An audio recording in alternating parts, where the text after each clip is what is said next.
Then I stumble to the kitchen, pour myself a cup of ambition, and yawn and stretch and try to come to life. Jump in the shower.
Anyway, ladies and gentlemen, it is August 25th, 2026. We're going to be talking about a lot of stuff going on today.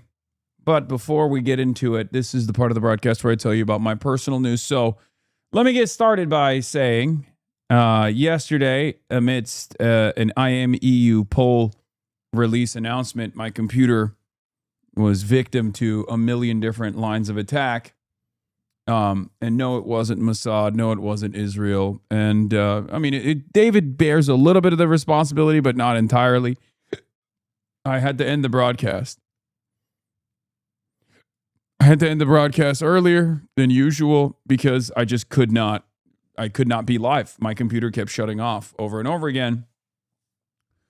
Part of the problems, it started when we put a new GPU in. But clearly that isn't the only issue. There are other issues as well. The GPU itself was drawing too much power. We put a new power supply in there to help alleviate the stress.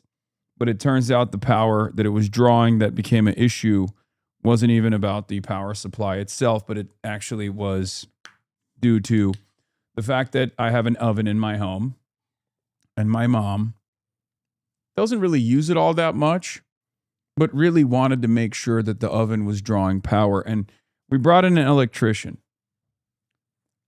And when we brought in this electrician, he diverted power from different places. And it turns out what drew most of the power in the house is my studio. There's a lot of electronic equipment in here. And in order for my mom to be able to make her little gluten-free, breads and things like that, the electrician diverted power from my main hub to the oven, and therefore this room wasn't drawing enough power as necessary. My mom is the data center of my household. That's right. My mom is basically like an AI data center that I live with. Okay. Sometimes can be just as loud, not always, but her power demands are identical. So anyway, we were able to redirect power from a different avenue, different outlet. I don't know. We just jerry-rigged it for the time being. And hopefully it'll be fine. The projection is crazy. Okay. Lost the gluten-free bread. Yes. 35 still lives with mom. Yes, it's all true. So, anyway.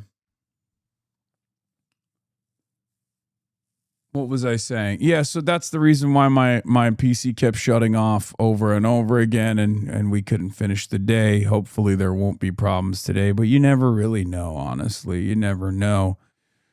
Who knows? Maybe there will be more problems today. I don't know. I don't care anymore. I just,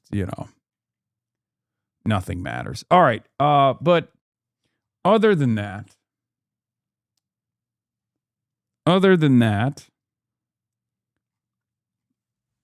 not much is going on in my life. Being a chud-ass loser as always, watching a little bit of Mad Men, went to sleep early, woke up early, played some basketball, went to the doctor to get my annual yearly physical, and the doctor was shocked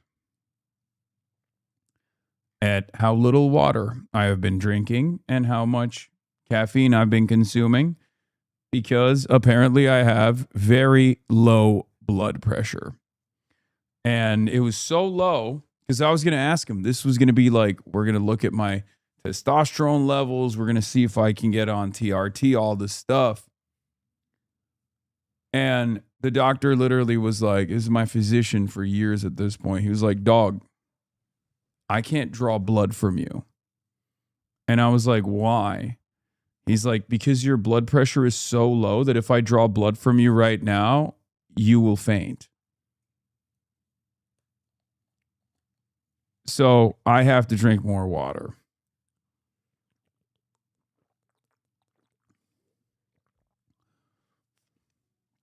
Yeah, apparently, because I asked him, I asked the doctor, I was like, doctor, give me the news, got a bad case of loving you. That's not what I said. Anyway, I said, what the fuck's going on? I'm like, I'm experiencing diminished performance in my weight lifts. I'm experiencing, I feel like I'm, losing muscle mass. What is going on? Do I have cancer? What the hell is happening? It's like, and cardio wise, I'm much more winded. I'm much more winded playing basketball than I ever was before. Is it because I'm 35? Do I have low T? I'm constantly fatigued. And he was like, do you travel a lot? And I was like, yes. He's like, do you have a lot of pressure and a lot of stress? I was like, I'm sure you've seen the news. So yes. And then he was like, okay, do you drink a lot of water? I was like, well, I hydrate. And he's like, what does that mean? And then I tried to actually him to be like, well, I drink a decent amount of water, but I also drink a lot of coffee. I drink a lot of soda. He was like, what kind of soda? Like diet soda. I was like, okay. how many? And I was like, you know, like 4 cans. He was like, what? You know, after I consume 2 espresso shots in the morning and then 2 big cold brews, he was like, what the fuck are you doing? And I was like, doctor, listen. I tried to actually him. I tried to say, well, yes, while they're diuretics, it still technically helps hydrate. And he was not having it. He was like, you're a fucking idiot. You didn't say that. But he was like, it's my, you know, my professional opinion as a doctor that you need to slam way more waters. And we can't even like draw blood from you today. So you're going to have to come back. Let's become anti-vax, anti-medicine community if they won't let us have our diet sodas. Yeah. Yeah, that was the closest I've felt to RFK Jr. You know what I mean? Just want to be like, doctor, give me the motherfucking TRT, man. Come on. Give me the TRT. I need it. And diet sodas are good for you. That's how I felt. Yeah. Source. You're a bad patient. I'm shocked. No, I'm not a bad patient.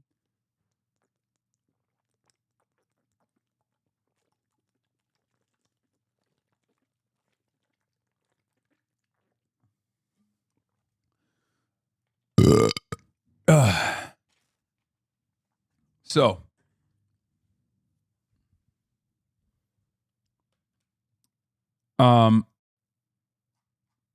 Yeah, that's what was your blood pressure? I don't know. I think it was like 90 and like 66 or something. It was like something insane. It was low. It was low as fuck. Yeah. Yeah. No, he literally said he can't draw blood from me.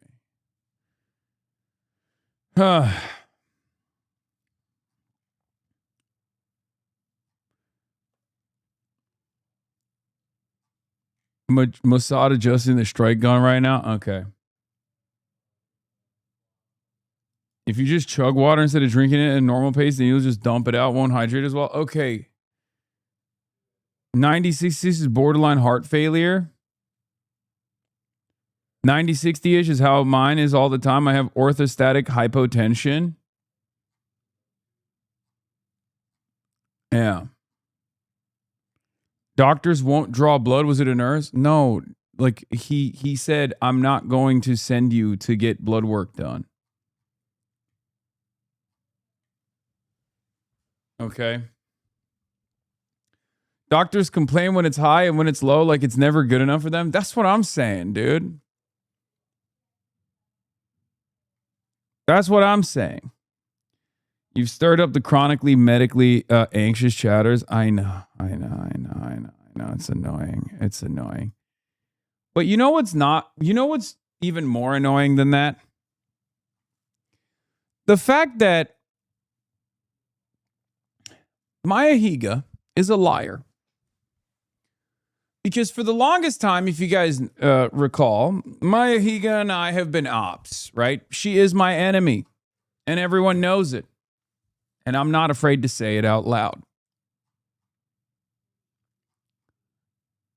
And part of the reason why Maya Higa and I have been foes to one another, enemies, is because of her abject lie that I am incapable of vibing out a bear. Well, it turns out my suspicions were correct. Because at first I thought she's just a hater. Right? At first I thought she's just being a fucking hater. It turns out the real reason why she was telling me I can't vibe out a bear in the wild is because she wants to vibe them out on her own. Let's take a look. Just don't move. I think this is the same one that came over here earlier. Okay.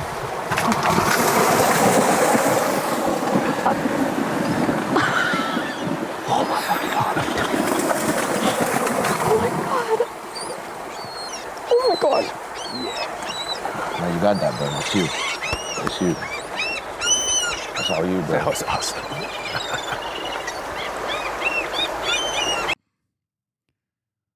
Yeah. As you can see, Your Honor. Your Honor. I point to Exhibit B to show once again that man and bear contact and vibration is not a mere possibility any longer, but reality.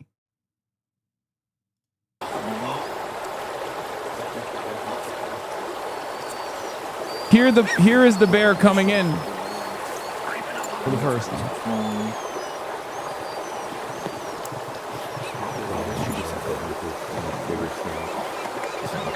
And much like Kaya, the bear is taking a posture of monitoring the situation. This is normal. This is a bear that wants to monitor the situation. This is like, I'm in my habitat. Who are these fools coming in to my habitat, hanging out? Are they nuisance streamers? Is this stable Ronaldo? Right? That's what the bear wants to learn. That's what the bear is trying to figure out. Is this... He heard that the Core Boys were coming to Alaska and was like, is it stable Ronaldo? Is it Lacey? He's checking it out. Bears in your area? Is that right? Well, this is... This is so crazy because it looks fake. Like, it just actually... Okay, if I'm being real for a second, like, it actually feels like it's animatronic. Like, that's insane. Anyway, so the bear is coming in, monitoring the situation. Adapt.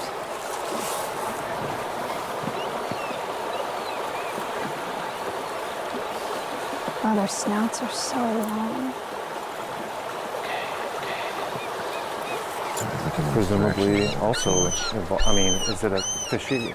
You sure that's not Kaya? No, this is not Kaya. She is way too skinny to be Kaya. Let's be real. Fish-eating bear at Admiralty? Okay. Okay. Mm-hmm.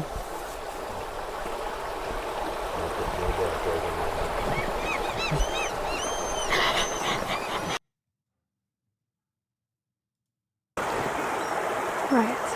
Another instance where the bear is coming back to monitor the situation one more time. Wait, just don't move.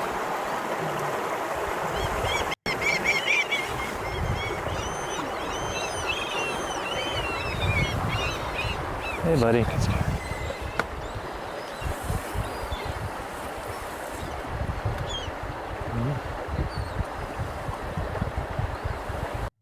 So, quick question for all of you that I suspect asked this question and probably got an answer during this live stream.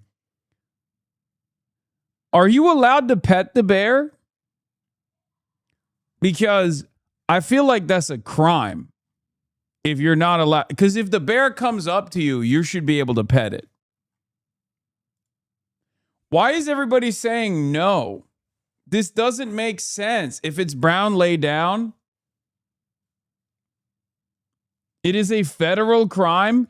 Well, then, you know, throw me in jail, officer. Okay? Throw me in jail, Kash Patel's FBI, because I am going to violate a federal crime. If that's wrong, I don't want to be right.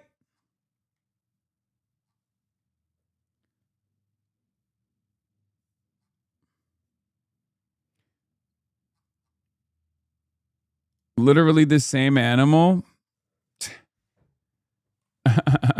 That's funny.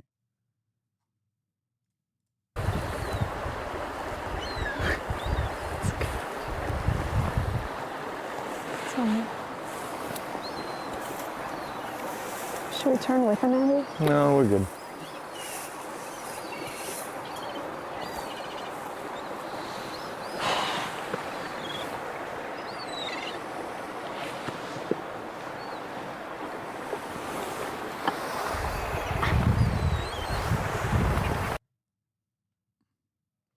The guy will shoo away the smaller ones when they get too curious, but he does carry a gun. And he does carry a gun. In 10 years, he says it throws your vibes off.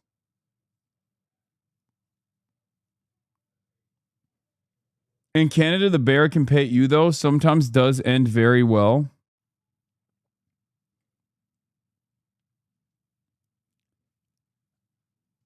I am Russian dog. Ban me. Why? Why would I do that?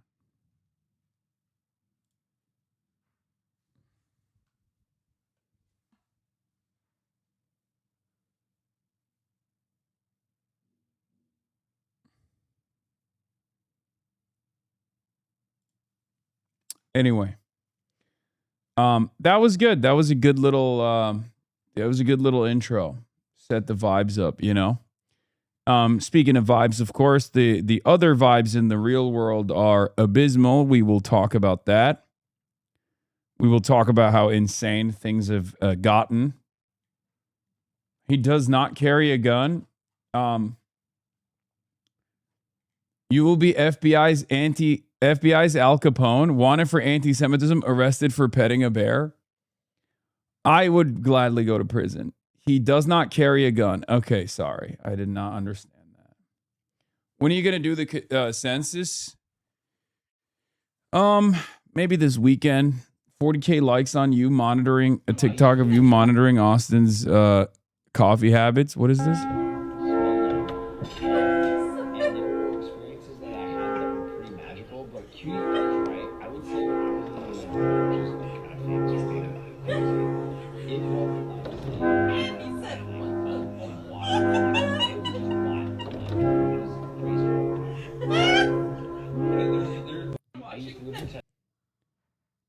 I was disgusted. It's true. Sometimes I feel like they bully Austin a bit too much, and he does something like this, and I kind of get it. Hasan's perpetual disappointment with Austin heals me. Not a single fuck given. I feel like Austin was sent to keep Hasan chained to reality. What is this? Yeah, Dolly Parton died before Trump.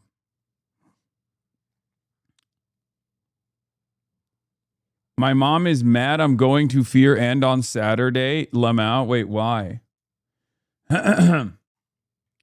Lol, you were zooted? I was not zooted, buddy. I was locked in. All right, baby cub before news. All right, last one. It's just different strains of genetics. Also, she's probably dry. She may not have been in the water yet, so a bear can look darker because he's wet. But that guy, he's just got a real pretty, I mean, he hasn't gotten his back wet. Mm-hmm. He's not really working for the fish. I think they could see the cub on camera's camera. They got it up. I will say though, like here on, what's the date? The 20... This is what it looks like, Andy. It's the 25th, I think. 25th? There's not been a lot of fish caught this morning. We saw one. Not great. Yeah, there's... I assume this is like pre-hibernation. They're aggressively trying to feed, right? Is that what it is?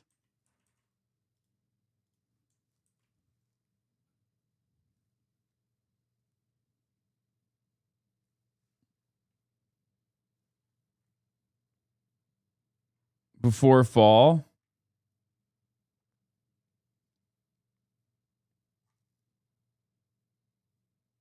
Anyway, brown bears and Hasan have the same passion against fishes. Yeah. All right. Look, we got a lot of news to cover. R.I.P. Dolly Parton, Abdul El Sayed dunking on Jesse Waters. Canada trade war, China ECON NUKE, Iran war, continued manufactured outrage. Every prominent Dem disavows me for saying Jews are not a monolith. Yeah, I think it's going to get to a point where it's just like me versus the world with this issue, because there are plenty of people on the anti-Zionist side who are literally saying Jews are a monolith. And there are plenty of people on the pro-Israel side that are saying the same as well. It's become this fascinating reality where it's just like me against the world. It's us in this community against the world. It's truly remarkable, the madness that we're experiencing right now, where virtually everyone on every side of the argument is like, no, actually, Hasan, you're fucking stupid. All Jews care about is Israel, and they are monolithic. And if you're obviously, some people want me to just suck it the fuck up and just be pro-Israel, and others are saying I should be anti-Israel, and to be anti-Israel is to be anti-Jewish. Very strange reality that we live in. I hope that there will be more people that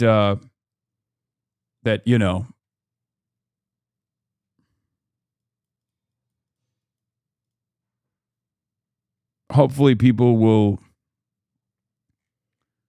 maybe understand and will come to terms with the reality. I don't know. But CIA in Moscow as well. We'll talk about that.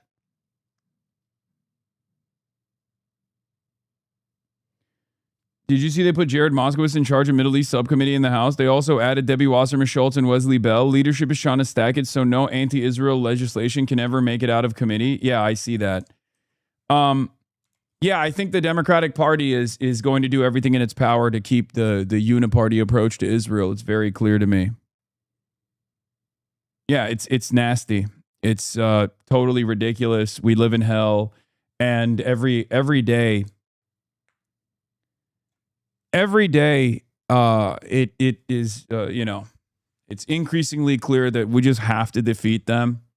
There's nothing we can do other than try, but it is between this and also the uniparty approach to purging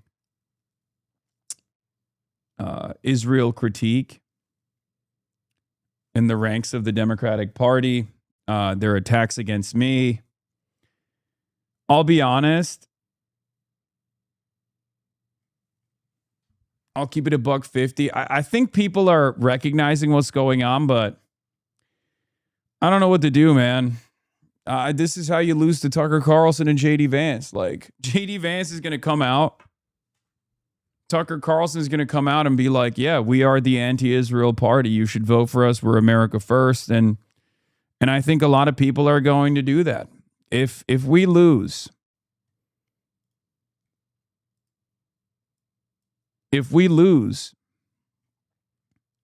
this is the reality that we're facing. It's so obvious. It'll be a reroute of 2024. After 4 years of Trump. So we can't lose. We cannot lose. We must not lose.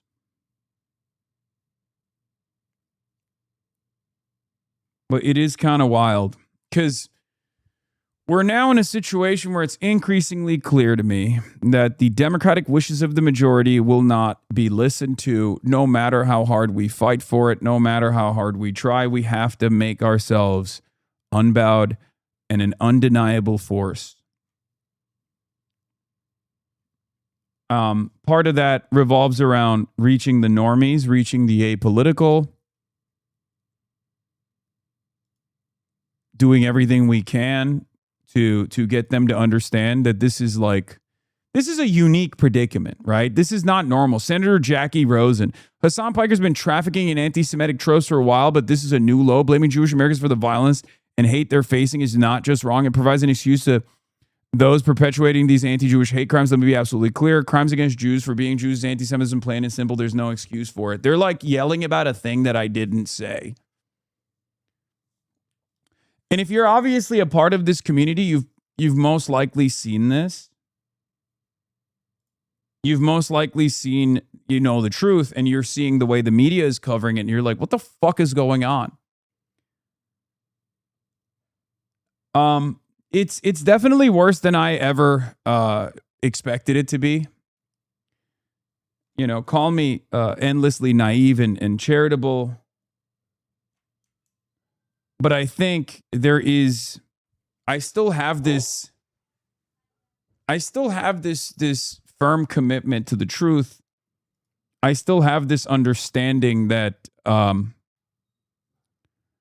like reasonable people will look at what's going on and realize that this is a smear campaign, a smear campaign that's being conducted. Kaya, stop barking. Sorry.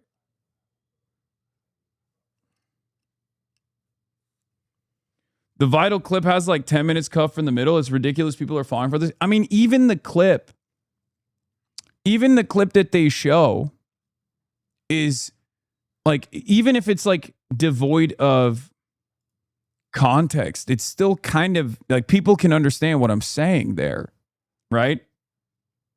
The only way, it's not even a bad take. The only way that you perceive that as a bad take is if you think, oh, Hasan wants violence to happen to Jews. And it's very clear that a lot of these guys legitimately believe that way, right?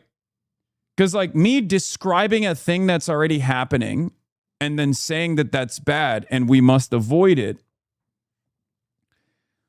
is, you can only arrive at that conclusion if you legitimately believe it. You legitimately believe that I want violence to happen to Jewish people. I don't. And it's very clear I don't. And it's not just Jewish people, it's everyone. So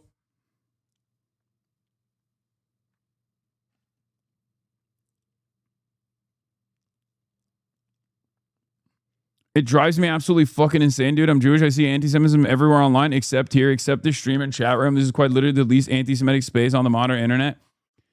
I know. And we keep a pretty tight ship around these parts. But it is legitimately wild.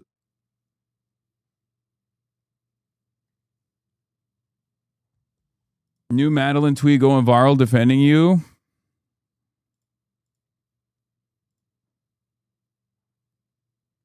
Yeah. Give us a list of the talking points, King. Every progressive gets chased around about the relationship to Hasan Piker. Has one reporter ever asked J.D. Vance about his embrace of the insane anti-democratic ideas of Curtis Yarvin, or is it about his relationship with democracy hater Peter Thiel? The imbalance is stark. Yeah, I mean, it's a very clear coordinated war. It's a very clear coordinated messaging war. And what we have to do is fight back every step of the way. No, they don't believe genuinely. Stop being naive. They don't even engage these arguments. Just point out their dirty history of supporting Israel and end it there. Yeah, I mean, look. This was said by a Midas Touch former Obama guy. To quote Piker is to lie. The real truth is what he intended to say, but for some reason he didn't.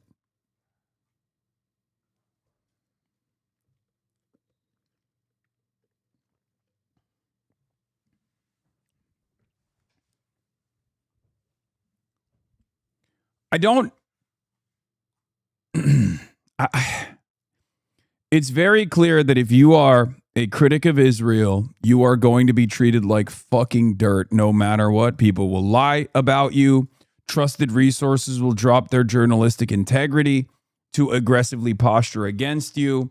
Prominent Democrats and every Republican will lie about your positions. Sometimes they'll say your positions truthfully, while also simultaneously saying that it's somehow wrong and bad. Right? Carl Bayer says, I hope people understand that a lot of the focus on Hasan is just about making one person the face of opposition to Israel so they can act like it's just a fringe agenda being pushed by a single streamer. I think there's truth in that statement. But it's also more than that. I think it's a way. I think it's also a way to punish a prominent critic of Israel, to basically show the rest of the critics of Israel what will happen to them if they fly a little bit too close to the sun. That's where we're at. That's what this is. There's no other way to look at the situation. They want to make an example out of me. Make a YouTube video about it, explaining everything in the clips.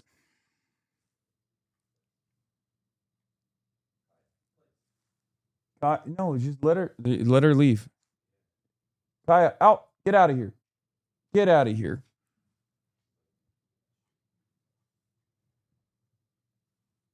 It would be 3 hours long and no one would watch it anyway.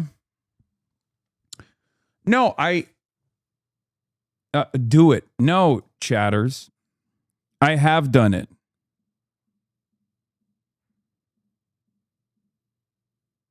I have done it already.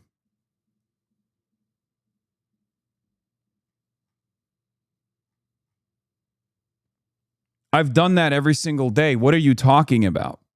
Explaining the clips. The clip itself is already fairly revealing of my position. There is no world where I can get these people to tackle the issue seriously. The only way we can fight back against this is by being an undeniable force that says, like, look, this is completely ridiculous, very clearly why this is happening. This level of uniparty only takes place when it comes to the issue of Israel. Like, what do you mean? Explain your position. How many fucking times have I done so? There is no perfect explainer that solves this problem. When you have congresspersons from the Democratic Party going on television, going on Fox News and saying that I'm a self-identifying anti-Semite and I'm proud of it. That's what they're saying about me. Or even, who could forget this utter insanity on CBS? Yeah.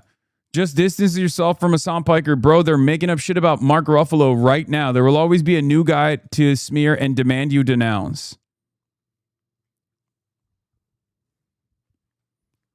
Somehow, every time Fox News and the political establishment manage to trick liberals into thinking agreeing with your base is a political liability, and they're probably laughing at them behind the scenes. Yeah, I don't think this is a trick necessarily. I think there are liberal voters who get tricked because they trust liberal news outlets. They trust some of the establishment Democrats, and they think, oh, well, the establishment Democrats are making this a salient issue. And perhaps that's the reason why, it's valid to distance ourselves from this guy. But I think the reality is prominent Democrats know. Prominent Democrats know what the base wants. Establishment Democrats know what our desires are. They know the morality of our desires. They just hate it. And instead of yelling constantly about how their voters are stupid and how they hate their voters and how they're never going to abide by their democratic wishes, they're taking this turn where they're saying, oh, these negatively framed clips about Hasan Piker, carefully edited. Sometimes not even saying anything wrong, really.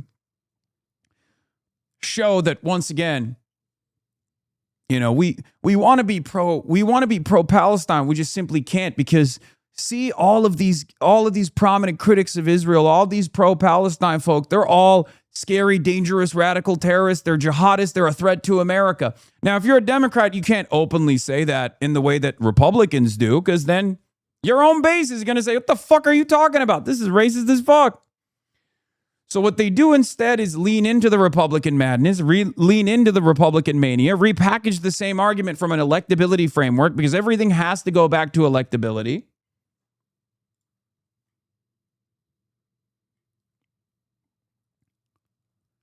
And that's it. So there's no amount of explainers that I can do, because my job is to explain. My job is to explain. And I'm explaining to you once again, the reason why this is happening is not because of anything I've said. Is not because I'm an anti-Semitic person. I'm not. I have spent my whole professional media career combating anti-Semitism, and I will continue to do so. The reason why you're seeing this uniparty approach is because every Israel First Democrat, every AIPAC Democrat wants to get rid of me. But they don't want to just get rid of me. They want to get rid of all of us. They want to get rid of the 90% of their base of the party that is demanding this change from the party. And that's it. And no one will say it. Obviously, even the new crop of Democrats can't say it, because we haven't been able to build enough power internally in the party to come out and be like, the hell are we doing, Hakeem Jeffries, instead of addressing the fact that you're having private closed-door meetings with Jared Kushner? You're over here on CNN condemning Hassan Piker. How about you condemn yourself? They can't say that. That's why you have Zoran Mamdani the next day come out after the Jared Kushner saga, go on television and say, yeah, no, I endorse Hakeem Jeffries as the Speaker of the House. We don't have enough power inside of the party yet where we can actually move our weight around. That's just the unfortunate reality. But that's precisely the reason why someone like myself, who is an outsider, who doesn't have to abide by the party line, who actually has his own perspective, who even at times will be critical of people like Zoran or even Abdul, okay, is a real threat. Because I am not beholden to any corporate entities. I am not beholden to the same investors that corporate media is beholden to. I'm only beholden to you. I will always tell you what my perspective is. I will always tell you the truth. I will always give you an honest assessment of the facts. And that is a real threat. That's it. That's it. That is a real fucking threat. It's a huge threat. I've had to explain to CNN watching Aunt so much about you because of this. She went from not knowing you to being upset by you. I know. It's to fire up the boomers, the boomers that are kind-hearted liberal boomers, self-identifying liberals who still watch television, who still trust corporate media, who don't realize that they're being propagandized towards. It's a perfect way to get those guys to be like, I'm pro-Palestine, but these kids are not all right. I'm pro-Palestine, but what they're saying is actually really bad for elections. We have to, I care about elections. It's very clear that these guys do not. They're like ruining the party. Look, it's the Republicans are using them as an example. We have to get rid of these guys. There are at least some boomers who are still trapped in that mindset. And the media is trying to manufacture as much outrage as possible towards those guys. Right? And to keep them as, anti-Palestine as possible.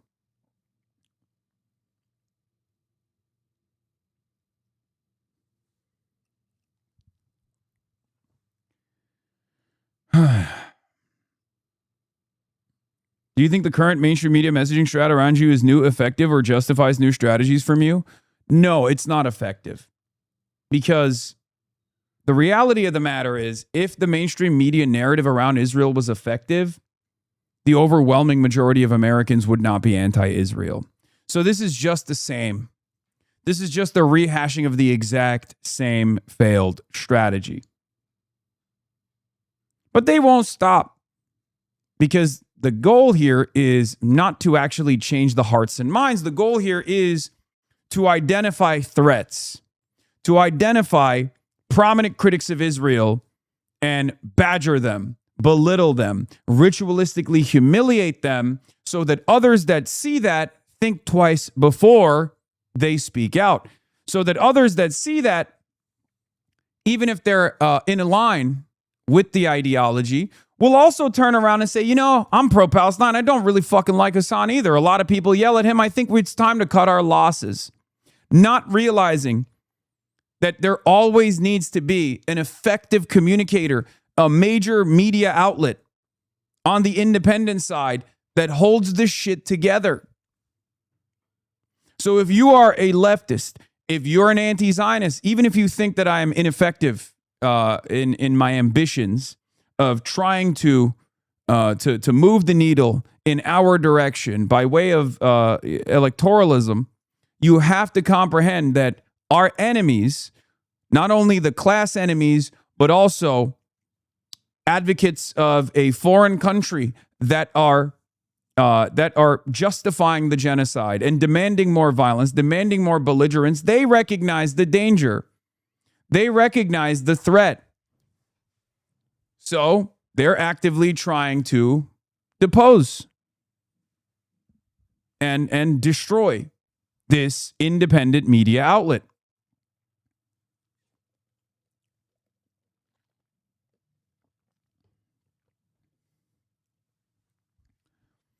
That's it. It's not going to work. It's not going to work because I just don't think people have that much respect for mainstream outlets any longer.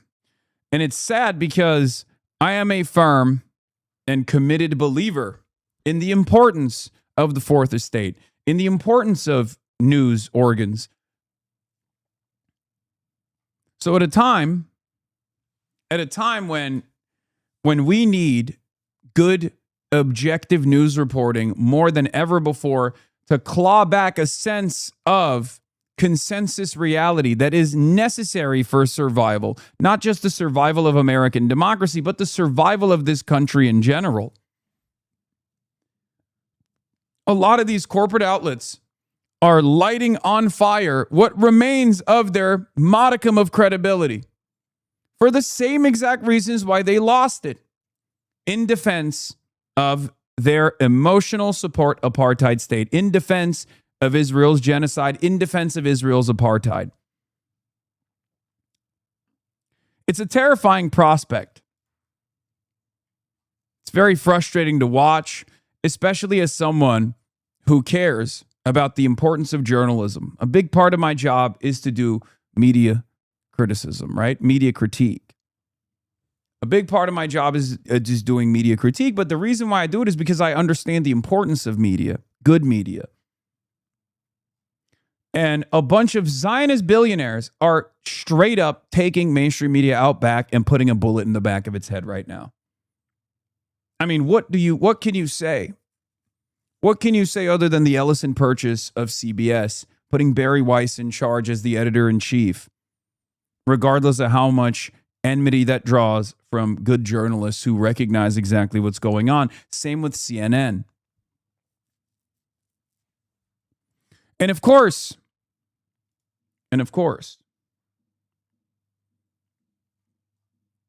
all of this is obviously paired up with an infatuation and an outright unlimited admiration with defending Israel, with the state of Israel. It's fucking crazy. I mean, look at this. Look at what CBS reported on. Where is it? CBS News is trying to convince their audience that this comment from me is anti-Semitic. The idea that Jews are monolithic, it's a very dangerous mode of propaganda. I mean, what are we doing?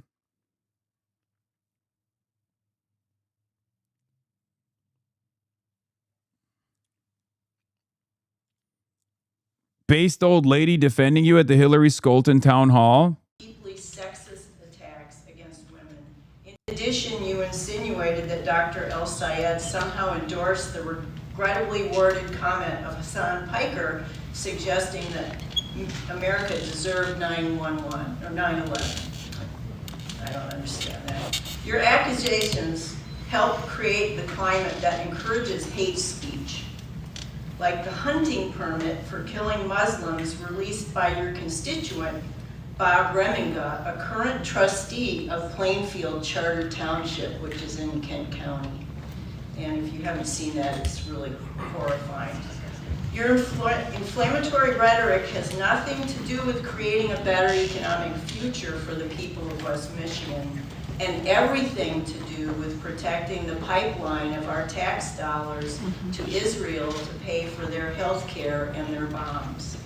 So why should the taxpayers of West Michigan take your guidance and your comments that are contributing to this climate of hate? I hope you can respond to that. I'm happy to. So, first of all, I have roundly condemned Bob Remington. His actions, are disgusting, and I have publicly condemned them. Hate in all its forms has no place in the United States of America and should be called out roundly. We're here today to talk about Sean, and I would like to keep the focus on Sean, why he is such an incredible representative. We may not necessarily be in agreement on everything. You're right. I do not support the comments of Hasan Piker. He has said some terrible things about America, about American troops, and I will stand by my comments condemning those. I think they don't have any place in the Democratic Party or in the United States of America. Wait, is that fucking Jamie Raskin? Chat, is that Jamie Raskin standing next to Hillary Skolton? Oh my God. What the hell is Jamie Raskin doing over there? Also, come on, Jamie Raskin, you know better. You know better. Don't lend your platform to this nonsense, even if we have disagreements. That's crazy. The entire mainstream media is now clearly pro-Zionist. Wouldn't it be right to include all advertising the BDS movement? Wouldn't that help change the media narrative? Okay, anarchy, evolution. Yeah, let's blacklist every media outlet. Like, come on, man, that's not going to work. We have to be focused. We have to be disciplined. Worth a retweet. The quoted tweet is actually unbelievable. Yeah, I saw this. Haley Soifer. We can't create a permission structure for the targeting of Jews due to the actions of Israel, which is anti-Semitic. And there can be no place for rhetoric normalizing the violence in our politics. All Democrats should separate themselves from Piker. He's a gift to Republicans. She just repeated my point. She just repeated the point I was making and then made it seem like I'm saying the opposite. I cannot believe it. I think a big part of that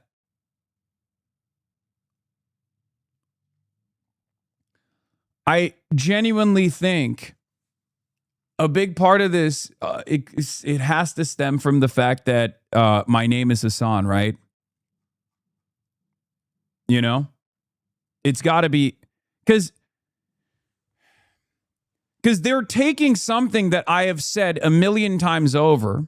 They're taking something that I've said a million times over, that Zionism is not Judaism, and that to attack Jews over the crimes of Israel is anti-Semitic, and that Judaism being tied to Israel is actually making it less safe for Jews, is something that I have said a million times over. It's something that I believe. It's something that I've advocated for. It's something that I have never shied away from openly revealing. And you can go back for, a decade. You can go back to a decade from where we're standing and still see that I've been saying the same exact things over and over again.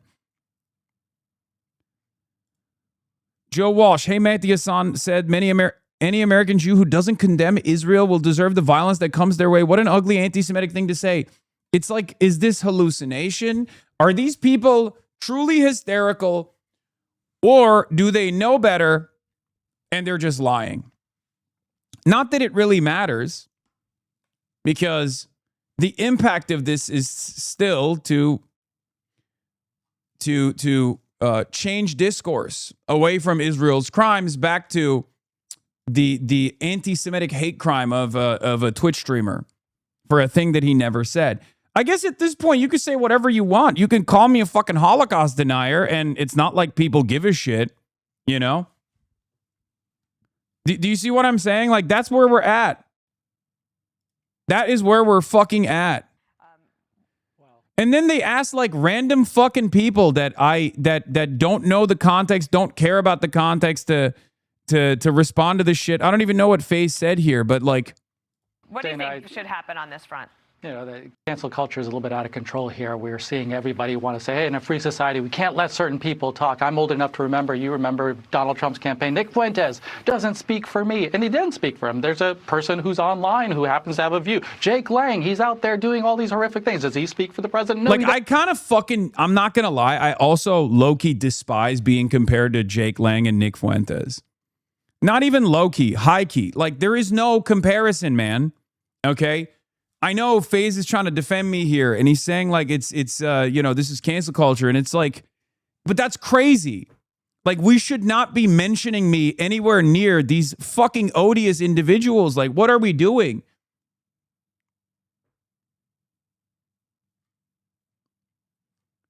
It sucks.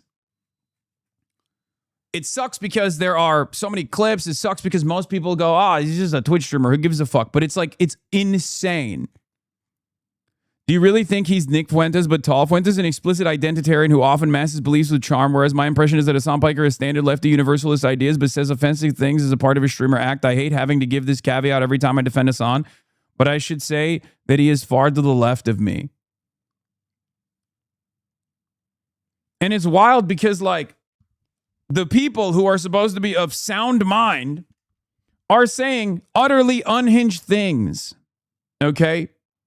They're saying utterly unhinged things. Michael Lasher straight up came out and first said something that I agree with. Defenders and some critics of Hasan Piker just don't get it. The issue isn't just that he lumps all Jews together, which I don't, and holds us all accountable for the supposed evils of Israel. I don't do that. It's that his nonstop drive to demonize the world's sole Jewish state, along with those who supported survival, crosses the line by miles between criticism and Jew hatred of the ancient variety. Again, don't agree with this last part, because I don't demonize Jews. I accurately explain Israel's crimes, okay? You're the one tying it back to Judaism. You're like, oh, it's the sole Jewish state. Like, what's the argument? Like, they can have a little bit of genocide as a treat? Like, the fuck does this mean? Also, Mr. Piker, Zionism is in fact bound up with Judaism. It's not false conflation. Yes, some Jews are anti-Zionist, and yes, you have helped turn the Z word into a slur that such large number of Jews, particularly younger ones, disown it partly out of misunderstanding. Here it is. This is the reason why they fucking hate my ass. Okay? If you want to know the truth, it is not because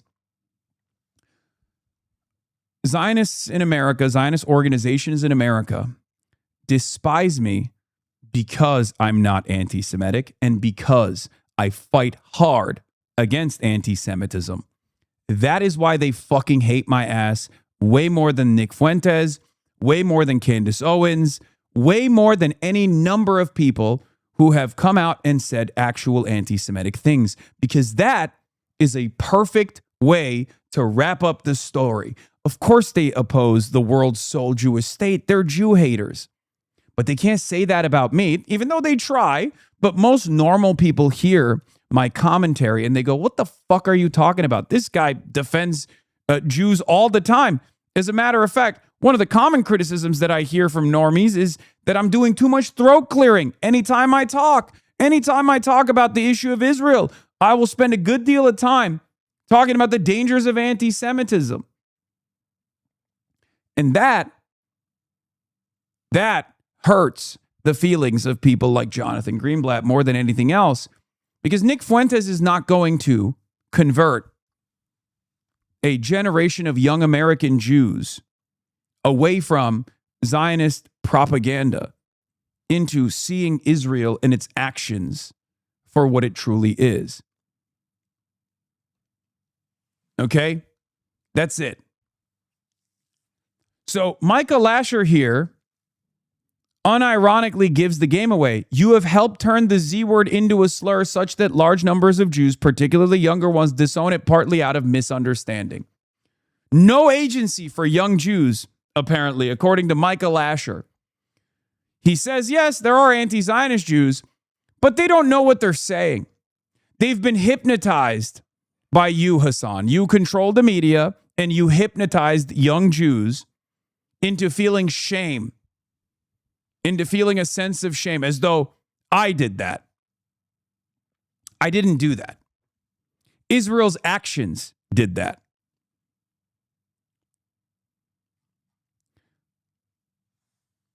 It's condescending in two different directions. It's condescending because it just like robs young American Jews of their agency, of their capacity to see right from wrong.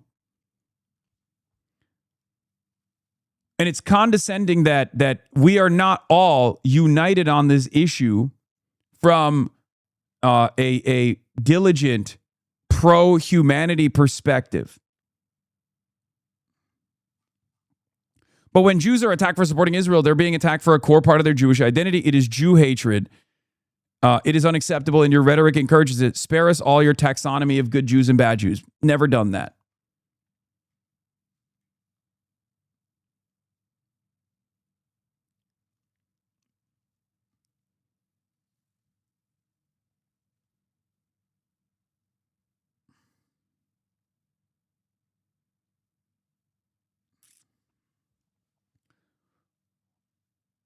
This doesn't make any sense.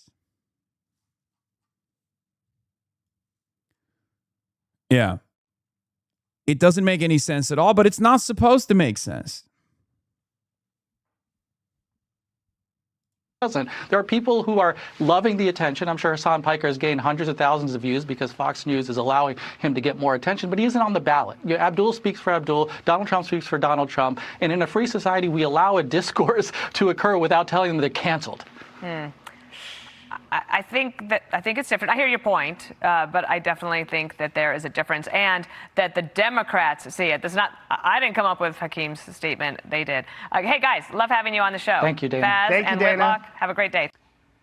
Be sure to like and subscribe for all the Fox News latest on YouTube, and catch full shows streaming now on Fox One.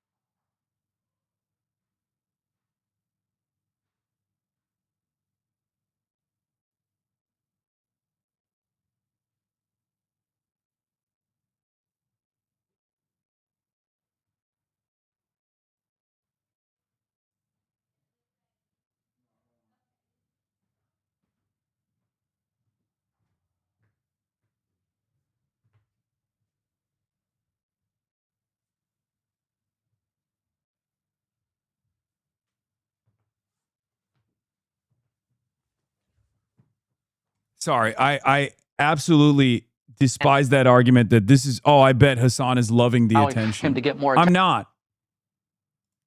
I'm not loving the fucking attention, man. Come on. Jesus Christ. Dude, what the fuck do these people think? Where do they think this is going to go? What do people, especially in the Democratic Party, this is not about Faze anymore. This is more so about the establishment Democrats. Where do they think this is going to go? Do they think that people are just going to eventually be like, yeah, it's fine? Like, no, we should give $10 billion to Israel. Like, it's great. I love it. Yeah, I can't retire at a reasonable age. Like, where do they think this is going to go? Matt does have a good take. That conservative Democrats can't convincingly claim to just want to beat Republicans while continuing to stroke the media frenzy around Hasan Piker by blatantly twisting his words. Stop helping the GOP write attack ads. The statements are so insane, by the way. Senator Jackie Rose, Parker Malloy says, I feel like I'm going insane because all these statements are just straight up responses to something he didn't say at all. Hasan Piker has been trafficking in anti-Semitic tropes for a while, but even this is a new low. Blaming Jewish Americans for violence and hate they're facing is not just wrong. It provides an excuse to perpetuating these anti-Jewish hate crimes. Senator Jackie Rosen from Nevada, $2.26 million from pro-Israel PACs. Hakeem Jeffries. The malicious claim that American Jews are inviting violence against themselves is dangerous and anti-Semitic. There's zero justification for threats against the safety of our Jewish brothers and sisters from a moment of rising hate. We will fight the cancer of anti-Semitism with the fierce urgency of now. Hakeem Jeffries is one of the top recipients of AIPAC and pro-Israel donations.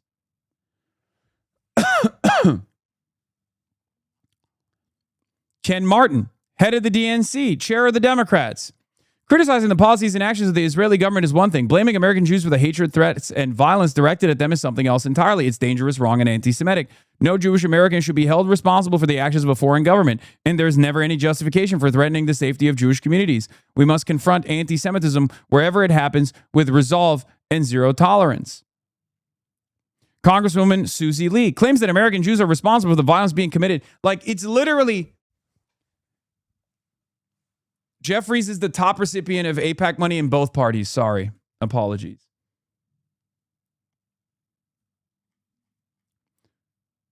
Brad Schneider called to violence against American Jews.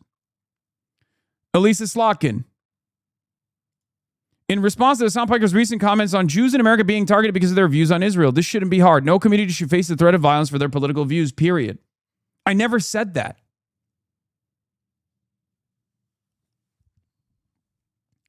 I never said that, and I don't believe that. And I didn't even say that in the clip that they're circulating around. But if you can't recognize this as a very clear attack, a uniparty attack, as a boss call has very clearly been made by AIPAC, I don't know what to tell you. Everybody collectively came out. Everyone collectively came out and in unison started lying in the exact same way. Claiming that I mean something that I have actively advocated against my whole life.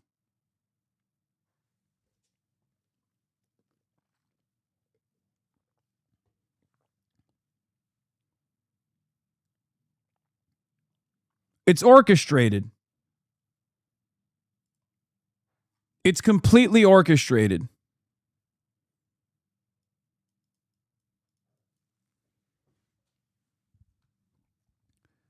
Yeah, GLD Vittorio said, every Dem political figure falling for the trap of spending more time on Hasan Piker than attacking Republicans is at best easily duped, and at worst has something to gain from Democrats losing in November.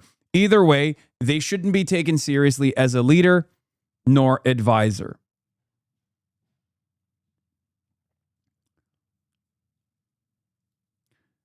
And of course, on the other side of this insane saga, is the reality that, like, I am being talked about in mainstream news every single fucking day. And yet, despite my accessibility as a media figure, I don't get to talk on my own. You can't just interrogate my views. You can't have an interrogation of my views. You guys had Max Miller on. You know what I mean? You have everybody on. I am such an odious figure that you can talk about me and clip me out of context, negatively frame everything that I'm saying lie, outright defame, slander, smear, but you can't hear from me personally? You don't have an issue having Netanyahu on? It's deliberate.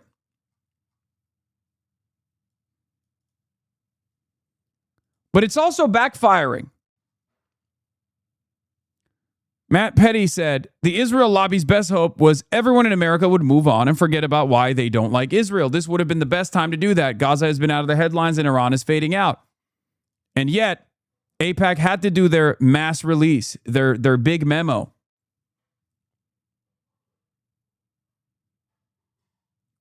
And they're going just as hard. Well, liberal outlets aren't going as hard as at Mark Ruffalo, but they're still going super hard.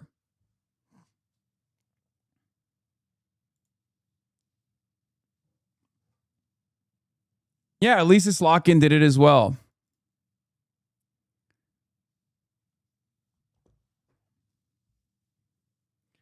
I can't believe it.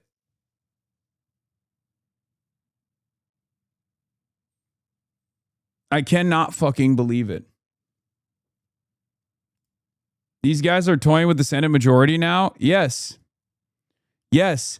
They want the Democrats to lose. Democrats want the Democrats not to gain a Senate majority if that means that there will be Israel critics sitting in a seat of power. That's what this is. They want Abdul to come out and be like, I'm so sorry that I ever entertained even being alongside Hasan. I'm so sorry for what I've said. I'm so sorry for what I've said about Israel. They want people to run around and say, Am Israel Chai? It's ridiculous.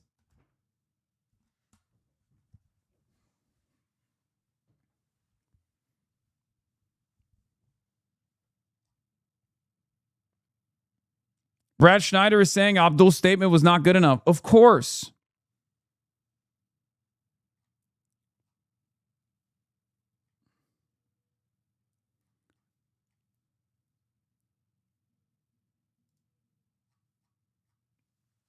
Of course. And this is what they're courting, by the way. This is the type of bigotry Chuck Schumer, Hakeem Jeffries, Third Way, and Center for American Progress proudly stand behind.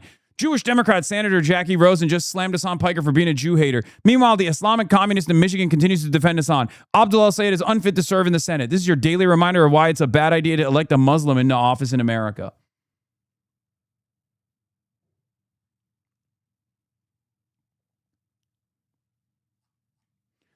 But I guess this is how it works.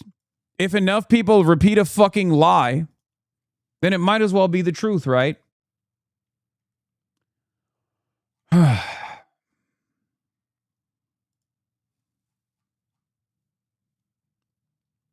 I cannot, I don't know what to say other than this is not only Democratic infighting that's taking place that's like unbelievably unproductive. It's perhaps the only way that Democrats actually lose, or the only way that Democrats actually lose the midterms, and they're doing it. There are Democrats who are leaning into this on purpose because they are fucking terrified of anti-Israel Democrats gaining any power whatsoever.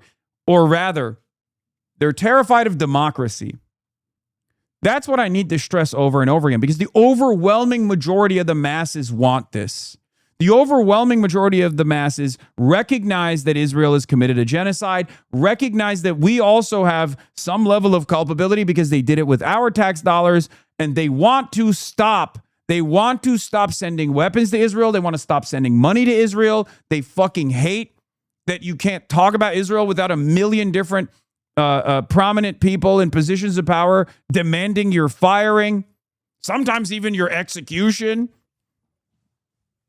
This is exactly why Israel has become a pariah state in the Western world.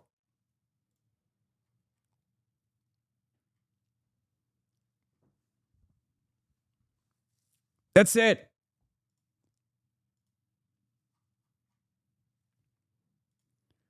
Adam Johnson says, reminder that support for Israel among Democrats is lower than support for abortion bans and prayer on school. It's at best an 80-20 issue. It's an objectively fringe position among the party's actual voters, yet Dem leadership is growing more lockstep behind Israel. He said this after Alex Jordan reported that Hakeem Jeffries, only days after meeting with Jared Kushner in that private meeting, is naming Jared Moskowitz, one of the most pro-Israel Democrats, as a ranking member of HFAC's Middle East Subcommittee, House Foreign Affairs Subcommittee on Middle East and North Africa. It shows you everything you need to know about Dem Party leaders' preferred plan for dealing with their base's fury at Israel. Ignore it and maybe it will go away.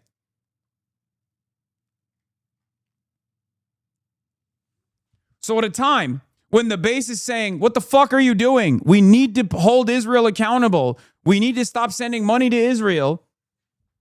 Hakeem Jeffries is cutting backdoor deals to elevate some of the more right-wing, some of the most right-wing and pro-Israel Democrats out there at direct odds with the base of the party and its demands, hoping that you don't take notice of this reality because he's chirping about me on fucking CNN.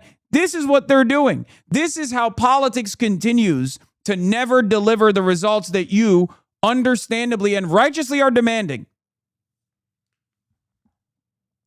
All the while, the base has moved directly against this. Widespread disgust and anger at Israel among Dems voters, or the Democratic voter base, is reflected in dozens of polls. It's real, it's palpable. It'll be an issue for 2028 primaries, but this 6 to 9 month primary window is the only time where party elites have to feign interest in what voters think regarding Israel, and the media regime developing to take anger and channel it into liberal Zionist pseudo breaks with Israel is sophisticated, obvious, and very likely will work. And once this window is passed, a dynamic absolutely helped by the new primary schedule, it will go back to not mattering. The two most powerful Dems in the country are the largest recipient of AIPAC money and someone who said their main job was to keep the left pro-Israel. He's talking about Chuck Schumer and Hakeem Jeffries.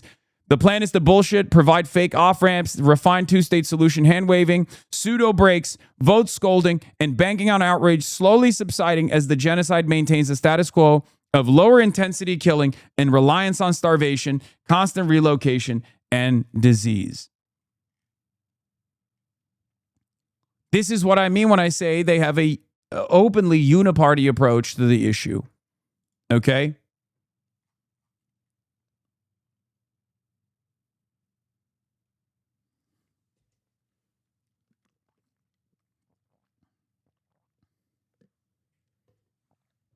Yeah. Jared Moskowitz called the resolution against the Iran war the Ayatollah Protection Act. Matt Duss says, at what point can Democratic voters finally have foreign policy committee leadership that actually represents the party's anti-war majority instead of its small and thankfully dwindling hawkish minority? Opposition to the Iran war is a supermajority position among Democrats in leadership. Hands the Middle East subcommittee to a guy who denied a resolution against it as the Ayatollah Protection Act. Yesterday, IMEU Policy released a poll showing large majorities of Dem voters support sanctions and an arms embargo on Israel. Today, leadership hands the Middle East subcommittee to one of the caucus's most obnoxious pro-Israel ideologues. It's fucking unbelievable. Democrats in positions of power do not fucking care at all. They do not care about the base. They do not care about democracy. They certainly don't care about Israel committing a genocide. Let's be real. All they care about is AIPAC dollars. For some, it's ideological loyalty. They're zealots. And for others, it's fear that AIPAC will dump millions of dollars into their races. For some, it's both. And for many, it's who they know. It's the cocktail circuits. It's the lobbyists that they talk to. They never have to face their voters, and they can do everything in their power in safe districts to continue presenting a direct position on Israel that is at odds with the base. And they can continue doing that. And better yet, Zionist billionaires who own these social media platforms will tweak the algorithm in their favor anyway. At the directive of the Israeli Foreign Ministry, as Amichai Chikli openly explained, they'll move in the direction of Islamophobia. We'll move the conversation away from Israel's crimes. We'll move the conversation away from how Israel subverts American democracy with AIPAC and with its subsidiaries. We'll just talk about Muslims being a scourge. A tiny, minuscule minority of people that have no outsized impact on American politics whatsoever. Those are your enemies.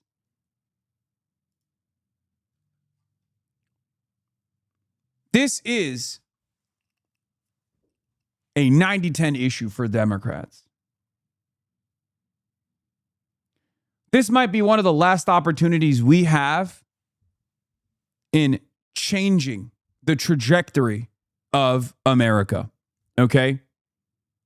If we don't seize on this opportunity as we have done so far, if our movement leaders are neutered, destroyed, if the political victories amount to nothing and they're co-opted, it's over. It's over. It's completely over. It'll be theater once again. Every 4 years, politics exchanging hands. But American foreign policy remains the same nonetheless.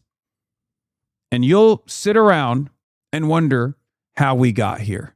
You'll sit around and say, I don't understand. Why does it always feel? Why does it feel like the Democrats don't care? Why does it feel like no politician ever actually does our bidding? Because this isn't just about Israel, obviously. This is about everything. This is about everything else. You want healthcare? You're not going to get it. Because the private healthcare industry is far too important for our GDP. They make far too much money, and their profits are what we care about. So we're not going to listen to your demands for healthcare.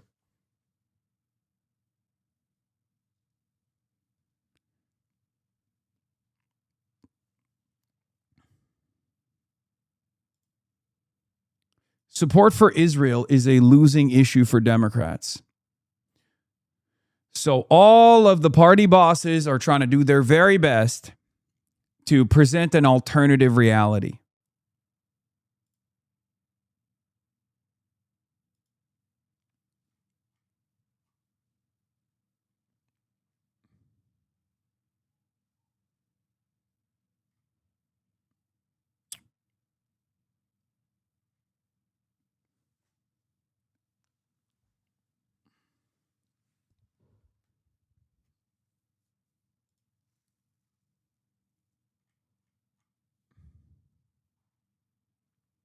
Hasan Piker isn't trying to hide anything. That's what makes him anti-Semitic from Haaretz. Or that's what makes him dangerous. That's funny. I just did a fucking 2-hour interview with a Haaretz reporter too.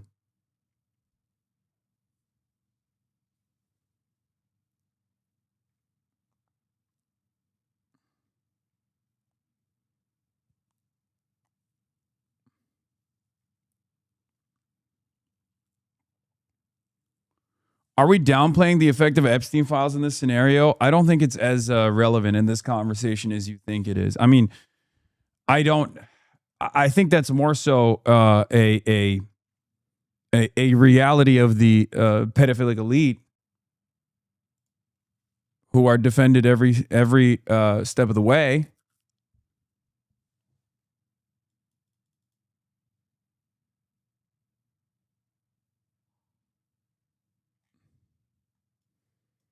Yeah, and it's sad.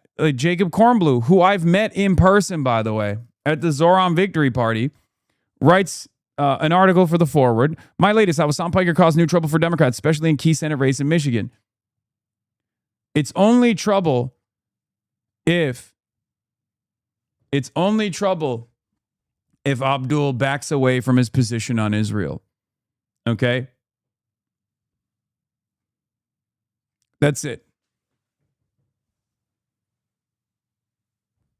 Abdul was in talks for an endorsement according to Semaphore. Yeah, I know.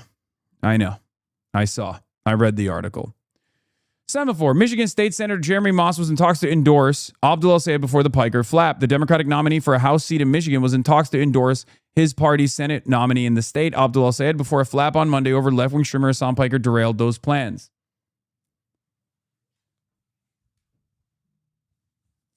Insane. How is this in any way, shape, or form appropriate for a Democratic Party operative to openly reveal? I think people should be more embarrassed to say stuff like this out loud. And no, I don't believe it, but who knows? Look. Who knows what machinations are at play behind the scenes?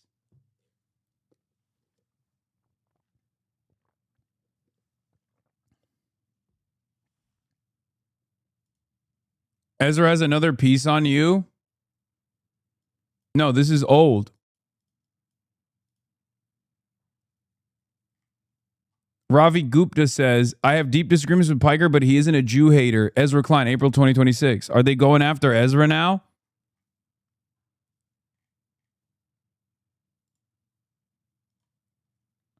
New in Playbook. I caught up with Haley Stevens while she was on vacation in Italy following yesterday's Piker news cycle. I call on everyone to get the fuck off social media even for 24 hours.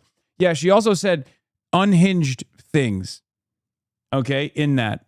Like, I know everyone is saying, oh, she's growing on me jokingly, but she literally claimed that, like, majority Democrats who were in support of, majority Democrats, the group that's in support of Haley Stevens, was attacking her and actually was in support of me for some reason. And that's not the case at all. The majority Democrats and the bench despise me. Mallory McMorrow does not like me at all. So I don't know why she was like saying crazy things in that rant overall. Her full statement is not exactly kind, smart, or makes sense at all.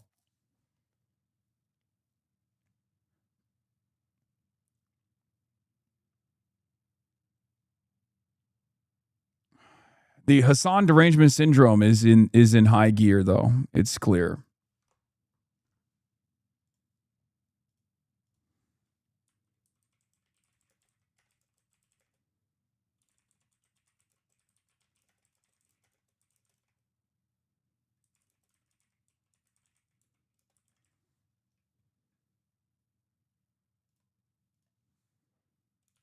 And many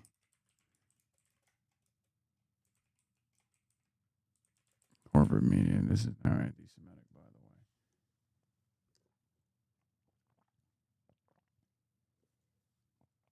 You should just glide above the wave of shit like the legend you are. I hate it for a multitude of different reasons. I hate it, one, because obviously who likes to be misunderstood professionally? Who likes to be lied and slandered? Nobody. But I also hate it because this is the only effective mechanism that the Republicans have to divide the base, to make it seem like prominent Democrats who are against Israel are actually not really against Israel, for the Democrats to just avoid listening to the popular demands being made by their base of support by simply saying, oh, you're just a Hasan Piker Democrat. Fuck you. What is this? You should apply to everyone with this clip, timestamp at 1.1. There's an issue of anti-Semitism that is real in this country. And Israel's behavior, when it claims it's operating in the name of the Jewish people, is actually amplifying and increasing that danger. Yeah, I mean, dude, it's the same. The difference is Ian and Eli, who are wonderful, and I'm planning on having them on the broadcast. They're Jewish. Okay, I'm sorry, that plays a role in this. When they say it, it's different than me saying it. The reception is different. Now, it's not like media. It's not like there's tremendous media opportunities for Eli and Ian to go talk about their book. They're not. They're being blacklisted because if you are in any way, shape, or form anti-Zionist as a Jewish person, your Judaism is called into question. Or you are rendered invisible. That's my point. That's my frustration. Even when someone calls themselves a liberal Zionist like Brad Lander, if they're too critical of Israel, if they say correctly that Israel's an occupation, if they say correctly that Israel's an apartheid, if they say correctly that Israel's doing a genocide, their electoral victory in one of the most Jewish districts in the country is still considered an anti-Semitic attack against Dan Goldman. That's how they covered Brad Lander. Brad Lander calls himself a liberal Zionist, and even then, he is rendered invisible. You could be Jewish your whole life. You criticize Israel a little too much, all of a sudden, people are revoking your Jew card. It's ridiculous.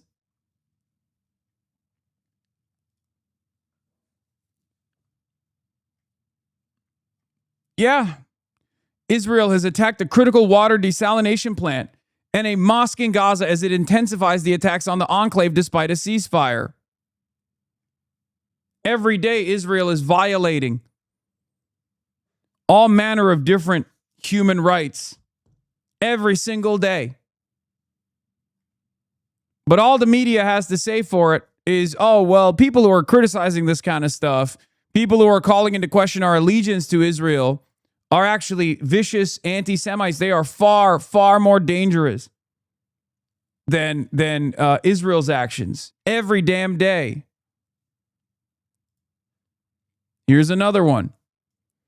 Far-right lawmaker Z. Sukkot smashes Palestinian monument in West Bank while guarded by the IDF. Sukkot confirmed to Haaretz that he participated in the action, saying it was carried out in full coordination with the Israeli military.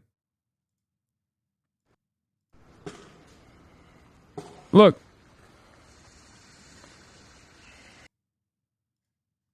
But guys, let's talk about Hasan Piker.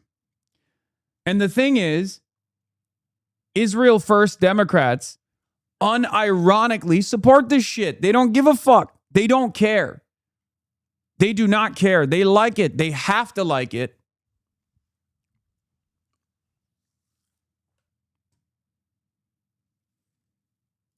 I never thought I'd see the day Zay Squirrel defended you hard. What do you mean? Of course, like Zay Squirrel understands when there is like a ridiculous amount of propaganda being directed at a prominent critic of Israel.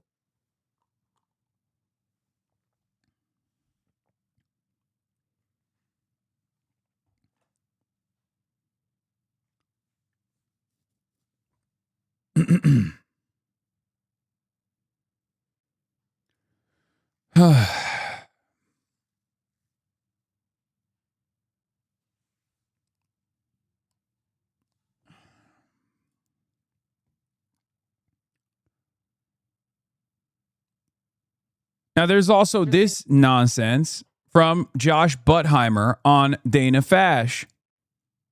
You've written public letters. You have introduced legislation urging your own party leaders to be more forceful, calling out Jew hate in your party. Did Congressman Jeffries do just that in what you heard? Yes, I commend him for his comments. We need more of that, unambiguous and clear. And I hope that everyone in the Michigan congressional delegation does the same thing. Because remember, as you pointed out, the comments were made associated with State Senator and future Congressman Moss, who is in Michigan, a state senator. Hillary Scholten is the only one who has come out, along with Moss, who's strongly condemning Hasan Piker. The rest have been crickets. I hope that my entire leadership and members across Michigan and around the country make it very clear, like leaders Jeffries did. There is zero place for this kind of hatred and language and vitriol in our party or in our politics.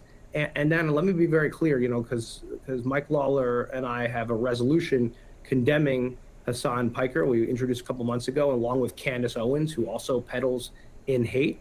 I think we should immediately vote on this legislation the week we're back and make it very clear on both sides that we condemn this both anti-Semitic, anti-American type of rhetoric. And there is zero place for this kind of hatred from somebody like Hasan Piker.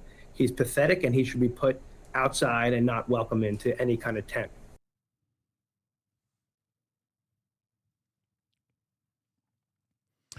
This is not just like, oh, look how silly this is, right? This is not just about like the silliness of prominent members of Congress, prominent Democrats demanding an unambiguous admonishment, a disavowal of everything that I stand for, everything that I support. It's not just silly. To say this is silly is to refuse to reckon with how dangerous this reality is. Okay? It's not just a silly and stupid thing. It's not just a distraction. I think this is also a media operation to defang a prominent critic of Israel, to discipline the rest of the anti-Zionist coalition. Is an anti-Semite. It is what it is, and I don't think he would even claim otherwise. He tries to slice the words up. At the end of the day, that's what he is. Nobody should be anywhere near this guy. No one should campaign with him. No one should repost him. And frankly, anybody who is quiet right now is complicit. Everyone should.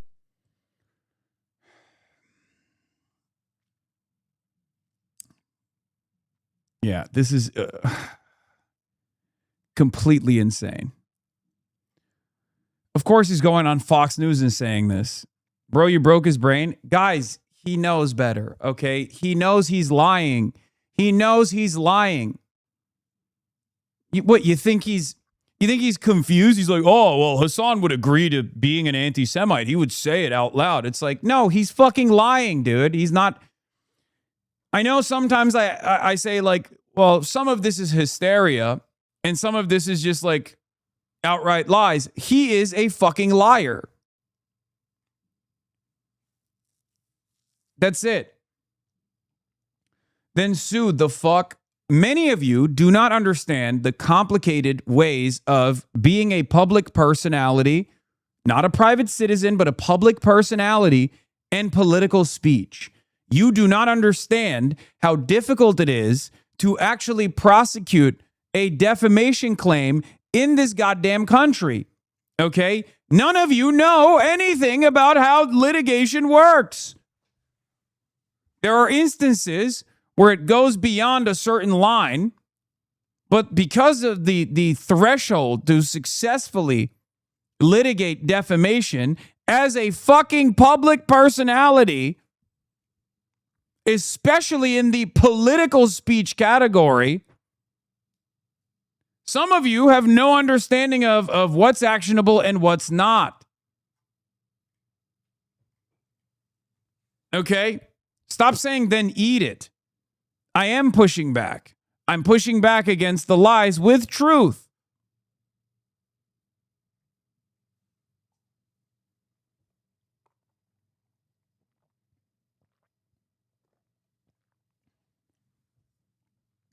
Should come out against this guy, and we should vote to condemn him when we get back to Congress. Again, Mike Lawler and I have a resolution.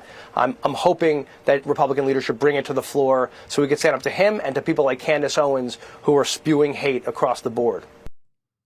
Yeah, he knows better too, because look.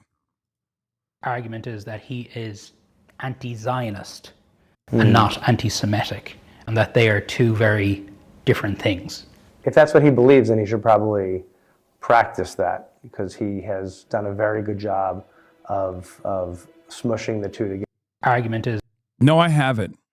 You're the one smushing the two. I think that eventually, it's going to be really funny when they take out Candace Owens from the dual anti-Semitism condemnation bill and push it just as Hasan is the only anti-Semite in the country. And then the Democrats, with the exception of like maybe 10, vote on it. I can see that becoming a reality in this goddamn country. I swear to God. They're going to be like, guys, Congress is back in session. And first order of business, of course, the most important, most consequential order of business is to turn around and condemn Hasan Piker for his anti-Semitism. We've actually erased Candace Owens from the bill because we knew that Republicans would never pass a bill that condemns a Republican commentator. So we just decided in the spirit of bipartisanship that we should fucking kill Hasan. In the spirit of bipartisanship, we have actually issued a once-in-a-lifetime death penalty because he pissed off Israel and AIPAC too much. We are now voting in unison on a bipartisan bill to demand the execution, the state-sponsored execution of HasanAbi Piker, the only anti-Semite in the country. Thank you for bringing America together, Hasan. You done did it.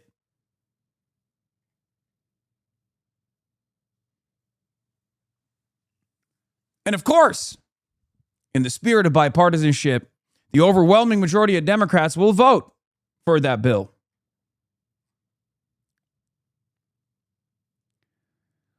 When this happened to Rashida Tlaib for saying from the river to the sea, Palestine will be free in the early days of Israel's genocide of the Palestinians, of course I defended her vociferously, unconditionally, because she was victim to this ridiculous bipartisan censorship.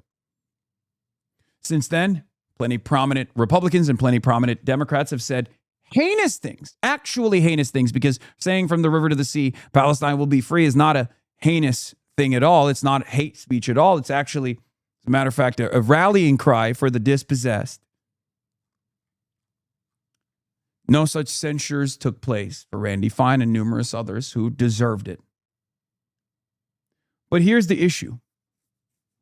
Here's the reality.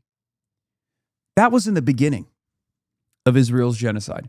Rashida Tlaib was obviously right. She's Palestinian herself. She's intimately familiar with the Israeli apartheid. She's been victim to the Israeli apartheid regime. She was right back then. But perhaps people were not ready for how right she was back then. Now they're trying to do this again. And this time it's going to be even less effective because the overwhelming majority of Americans already recognize what Israel is doing. They see it. They don't like it. And you know what they fucking hate? When envoys of Israel or people who place the interests of Israel above the interests of American citizens come out on corporate media and demand a tarring and feathering of prominent critics of Israel. They associate all matter of valid, reasonable critique of Israel with demands from some of the most annoying fucking figures of cancellation, isolation. We've seen it happen for the last 3 years. We've seen it happen for the last 3 years over and over again. Okay?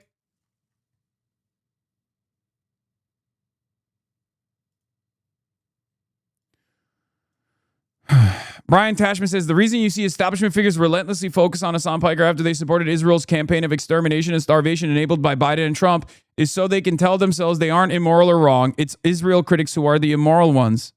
Yeah, that's part of it for sure.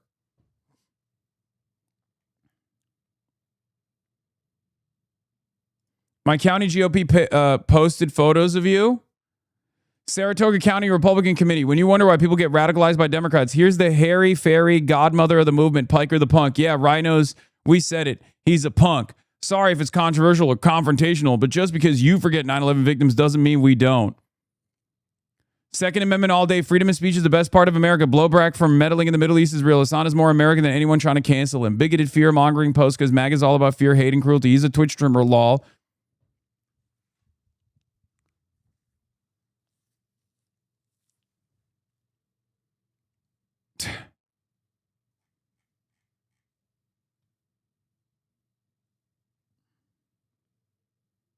Dana Fash getting called out for not even having you on to talk. Yeah.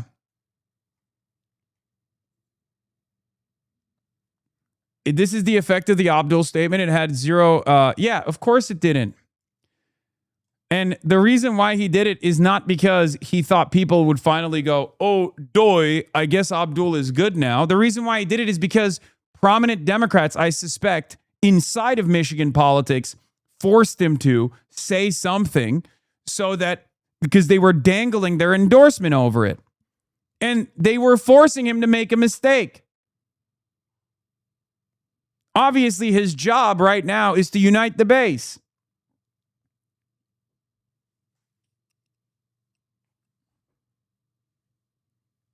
How do you rate El Sayed's response to Piker, Congresswoman?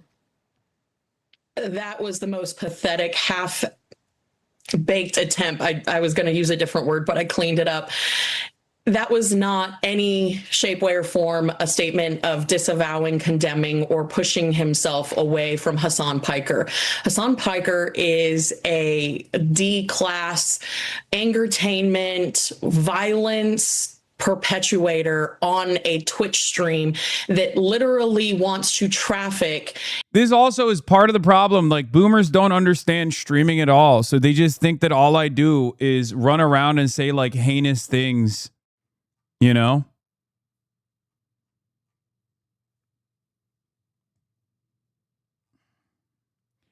These are defenders of child killers. I'm sorry.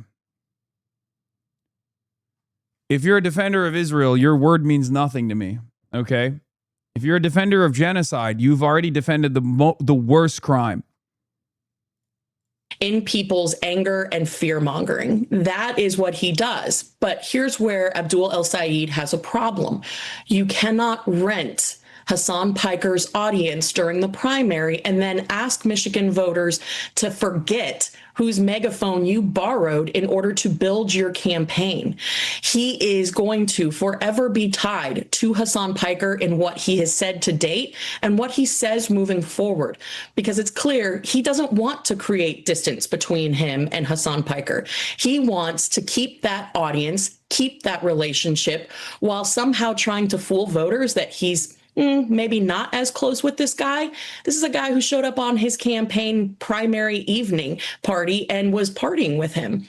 If this guy really doesn't stand with Hasan Piker, why would he be welcome in his campaign? So again, it's just more doublespeak out of Abdul El Sayed. It's more of the selective socialism that he wants to espouse, just like he's trying to have selective choice of statements that Hasan Piker has made. In this case, you got to take it all as it stands. And Hasan Piker is disgusting. He has no place in our political discourse. And I think that voters are smart enough to see right through this. Those pictures.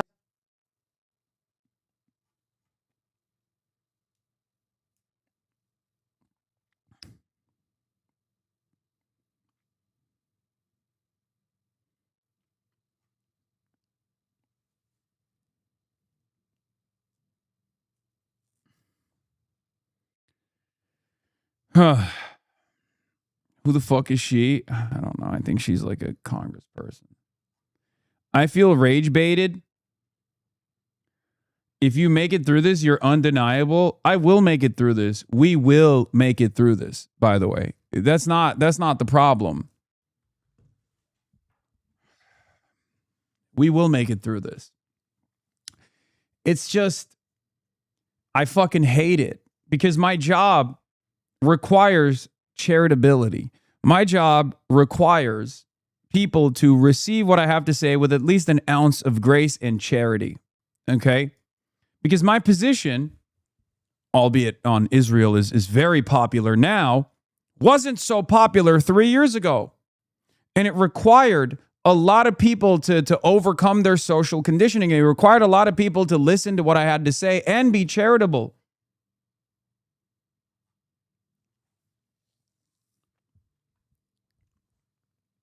And now that we're here,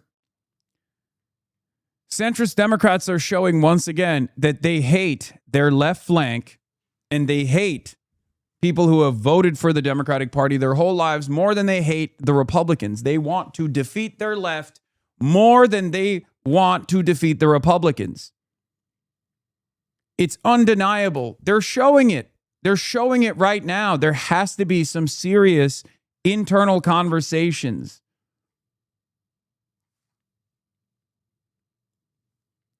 Eli Valley says, I don't know how anybody can say the Democratic Party is a safe place for Jews when its leadership has spent days publicly lying about anti-Semitism and defaming a pro-Jewish anti-fascist while the government is crawling with Nazis.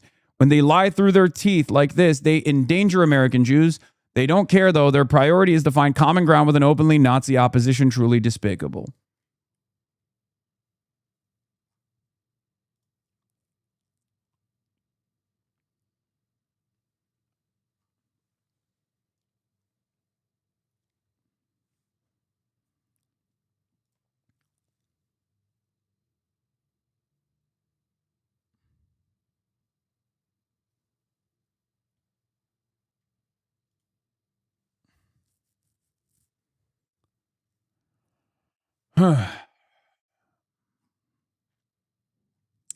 Why is Zoran endorsing Jeffries? Because Zoran Mamdani is aware of the limits of his power and influence.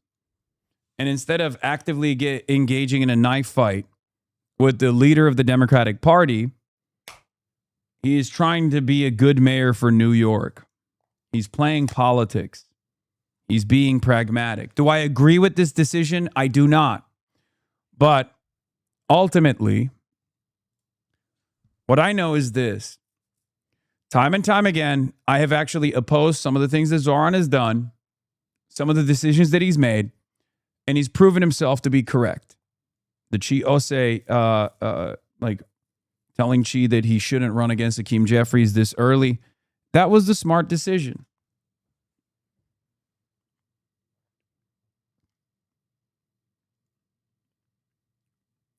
Better to win 4 other House seats than to put every egg in the defeat Jeffries basket? Yeah. Now, the problem is, I don't think that Jeffries is actually going to play ball. I don't think that Jeffries is going to sidestep attacks. And if Zoran and others who are, in this left flank, a part of our movement that have now been elected into positions of power, think, perhaps foolishly, that this problem will go away if they just, boom, chop me down, and then maybe you'll get decent media coverage from MSNBC, CNN, and you can defend yourself that way. You can just go to the liberal outlets and consistently defend certain policy positions in an uncontentious manner. You're wrong. You are not only wrong, you are fucking delusional. If this space in independent media was not a real threat to the current established order, they wouldn't be coming after me like this. And once they're done with me, they'll go after Breaking Points. They'll go after Drop Site News. They'll go after Zeteo. At least those guys understand it, though. That's it.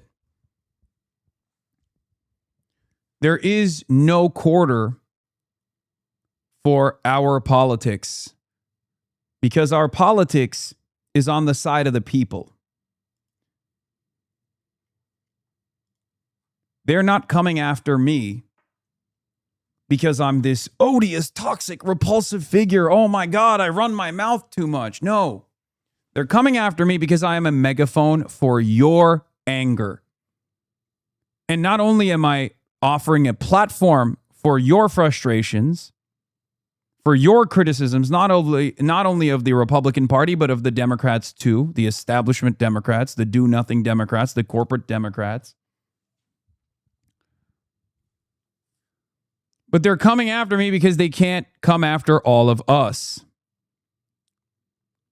So it's much easier to just yell and say, this guy's a Twitch streamer. Who cares? Just let him go. Just drop it.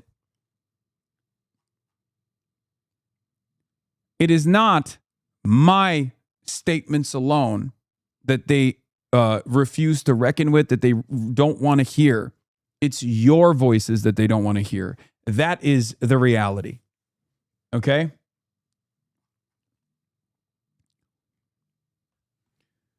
Jacobin writes, Branko Marcetic from Jacobin writes, centrists despise Hasan Piker more than they want to win. Democratic Party centrists, well-funded and single-minded war on socialists is leading them to take increasingly contorted, absurd positions against figures like leftist streamer Hasan Piker. The Democratic Party primary might be over, but the Michigan Senate race is still somehow the leading theater in the ongoing civil war for the Democratic Party's future, and an instructive case study in how the party's left-diverse centrists plan to maintain a grip on the party's future at a time when their voter base is moving away from them. 3 weeks after the Democratic primary was settled and progressive insurgent Abdul al-Sayed won the party's Senate candidacy over his centrist Israel lobby-backed opponent, there's yet another Hasan Piker news cycle gumming up the race. This time, Piker is being accused of threatening or calling for violence against Jews, specifically for showing an image of the pro-Israel Michigan State Senator Jeremy Moss, and then warning that if American Jews continue to tie themselves to Israel, eventually someone's going to come around and take action, not against the state of Israel, mind you, but against American Jews. Al-Sayed has already publicly disavowed the comments and distanced himself from Piker. A host of centrist Democrats who both have it in for Piker and were distinctly unenthused about Al-Sayed in the first place have turned these comments into a controversy, given Al-Sayed's earlier decision to campaign with a left-wing Twitch streamer. It's quite a twist in the race, even with the primary over, and the party's voters now focused on beating the hard-right Donald Trump loyalists on the Republican ticket. Mike Rogers, the party's centrists, are still effectively attacking their own candidate. The clip that they and others are responding to is not surprisingly deliberately edited to make Piker's remarks sound as offensive as possible. In a longer, unbroken video of what Piker said, he's specifically responding to two things: a user who describes themselves as an anti-Zionist Jewish person struggling to change the minds of others at their temple, and the news that Moss was withholding his backing for Al-Sayed until he fulfilled the nebulous condition of demonstrating some serious outreach to Oakland County's Jewish community. Here's a fuller transcript of Hasan Piker's remarks. Look, the anti-Zionist Jews in my community, you have a very tough job ahead of you, where you have to go back to your communities and try to get your elderly relatives to understand that this connection between Israeli and Zionism that is expressed over and over again through a lot of these Jewish institutions is teaching people the idea that Jews are monolithic. And this is it's a very dangerous mode of propaganda. And you want to know why? Because people don't fuck with Israel any longer. And if Jews in America keep putting this idea out there that they're singularly invested in Israel, eventually someone's going to come around and take action, not against the state of Israel, mind you, but against American Jews. Now, is Oakland County's Jewish community in unison making this demand of Abdul al-Sayed? No, of course not. But if there isn't opposition from Jewish figures in this community that are loud about the divergence between this representative and their own desires, then the media narrative will set in. Even if they don't realize this media narrative presents Jews as single-minded and singularly invested in the continuation of the Israeli apartheid. I don't know how many different ways I can explain this. I don't know how people don't recognize how dangerous this predicament is, how dangerous this is for Jews. You're running around basically tying your entire identity to a country that'll inevitably be seen as Jewish ISIS. And you're saying, as Jews, this is all we care about. You're making anti-Semitism worse. Perhaps it's because of the truth of that sentiment that has frustrated so many Zionists in the media, both Zionist Jews and Zionist Christians alike.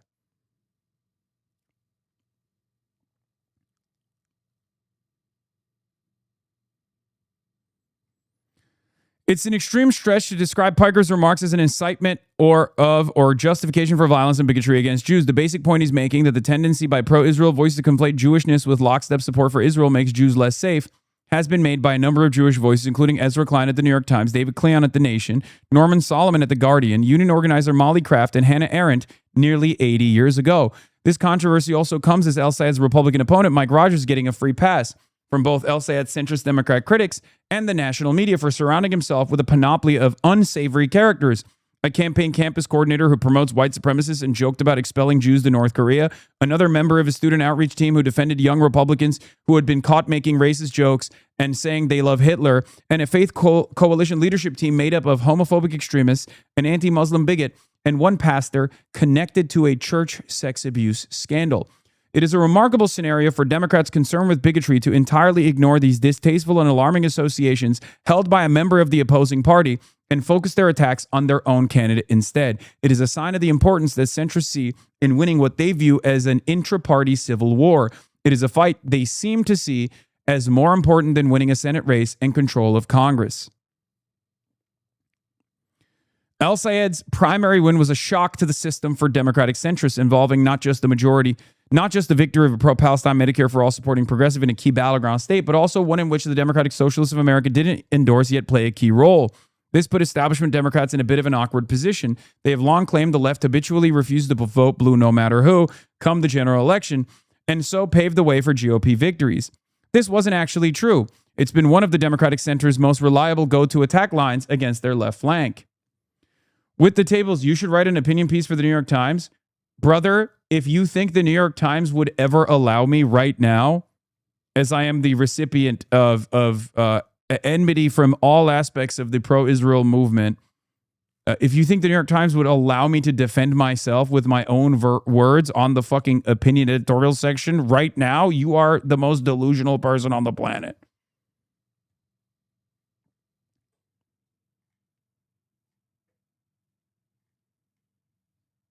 They absolutely would, friend. I have tried in the past, and they told me to fuck off, okay? Maybe today, with the additional attention, they might do that, but...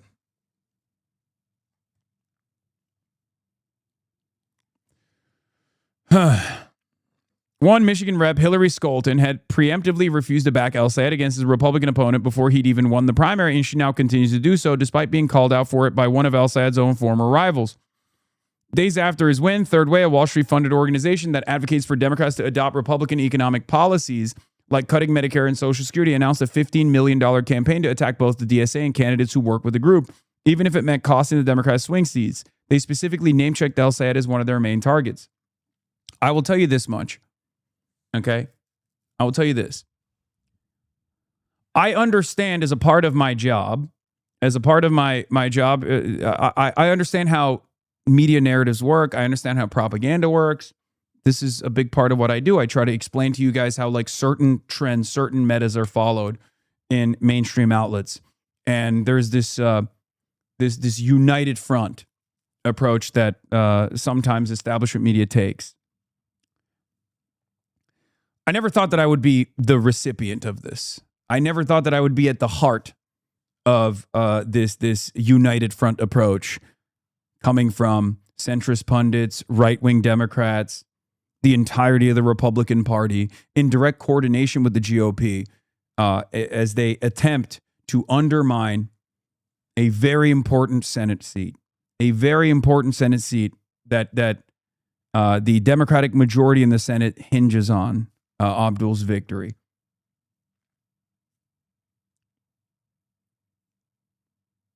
It is insane.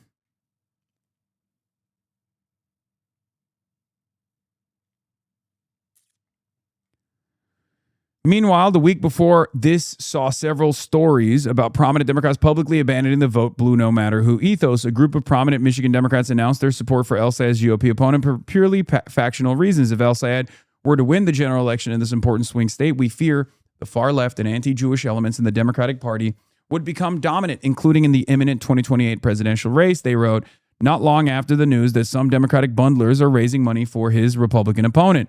Several other Democrats have similarly publicly refused to back El-Sayed, including Moss, the state senator, demanding El-Sayed make outreach to his local Jewish community. It's worth noting that El-Sayed has the support of a number of prominent Jewish figures and groups, both in the state and outside of it. So there are two things happening here. Do you expect a complete disavowal from Abdul? I don't think you guys understand. Abdul El-Sayed could literally say, I am so sorry for ever being around HasanAbi Piker. It doesn't matter. Okay? It's not going. Their job right now is to undermine his run. The job of establishment Democrats here is to literally aggressively attack him and make him unelectable so they can prove a point. Okay? So they can maintain the idea that Abdul is far too progressive. Left populism cannot work in a state like Michigan. You should see this as a direct attack against Abdul El-Sayed. A direct attack from the Republicans, as we know, but a direct collaborative effort. A direct collaborative effort by pro-Israel Democrats and also anti-Medicare for all Democrats. Because while I don't agree with Abdul on everything that he's said. I mean, he's a capitalist after all. Okay. I understand the importance of his victory. I understand it for the necessity of maintaining a Senate Democratic majority, which once again is not going to be entirely comprised of allies, as we have seen over and over again, but it will be a Senate Democratic majority nonetheless. And it is an absolute necessity to start gumming up the works of American fascism. Okay? I am much more adult about this and much more pragmatic about this than the way centrist Democrats are, because centrist Democrats foolishly think that they can withstand 2 more years of a lame duck Trump presidency. They're fucking stupid. Okay? I do not believe that we will be able to withstand 2 more years of a lame duck Trump presidency where there's no Senate majority, there's no House majority. So they can start establishing committees, start establishing hearings, and start prosecuting the Trump administration's corruption. Centrist Democrats do believe this because they're fucking dumb. They believe that it's better for the Democrats to lose than to win with the aid of the left. It is suicidal.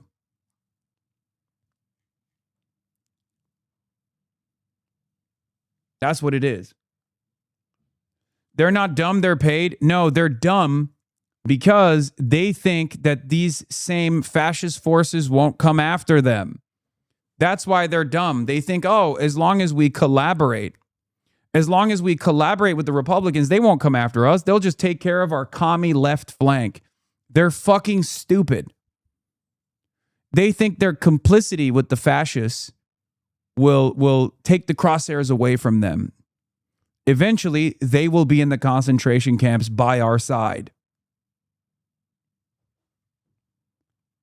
That's why I say it's dumb. Yes, Weimar 2.0 is right. Appeasement does not work. You have to fight back.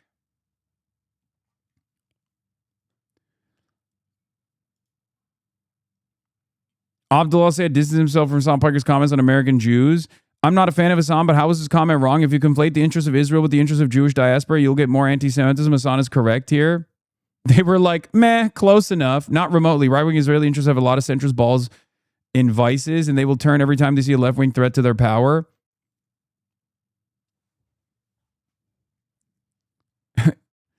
The comments in the article that Hasan made on stream aren't even controversial if you have anything above lukewarm IQ. I guess they're taking it and running because he said someone will take action against Jews. But even in the full context of the quote in the article, you can obviously tell he's not saying someone should do so, but that the narrative that American Jews are a monolith when it comes to Israel will cause harm if it's not spoken out against. Also, for what it's worth, this article is literally what he's getting at with the quote, that it's using to frame him as anti-Semitic. Conflating anti-Zionism with anti-Semitism is extremely dangerous and what gets American Jews targeted in hate crimes. The writer of this article is literally being anti-Semitic by trying to paint Hasan as such.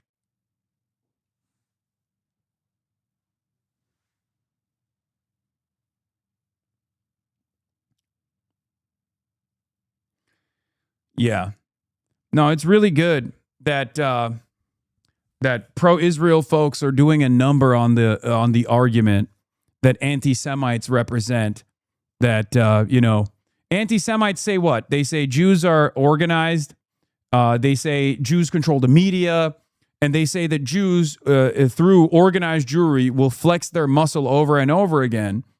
And that they're single-handedly invested in the protection of the Israeli state and its ambitions, no matter how belligerent, no matter how it diverges from American foreign policy. So it's very cool when so many prominent Democrats will then come out aggressively posturing against a prominent critic of Israel who also happens to combat anti-Semitism and then routinely say, no, you don't understand, Jews are monolithic.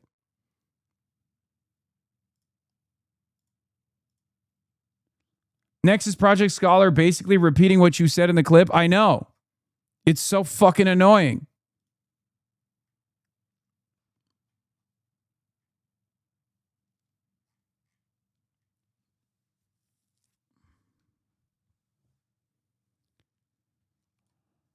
It's so insane.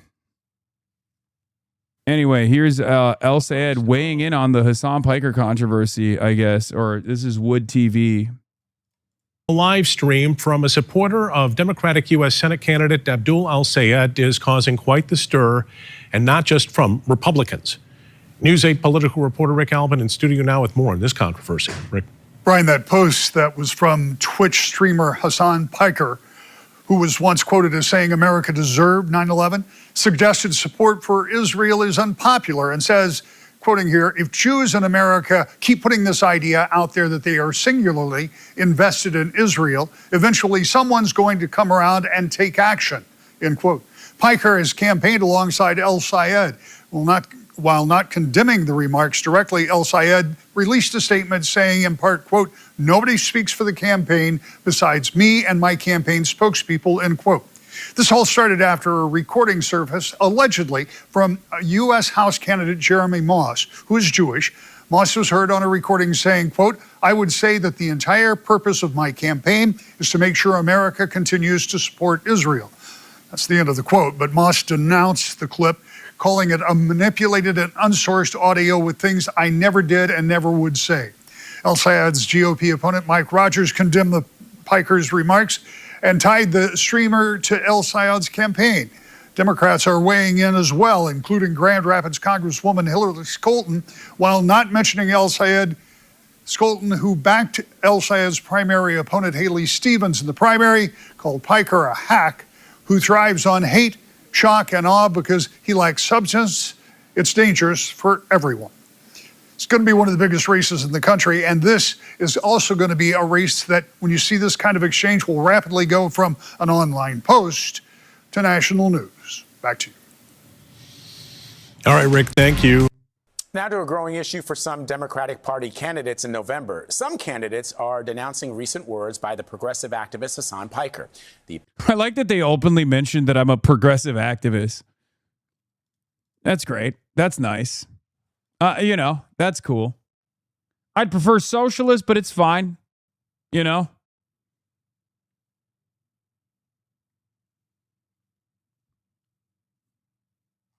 Jesus, you're on every network? Yes, dude. Yes, yes. It is a coordinated takedown. It is a coordinated effort.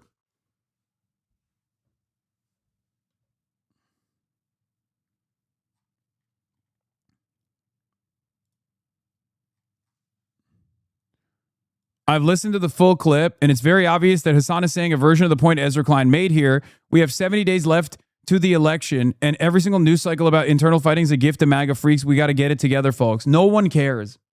The other side of this is that centrist Democrats do not care. They don't.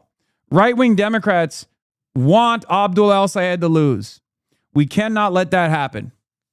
Okay? We cannot let that happen. They want him to lose.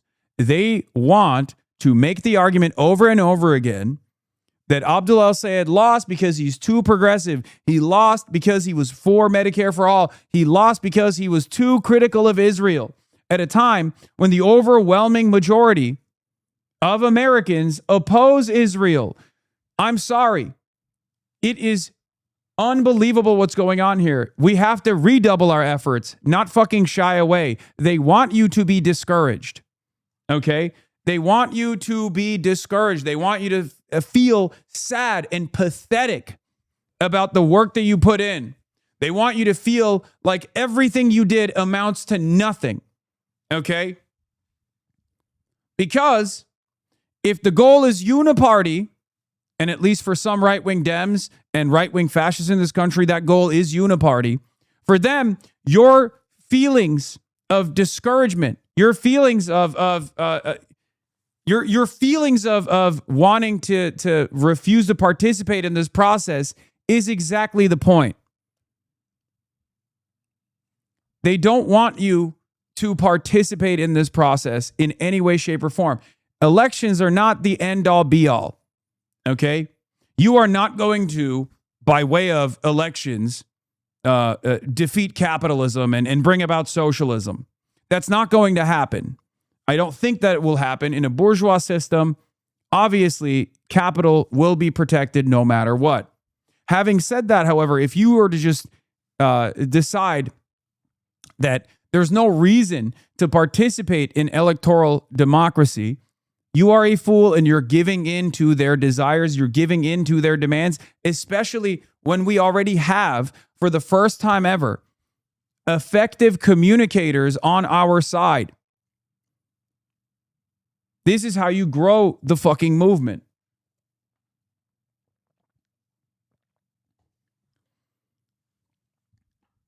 Their goal is to feed nihilism to you, the poison of nihilism.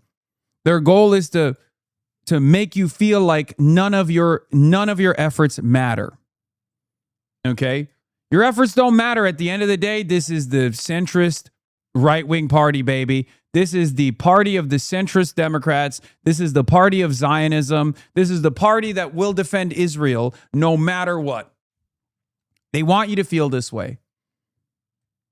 We cannot let them win.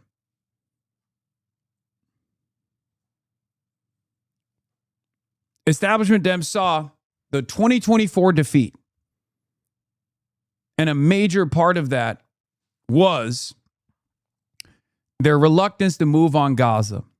They saw that, and now they are doing everything they can to make the midterms competitive after 2 years of MAGA fascism. They're trying to find new ways of punishing people who critique your emotional support apartheid state. They actively are trying to find new ways of defanging a movement that demands a recalculation of our relationship with Israel.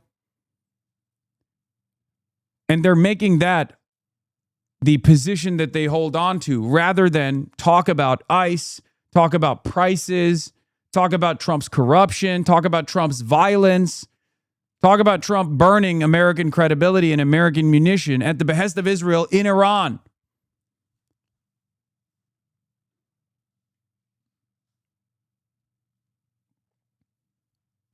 We have to see the larger picture here, and we have to continue saying the truth. They want to make it costly, but the truth will always prevail. Okay? That's it. They want to destroy your hope. They want you to check out of the political process. It makes it easier for them to control the strings of society. It makes it easier for them to never have to deal with their colleagues in the Senate or in the House of Representatives when no one is fucking talking about Medicare for all. Okay? They also don't want this wave of support to bring about real changes.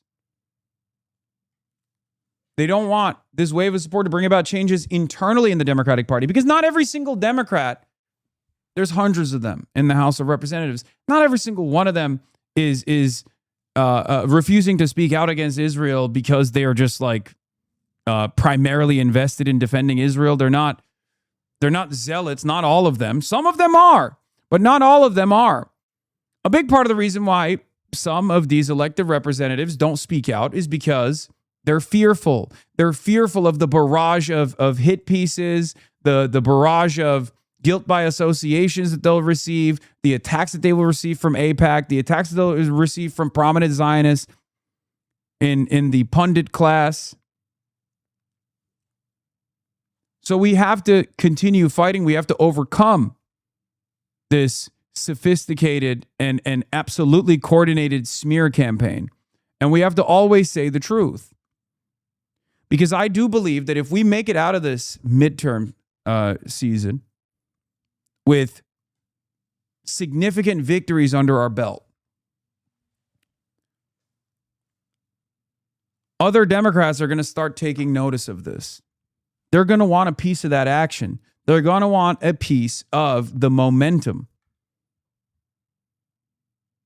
At the end of the day, these are public servants. These are elected representatives. They represent us and our interests. Okay? They represent us and our interests.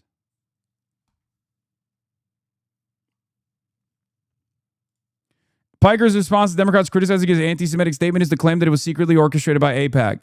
AIPAC boss call was made. They are unanimous in their hatred of me, and I welcome their hatred. If you're a defender of Israel's genocide, of its occupation, of its child-killing spree, then your boos mean nothing to me. Yeah, go ahead, Jonathan. Keep chirping.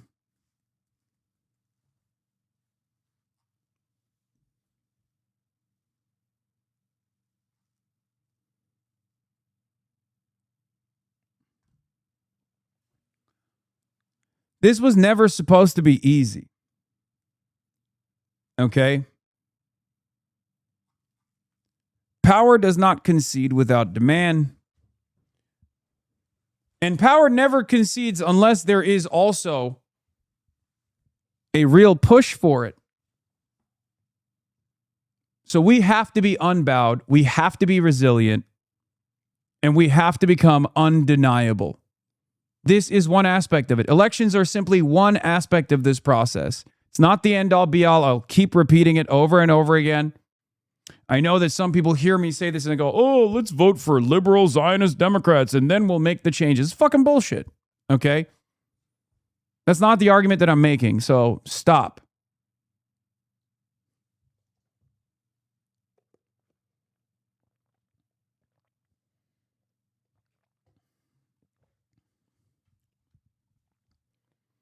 Of course, it's not going to be easy. These people did not get the positions of tremendous power by mistake, by sheer happenstance. They didn't. They worked hard. They were conniving. And of course, they're going to do everything they can to keep their position of power. They're going to do everything they can to keep their comfortable sinecures.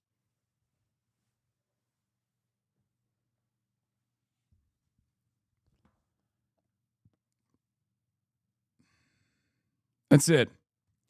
Raphael Shimonov says, I don't see anything wrong with what Hasan Piker said here. He's not saying he wants that to happen. He's stating the obvious repercussions of legacy Jewish institutions and leaders lying to Americans and the world to claim that the Jews are a monolith on pro-Israel support. What Hasan said is not only not anti-Semitic, it's not even neutral because it's anti-anti-Semitic.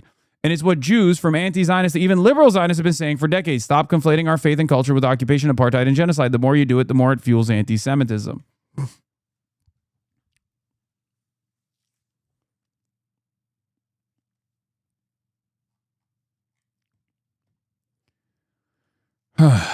Elite Dems thought Biden's age was a huge liability, and the response was to lie about his fitness, shield him from public view, and avoid talking about it.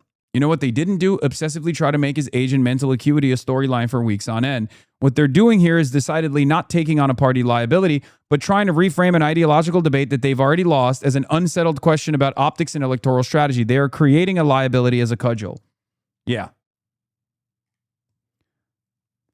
How do you seriously not fall into nihilism? I literally need guidance and advice. I've repeated this over and over again, but it's because I maintain revolutionary optimism by looking at what we have accomplished thus far. Okay? I don't take victories for granted. I don't take messaging victories for granted. I don't take electoral victories for granted. I don't just go, oh, it's too late. That's how I maintain revolutionary optimism. I hold on to threads of hope so that we can weave together a better future for America. That's how I do it. And at times, it's tough. At times, it gets quite difficult. Okay? At times, it gets quite difficult. And here's the thing.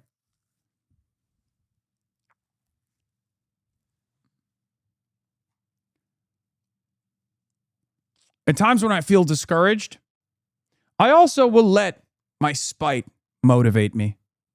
My anger and resentment motivate me to continue. Okay? And you can do that too. Imagine people that have defended some of the most violent things that you have seen. People that have no shame whatsoever, that do not shy away from, even at this point in 2026, still actively defend, go on the main stage and actively defend Israel. You want those motherfuckers to win? You want those people to win? They want you to be silent. They want you to shut the fuck up. They want you to be scared. They want you to submit. They want you to stay out of the political process. You want AIPAC to win? Get the fuck out of here. Here's the thing.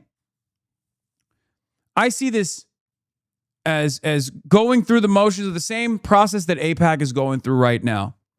It's not a secret that they despise me, okay? And I welcome them. I welcome their hatred. Not a secret. It's fine.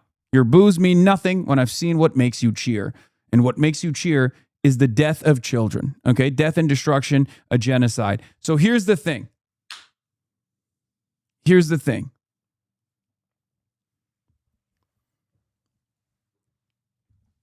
AIPAC recognizes that they are far too toxic of a political entity in American discourse now, in American politics now. So much so that Mike Rogers, who just got done in my fucking backyard of Los Angeles, California, doing not one, not two, but 3 different closed-door AIPAC fundraisers in this goddamn state, in this goddamn city.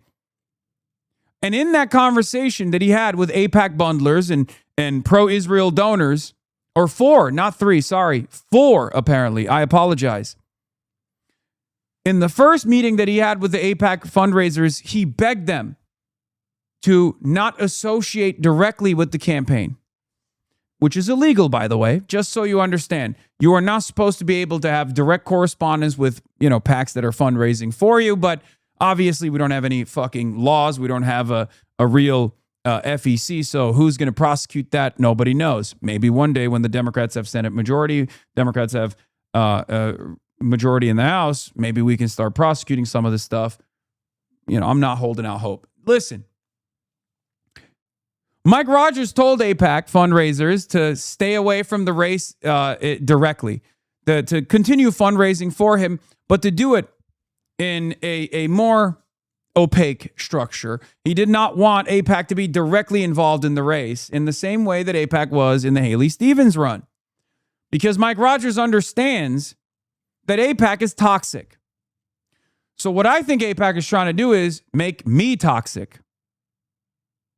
They want me to also be hidden and quiet behind the scenes, only show support every now and then. It's not going to work. Of course it's not going to work because 1, I'm a fucking Twitch streamer. Okay? And 2, even if I were to go away, people's resentment towards Israel will not. I didn't invent hating Israel, okay? Yeah, here it is. Rogers' allies urged AIPAC to get involved without putting the group's name front and center. People familiar with the talks told Axios one option, directing AIPAC donors to a pro-Rogers super PAC instead of the group running its own ads, or a joint fundraising group the Rogers campaign has established with the national GOP. Rogers' team also proposed hiring AIPAC political strategists to help guide its effort. But AIPAC officials weren't satisfied. They leaked it to Holly Otterbein at Axios. AIPAC officials weren't satisfied. The group wanted a visible role in defeating al-Sayed and argued that because Rogers is strongly pro-Israel, al-Sayed would time to the pro-Israel lobbying group regardless.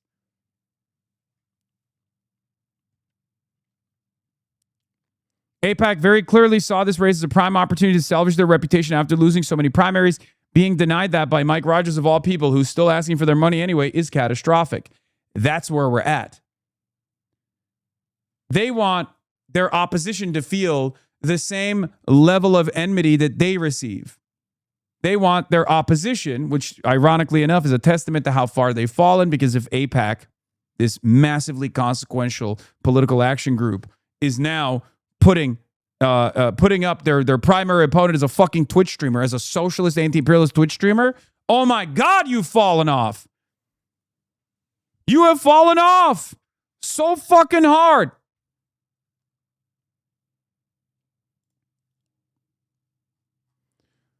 Multiple Democrats and caucus have decided to speak out against Hasan Piker today. Josh Gottheimer, Jackie Rosen, Hakeem Jeffries, Richie Torres, Elisa Slotkin. They're Israel First Democrats. It's that simple. That's it.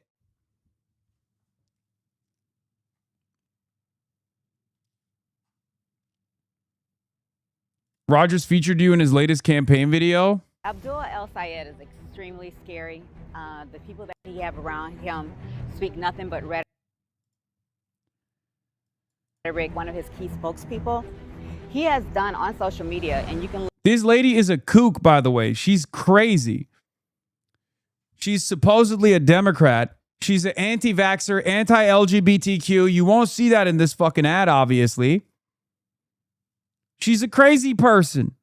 Look it up for yourself regarding how much he's a racist and how proud of it he is. I don't give a what black people care about. Oh, black people care about this. Black people care about that. Like, shut the up. Black folk want to engage in radical activist language in this chat. Suck my back to a better time when lynchings were happening. This is what I like. It's because I'm racist. That's why. It's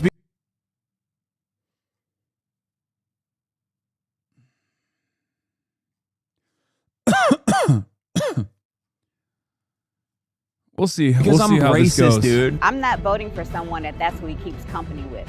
I don't expect your friends to be everything that you think and say and do. But when we're talking about rhetoric like that, and that 9/11, that the United States deserved that. America deserved 9/11, dude. I'm saying it. What else is he up to?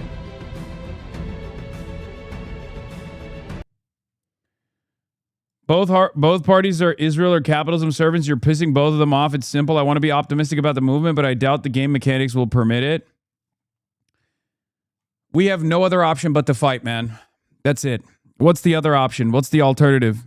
We just let him win? We can't. So we keep fighting. It's that simple.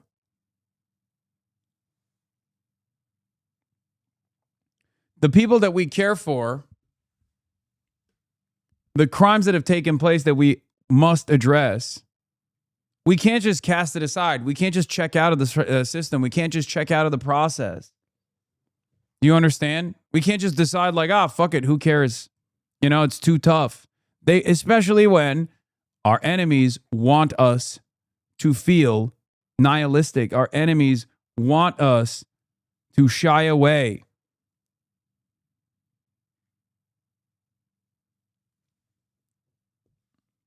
I feel like we're at an inflection point in this country's politics. Path A is the people waking up and continuing to support people like you and the DSA, and we might be able to achieve a better future. Path B is rebuking DSA and you, and we just roll straight into fascism. Look, the job's not done, and it'll never be over, okay? I will never let setbacks like this get in the way of demanding further progress no matter what.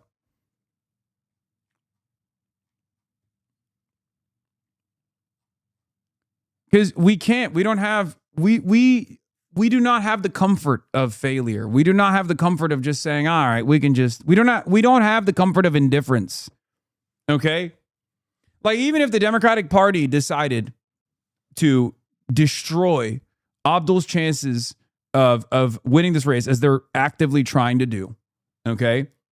And that they were able to just quietly destroy all of the DSA aligned and DSA cadre candidates and pack them up. What are we supposed to do? Just decide it's over? We don't have the luxury of indifference. We don't have the luxury of complacency. We just can't. We can't allow it to happen.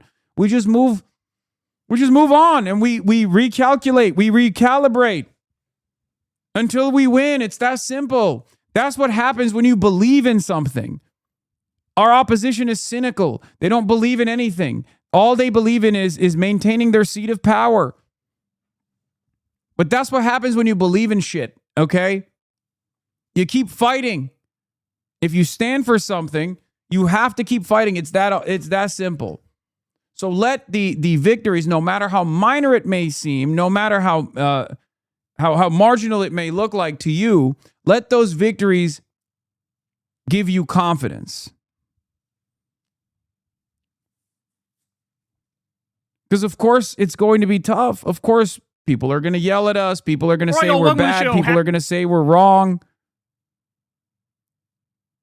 MAGA erupts in fury with Hasan derangement syndrome. Tuesday. Hope everybody out there is having a great day. Got a lot of stuff to get to today. So in a little bit, Trump has a stage 5 meltdown at Tucker Carlson and Marjorie Taylor Greene because MAGA has completely and utterly collapsed around him. So I'll have a lot to say about that. We also have Joe Rogan taking shots at AOC and mocking her over her comment that woke one was crazy. So we'll dive into that as well. And then later on, we have a billionaire, Mark Cuban, panics and throws a tantrum against universal health care, Medicare for all, which is just beyond disgusting and grotesque, and he should be ashamed of himself doing that. So I'll have a lot to say about that as well. And you guys know the deal, man. Everybody do me a big favor and subscribe to the channel and click that bell icon. That helps out big time and costs you nothing at all. You, of course, can support the show on Patreon as well. Remember, y'all, this is real independent media. I've never talked to an advertiser. I've never done an ad read. I never will do that. I'm very proud of what we built here. You guys made that possible by giving $1 a month or $2 a month or $5 a month. So I appreciate it from the bottom of my heart. And then, of course, you could also sign up for Crystal Kyle and Friends on Substack. That link is below. And go sub to Corin's World and come hang out with us live on Monday nights as well. All right, let's go ahead and jump right in. So let me start with this. Abdul derangement syndrome and Hasan derangement syndrome has now hit crisis levels. Okay, I mean, this is like nuclear levels of bad faith attacks and smears and, disgusting, underhanded, bullshit, dirty politics nonsense. That's what we're now witnessing here. So, you had a disgusting and fraudulent attack from Mike Rogers, the Trump cuck, running against Abdul. He said the following: more calls for violence coming out of the El Sayed campaign. Here is his running mate, Hasan Piker. What? Saying that if American Jews support Israel, they will be violently targeted because of it. This is all in reaction to Michigan Democratic congressional candidate Jeremy Moss, who happens to be Jewish, saying he is unsure if he will be able to support Abdul for these very reasons. Absolutely disgusting, he puts in all caps, so you know he's serious. If Abdul El Sayed had any courage at all, he would call this out and disavow Hasan Piker once and for all. We're waiting, Abdul. Okay. So he's citing this DSA Watch account, which is another hack smear account, which looks for out-of-context clips to try to smear left-wing people. And he plays a 51-second clip here. Now, I'm going to get to Abdul's reaction in a second. But first, let's go to this.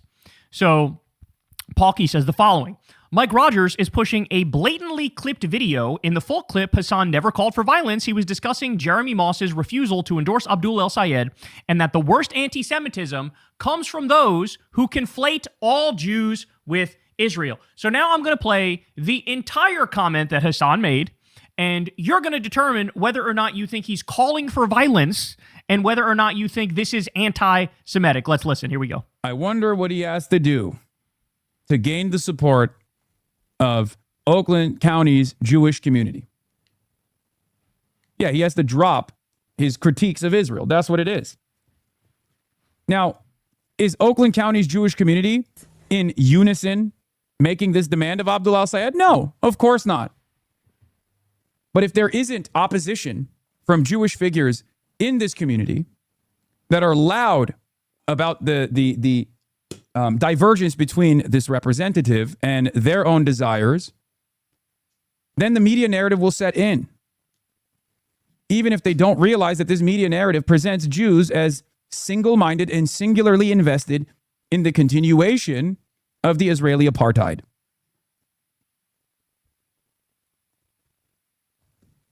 I don't know how many different ways I can explain this. I don't know how people don't recognize how dangerous this predicament is, how dangerous this is for Jews. You're running around basically tying your entire identity to a country that inevitably will be seen as basically Jewish ISIS. And you're saying, as Jews, this is all we care about.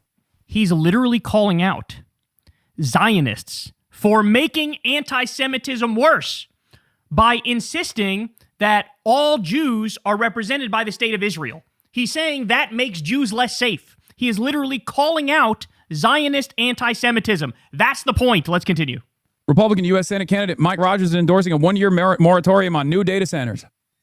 Look at that. Look at that.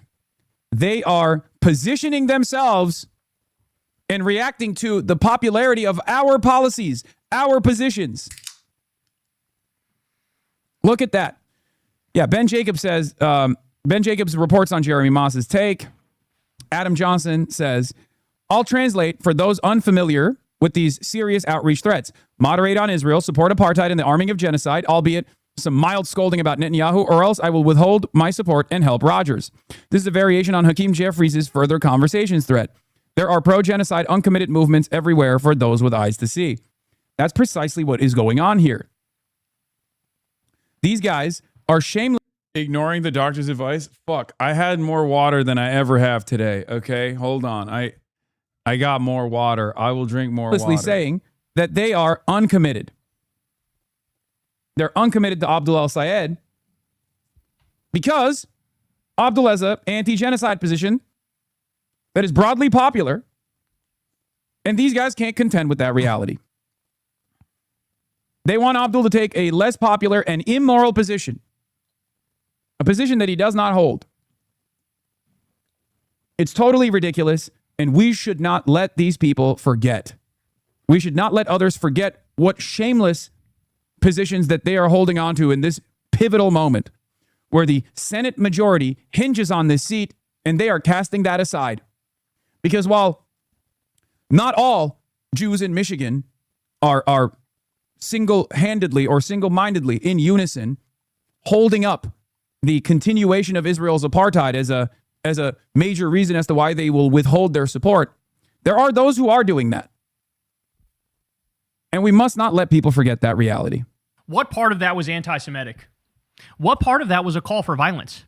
The Mike Rogers campaign, the MAGA Republican Mike Rogers, is simply flat out lying, and aggressively so.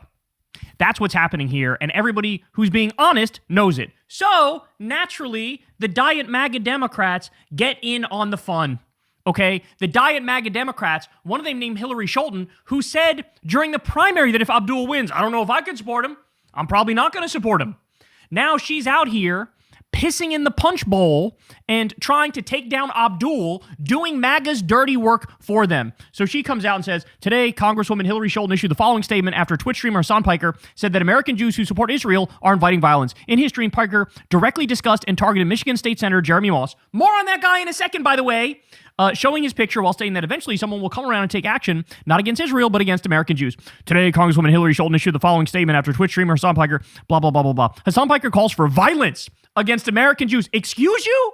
That's just fucking defamation. You're just fucking lying. And directly naming a Michigan elected official and future congressional colleague, Jeremy Moss, are unacceptable. Full stop. Piker is a hack who thrives on hate, shock, and awe because he lacks substance. Oh my God, that's so ironic because all he was doing was talking substance there. It's dangerous for everyone. We should all be calling out this disgusting rhetoric so it loses its grip on our politics once and for all. It has no place in Michigan and no place in our country. So Hasan literally calling out anti-Semitism is anti-Semitism according to these people, and is a call for violence according to these people. You literally cannot make this up if you try. So Justin Canoe says the following. He didn't call for violence. He rightly pointed out anti-Semitism is rising because of Israel's actions. And the more American Jews defend them and do the work of anti-Semites by tying Jews to Israel, the worse it will get. And here you are doing exactly that. It is amazing. I've never seen such a faker outrage cycle in my entire fucking life, bro. I've never seen one this bad. By the way, just for those of you who are unaware, and just so you know how utterly obnoxious and fake this outrage is, here's a video that was posted by HasanAbi Productions. It's a 30-minute compilation of Hasan calling out anti-Semitism and how criticism of Israel shouldn't be conflated with criticism of Jews, okay? So next time somebody accuses him of being an anti-Semitic based on a 20-second out-of-context clip, show them this. And you don't even have to say anything. Just show them this. I'm obviously not going to play the whole thing here, but listen to the sort of stuff that Hasan says all the time. Anti-Semitism is a canary in the coal mine of fascism. It's one of the oldest bigotries that has caused those of the Jewish faith a tremendous amount of pain. From pogroms to the Holocaust, Jews have always been singled out by those in power as a scapegoat for instability and economic volatility people in power caused. A resilient, nascent anti-Semitism is a constant threat, especially as economic instability makes those in power seek out old targets. They're not very creative, usually. They just always rehash the same propaganda over and over again. This is precisely the reason why I am terrified of the conflation of anti-Zionism and anti-Semitism. I mean, he could not be more clear. It's literally 30 minutes of him making the point that the enemy is Zionism, the enemy is not Jews. Jews are our brothers and sisters. How many times and how many ways can he make that same point? So, to my surprise, Abdul drops a statement. My statement on Hasan Piker's comments regarding Jeremy Moss. Abdul says, quote, I believe all Americans deserve the right to advocate for what they believe without fear of violence. This is particularly true for communities that have been intimidated for their beliefs in the past. My commitment to Jewish safety is the same as my commitment to the safety of my own daughters. Anti-Semitism is a scourge, and we need to address it in all its forms. Yeah, his big mistake was saying my statement on Hasan Piker's comments regarding Jeremy Moss, or his comms team putting that out there. Because if he just like released this statement in and of itself, then it's fine. It's the same thing he's been saying over and over again, right? But then the media immediately took that as like, oh, he's distancing, he's disavowing, we finally got him. And it really sucks because, like, it doesn't even suck for me. I don't care. You know what I mean? Abdul El-Sayed could come out tomorrow and be like, I fucking hate this guy, right? Who gives a shit? I care far more about what he stands for, what he's advocating for, what he's fighting for. And obviously I would care as much as, how this signals that he might be invested in capitulating, right? Invested in capitulating to power centers in the party. But he's not doing that. I don't believe he's doing that. The reason why I feel so discouraged about this is because this allows a new opening, a new line of attack to say, oh, well, now that you've admitted that this guy is toxic, now that you're distancing yourself from him, now that you're distancing yourself from him, are you ready to apologize every day for the rest of this election cycle for ever entertaining Hasan? And it's also based off of a falsehood. Because if he were to say, yeah, what Hasan is doing is dangerous, it's toxic, how dare he claim that Zionists make Jews less safe by consistently conflating Zionism with Judaism, then they can turn around and attack him for his own words because he's also said that. Because it's the truth. They'd be like, oh, really? So why did you say that last week? Why did you say that the week prior? This is the Zoran problem as well. And I stand against any rhetoric that puts the community at risk. But I want to be crystal clear. Nobody speaks for this campaign besides me and my campaign spokespeople. And while politicians and pundits try to make this race about a Twitch streamer, we're going to be talking about gas, groceries, good schools, and healthcare. Because that's what Michiganders keep asking about. It's why I'm fighting to get money out of politics, money in your pocket, and Medicare for all. So he doesn't fully throw Hasan under the bus. He doesn't do that. But he also doesn't really say, like, they're lying and this is fake outrage, right? And so, naturally, some people are criticizing Abdul here and going, really? Really? Because it almost feeds in to this mind virus of faux outrage that, like, Hasan was being anti-Semitic and calling for violence against Jews, which is a flat-out lie. A flat-out lie. So, I don't know why you would drop this statement in particular, okay? I don't know why. I'm sure in Abdul's mind, he thinks like, well, I didn't throw Hasan under the bus, so like, that should count for something. But I don't know, it seems to me to just be feeding the fake outrage cycle. Because what they're going to do now is they're going to go, we got him. And they're going to, you gave them an inch, now they're going to try to take a mile. That's how it works. You can't give these motherfuckers a centimeter or a fucking millimeter. Okay? This was fake outrage. They were lying from the beginning, and that's what needs to be said. That's what needs to be pointed out. It should be pointed out that Hasan was calling out anti-Semitism in the clip where they say he's being anti-Semitic. So now, by the way, this guy who the Diet MAGA Democrats are rushing to the defense of, Hillary Scholten is rushing to the defense of, and Mike Rogers is rushing to the defense of. Listen to what Michigan State Senator Jeremy Moss, a Democrat running for the U.S. Congress this November, was caught on tape saying. And what he said on tape is, quote, I don't think it's wrong for Israel to use America as a pawn. America is not our homeland. That is like literally the definition of being Israel first. That is a comment, ladies and gentlemen, that should be criticized by everybody. To not criticize that is fucking insane. It is insane to not call that out directly. And yes, people like this, increase anti-Semitism because they come out and they say, Israel is representing all Jews. If you're Jewish, Israel is representing you. So when they shoot babies in the face, when they bomb innocent people, when they bomb UN workers, when they bomb World Central Kitchen workers, Israel is representing the Jews when they do that. That's what they're doing. And when you say that over and over and over and over and over, that will lead to an increase in anti-Semitism because you're trying to connect all Jews to genocide. And that's bullshit. So you are increasing anti-Semitism. He is doing that. And that's the point that Hasan was making. Important that pawn transcript is inaccurate is not what he said, but the other stuff is correct. So he claims it's all fake. Yeah, what was so that was a hot mic moment from Jared Moss, by the way. And I don't know if he said it's okay to make America a pawn of Israel. I think he might have he might have said something different. But I'm pretty sure the rest of he literally said like Jews are not native to America, it's not our homeland, etc. Yeah, he said some unhinged shit. Here's the audio clip. You can listen to it on your own. But I think that the transcript fucked up some of the things that he had said. And that's why he's claiming that he didn't say any of these at all, or that the recording was doctored at all. And so honestly, I would say that the entire purpose of my campaign is to make sure America continues to support Israel. You know, I don't think it's wrong for Jews in America to want to put Israel first. America is not our homeland. We have. Yeah, this part gets mumbled. But the other aspects of the speech are just like very clear, right? Like where he says, you know, I think he's saying, I don't think it's wrong for Jews to care about Israel instead. I think that's what he's saying. But then he like straight up says unhinged ass nonsense. That isn't true. That's the problem. This is not true. Okay? This is objectively untrue. Of course, for American Jews, America is their homeland. Okay? This is what I mean when I say like this is not representative of the broader Jewish mentality.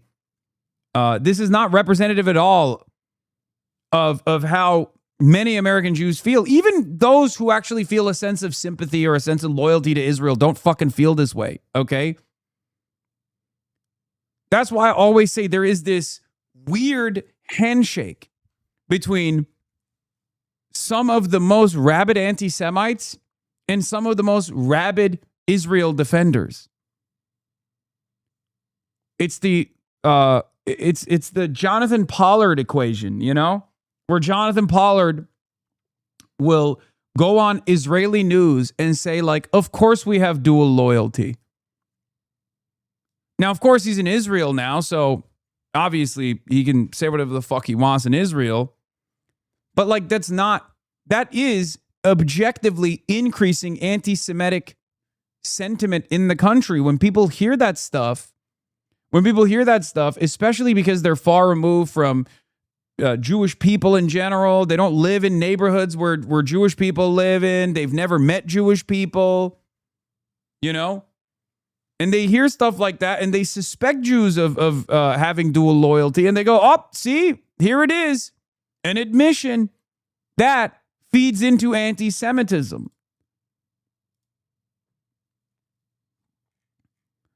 Yeah, Matthew Petty responds, the head in the office, saying, here's Ezra Klein saying almost the exact same thing Hasan Piker is being denounced for, by the way. Anti-Zionism is rising as a response to what Israel is doing. It will simply not be possible to treat it as a marginal viewpoint that can be shamed or shunned into invisibility. Yes, anti-Semitism often cloaks itself in anti-Zionism, so don't do the anti-Semites work for them. If you keep telling people if they oppose the Jewish state, then they must hate Jewish people, eventually they will believe you. That's what I mean when I say you're teaching people the wrong lesson. Right? Matt Petty says, in-group versus out-group. To which Bolsa de Miedo responds with, it's literally too late. Dual loyalty is now mainstream. Debate is now between those who say that Jews are directly activated by the Israeli government, Pollard style, or it's just general political affinity. Now, that's a more cynical approach than the one that I take. Okay? Like, this is, I think Bolsa de Miedo might even be in Israel, if I'm not mistaken. He might be one of the anti-Zionist Jews in Israel, which, of course, is it kind of breaks your brain a little bit when you're at the center of it all. But it definitely breeds a lot more resentment, a lot more hostility. They're like BM, the other guy who's always in my replies being like, dude, shut the fuck up. It is Judaism. And it's like, dude, please stop. I understand that, like, you lived through this process in Israel as a anti-Zionist Jew, so your opinion on it is, I really hate you. Yeah, BM, I really hate you on Twitter. But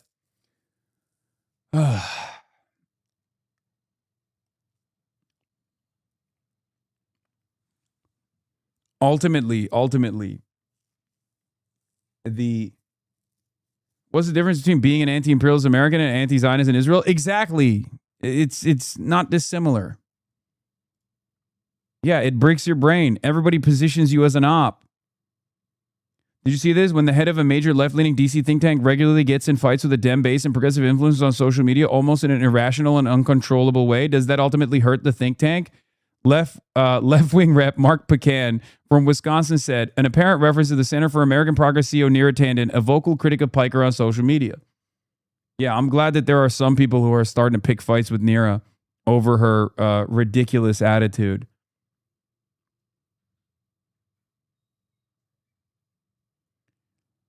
Anyway, the point that I'm making is this. If anti-Israel sentiment is already is no longer a matter of discussion, right? If both sides are increasingly becoming more and more anti-Israel, the question remains, do people become anti-Israel from an anti-Semitic perspective, or do people become anti-Israel from an anti-Zionist perspective? And I don't want to know the answer to that question. But what I can tell you is this. A lot of the pro-Israel institutions that actively attack me are playing a very dangerous game. Because you take me out, next guy, well, there are already plenty of people that are prominent in this field, in this space. Many of them are not so careful about making this distinction, okay?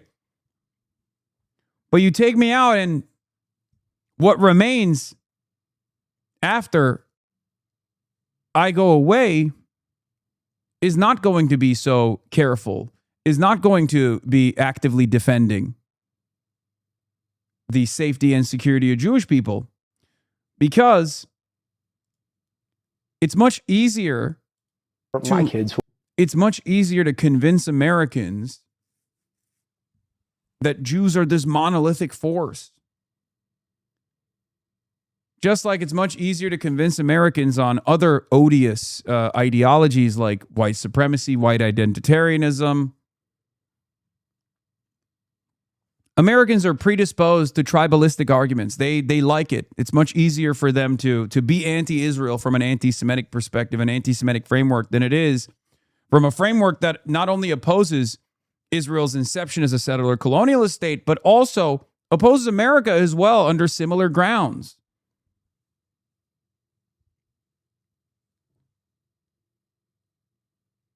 And it's very frustrating when I see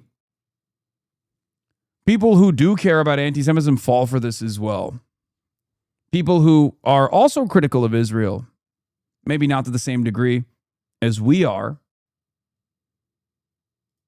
And yes, Hillary Skolton is still talking about how she refuses to endorse Abdul al-Sayed. Jamie Raskin, you're standing next to this person. Please speak something reasonable here. Please, Jamie Raskin, what the fuck? Like, yeah, we don't see fucking eye to eye on you know, a lot of issues, and probably on Israel as well, but it doesn't matter. You're a little bit more, you're center left. Else I had then, are you wheeling it over? And if it is, this big tent, then why not endorse it? Yeah, so Abdul has not reached out to me yet. If he would, I would have some questions. I have not endorsed him yet. And I think, as I made pretty clear, a lot of it has to do with past associations with Hasan Piker, current statements, and I have received a lot of feedback, both positive and negative, from voters in my district. And one of the things that I know is I am deeply engaged on this issue, talking with folks about how they feel, but getting a lot of support from people who are saying, thanks for helping us to think really critically about this issue and to question whether this is the right direction for our party. But make no mistake, I'm not here speaking for Jamie or Sean on this issue, but I think I have been pretty clear on that. And one thing I know that voters in West Michigan have come to rely on is a representative who will speak her mind, speak with authenticity, and show up to answer even sometimes tough questions when they're posed. And that's not something I'm afraid to do. Are you comfortable with the possibility that helps Mike Rogers win in November and possibly swings the Senate to Republicans? I think that it's up to the top of the ticket to unify the top of the ticket. I think that's a lot of power to give a single congresswoman that I could potentially sway the outcome of the election. There aren't many speaking out against Abdul. I wouldn't go so far as to say I'm speaking out against him. I have spoken out against Hasan Piker pretty clearly, and Abdul crushed in this district, by the way.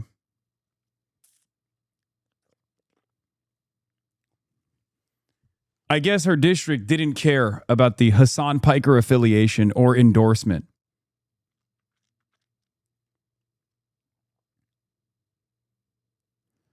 Did you see this Raskin statement from a couple weeks ago on Israel?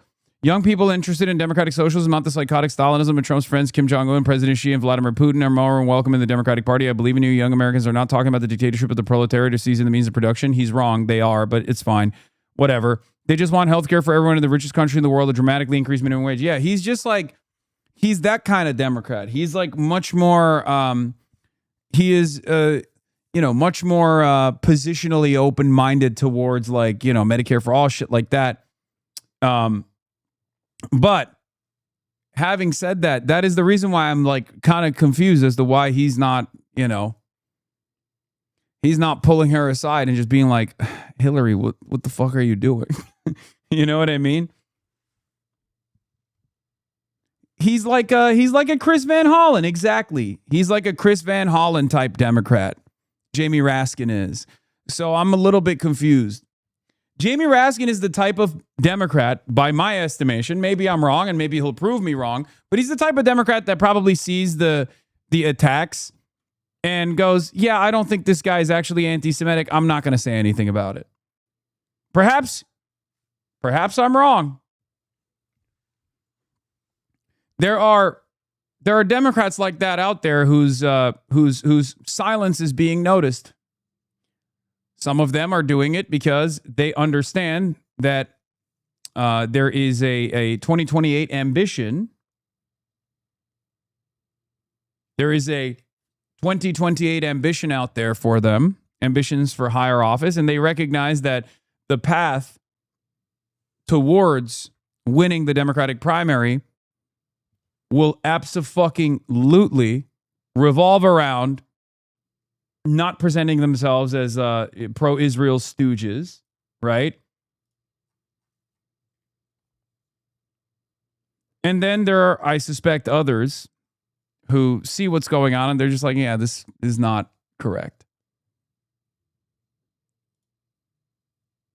Well, I supported Haley Stevens, and I think I made the reasons clear why I did.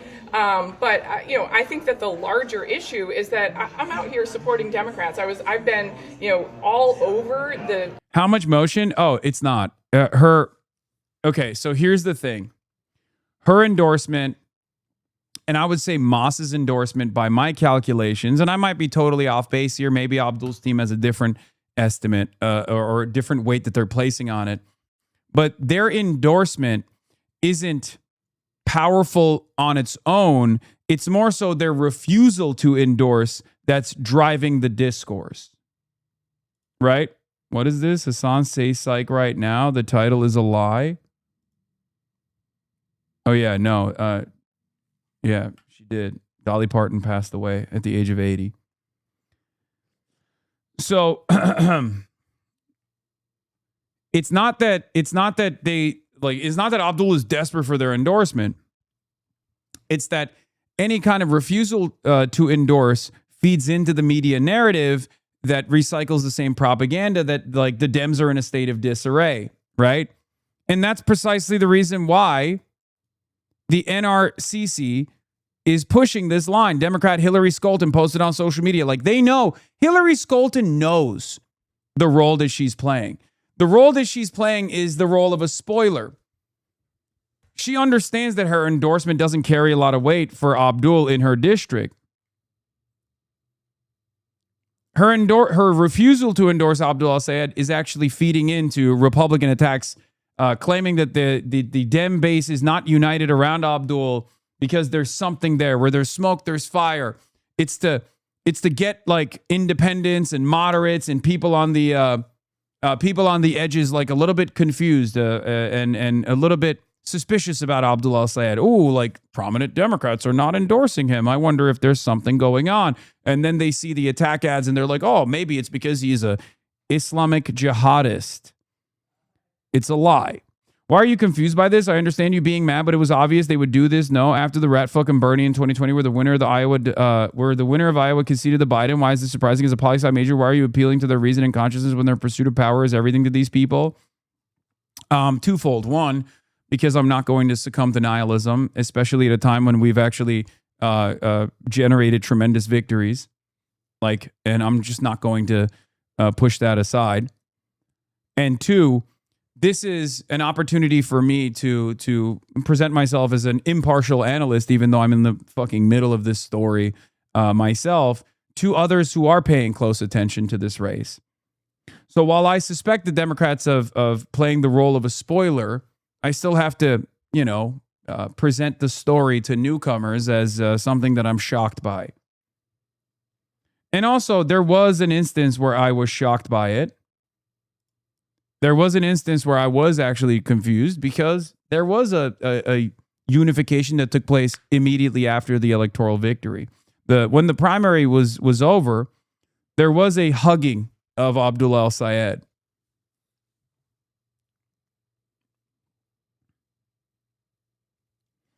Hasan Piker's dangerous and hateful language targeting Jewish Americans has no place in our civic discourse. Suggesting that Jewish Americans bear responsibility for hatred or violence directed against them is wrong, dangerous, anti-Semitic. We can and should argue fiercely over policy. No American should be told that their political beliefs make them responsible for hatred or violence directed against them. There is a bright line between vigorous debate and rhetoric that stokes hatred towards our neighbors. Mr. Piker has crossed that line repeatedly and unmistakably. Again, same message. Boss call. Same message every time. These guys don't have an independent thought of their own. It's I think why they won't have you on. Yeah, this is exactly why they won't have me on. Here is Waters after last night's Abdul al-Sayed conversation saying he actually kind of likes the guy. In this case, I thought the interview was fine. Thought it was compelling. He's a confident guy, kind of a guy's guy, but I don't trust him. I like him. I don't want to like him. I like him for some stupid reason, but he's not right for Michigan. Yeah.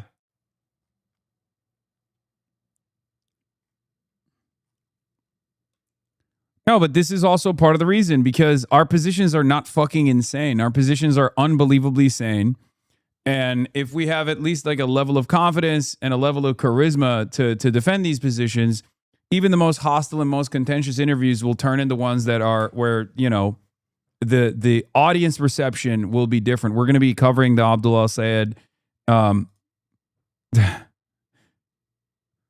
going to be covering the Abdul al-Sayed Jesse Waters interview in a second, because it was very good. He did a lot of great things in that interview.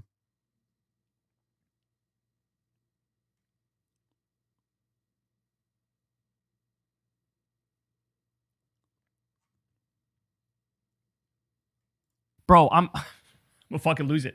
I'm gonna fucking lose it. Now, by the way, the little cherry on top of this conversation, and this is what Abdul should have said. The official Mike Rogers campaign outrage team is full of neo-Nazis who participate in group chats that praise Hitler and call for Jews to be sent to North Korea. You won't hear about this because Mike Rogers supports Israel, so the media will lie about Hasan instead. This is literal, guys. This is literal. New, Mike Rogers announces members of Outreach team who defended Hitler group chat and spread misogynistic comments. Quote, chat filled with praise for Hitler, gas chamber jokes, racial slurs, and rape comments. Jesus Christ. Quote, I love Hitler. He referred to black people as monkeys. And the watermelon people, amused about putting opponents in gas chambers and called rape, quote, epic. These are the people working on fucking Mike Rogers' campaign. And we're having a conversation about Hasan Piker, who was calling out anti-Semitism? Oh, no, bro. So, guys, I gotta say, I feel fucking horrible for Hasan, man. They lie about him so shamelessly, so brazenly, so aggressively. They like bully the media into just accepting their description of events. Now even Abdul released a statement that doesn't really throw Hasan under the bus, but also doesn't defend his name. Like, see, now I'm sort of fed up. I'm sort of fed up of even the defense of like, well, I believe in free speech and I'm against cancel culture, so stop canceling Hasan. No, somebody needs to go out there and stand 10 toes down and puff their chest out and say, he believes in universal rights. He believes in protecting every minority community. He believes in raising taxes on the wealthy and redistributing and giving people healthcare and giving people education and ending the wars and not arming a genocide. He's right. He's right about all that. Enough with the fake outrage, smear bullshit. And that's what it is. It's just smearing. So, look, what we're looking at here is Hasan derangement syndrome. And never give in to fake outrage. Ever, ever, ever, ever, ever, ever, ever. Okay? And then also what I'll show you is we got Hasan derangement syndrome, and that's being used in service of Abdul derangement syndrome. So here's a great example. Now remember, they went after Hasan here for calling for violence. He didn't call for violence. And for being anti-Semitic, he was literally calling out anti-Semitism. They were dead wrong on all counts, right? Here's the sort of stuff that Mike Rogers surrogates, when they're not goose-stepping and zig-heiling and praising Hitler in the group chat, here's what Mike Rogers surrogates are saying. Listen to this. Talk about another state that you raised, another big state, Michigan, the face-off between Democrat Abdul El-Sayed and former Congressman Mike Rogers. The NRSC continues to put out social media posts claiming that Abdul El-Sayed has quote-unquote terrorist ties, and yet there is no evidence that he has terrorist ties. Senator, should the NRSC stop running those ads? Well, we know without question that he had family members who helped resource Osama bin Laden. Oh my God. Oh my days. You have U.S. senators going, well, sure, but you know, he's basically in Al-Qaeda. He's basically ISIS. You know, he personally helped Osama bin Laden. So like, yeah, bro, I think that's fucked up. The shit that Republicans get away with. Bro, we live in a country where Rush Limbaugh, one of the most hateful motherfuckers of all time, got the Congressional Medal of Freedom from our pedophile terrorist president. And I'm supposed to be mad at Hasan Piker for being correct, for saying true things, for supporting universal human rights? That's the scandal? That they tarnished something and twisted it and lied about it and pretended like he was being anti-Semitic when he was calling out anti-Semitism? Pretending like he called for violence when he fucking didn't? He was literally warning about an increase in violence because of Zionist anti-Semitism. That's the whole point.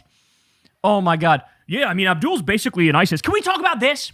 Can we talk about this? Hey, Hillary Schulten. You know, I replied to Hillary Schulten with her fucking smear attack against Hasan. And what I said to her is, do you have any thoughts on our pedophile terrorist president bombing innocent fishermen and murdering them literally today? You've said nothing about the pedophile terrorist president murdering innocent fishermen with no due process whatsoever. You've said nothing about that today, but you called out Hasan Piker, a fucking Twitch streamer. Are you kidding me? I mean, these people are sick. These people. It just makes the entirety of the Democratic Party look deeply unserious. It makes the entire anti-Trump movement look fucking stupid.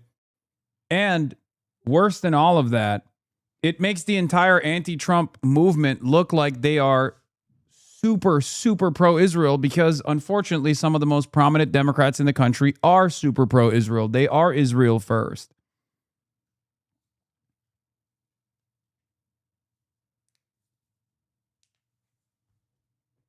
That's the issue. It's fucking sad, man. People are sick. If you are punching left in this moment, you are the scum of the earth. If you are punching left, you are Diet MAGA. You are helping the fascists. You are helping the fascists, period. End of discussion. If you are punching left in this moment. I have zero tolerance these days for left punching. Fucking zero. Go after MAGA and go after Diet MAGA, the people who are co-conspirators and facilitating MAGA and their fucking destruction of everything, like Hakeem Jeffries, who just met with Jared Kushner to see what they could work together on. Calling out Hasan Pike? Are you fucking kidding me? We know without question that he campaigns with Piker, who said at one point that America deserved 9/11. Let's stay focused on al-Sayed, though. Let's stay focused on al-Sayed and what he has said and believes in. Birds There's no of a feather evidence. flock together. See, I can't. See, the fact that nobody has made a full-throated defense of Hasan now leads to shit like this, right? The fact that nobody came out and said, he was talking about the concept of blowback, which is something that the libertarian Ron Paul, who ran for president as a Republican in 2008, if he could acknowledge that publicly, we can all be fucking adults here, and we can acknowledge he was talking about blowback. But no, I mean, we live in hell. And the entire race now is going to be smear after smear after smear of the left, painting the left as extremists, as at the same time, we have Donald Trump murdering fishermen, Donald Trump bombing little girl schools, Donald Trump threatening to steal Greenland, Donald Trump threatening to steal Cuba, kicking 18 million people off their Medicaid, closing 742 rural hospitals, kicking 4 million people off the SNAP program, shoving innocent immigrants into ICE concentration camps and torturing them and raping them. But we're supposed to clutch our pearls and faint on our fainting couch because Hasan Piker said something factually true. Birds of a feather flock together. The company you keep does matter. We all know that. That's something we learn in. You keep company with Donald fucking Trump, who raped a 13-year-old, Katie Johnson, who has a fucking nipple torture fetish. You're fucking buddy with the guy who said, we're going to annihilate an entire civilization. An entire civilization will die tonight. Yeah, you're right. Birds of a feather flock together. And that's why you motherfuckers should be nowhere near power. You should be gonzo. It should be over for you. You guys should be in a fucking insane asylum, all of you together. Elementary school. Well, let's go to where he stands on the issues, though. There's a reason why even former Biden administration folks are joining with Republicans. See? This was the fucking strategy from the jump. This was always the strategy. The strategy is to get like a couple quote unquote Democrats, fake Democrats, phony Democrats to come out and express their discontent.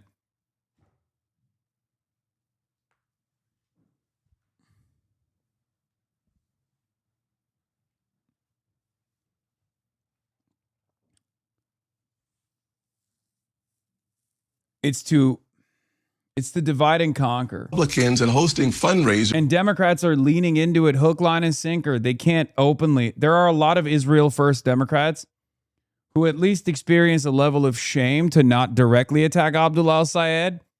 Like Hillary Scholten is obviously shameless, right? She's doing that directly.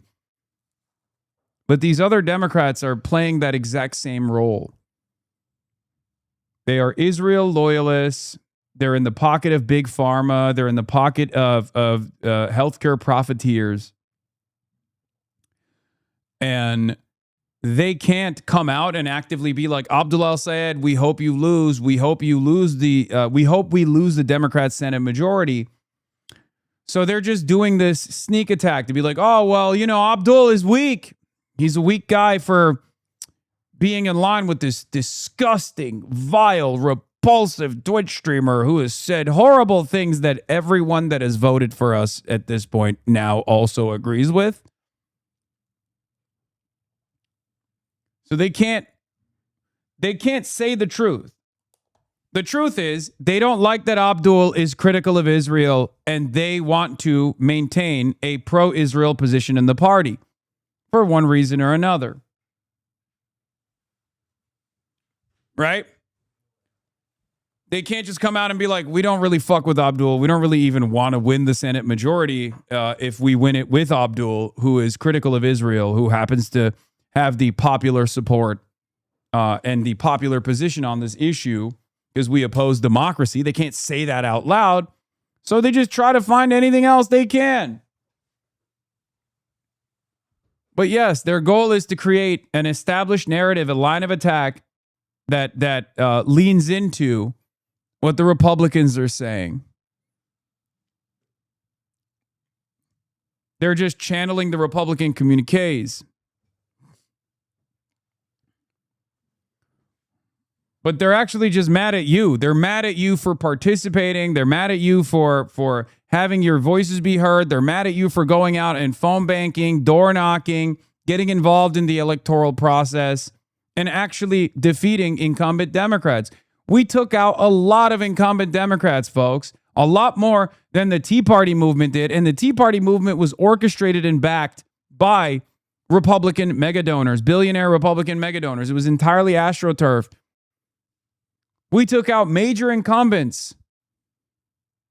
What, you think that was going to, you think that they were going to leave that unpunished? Of course they're going to punish us. That's it.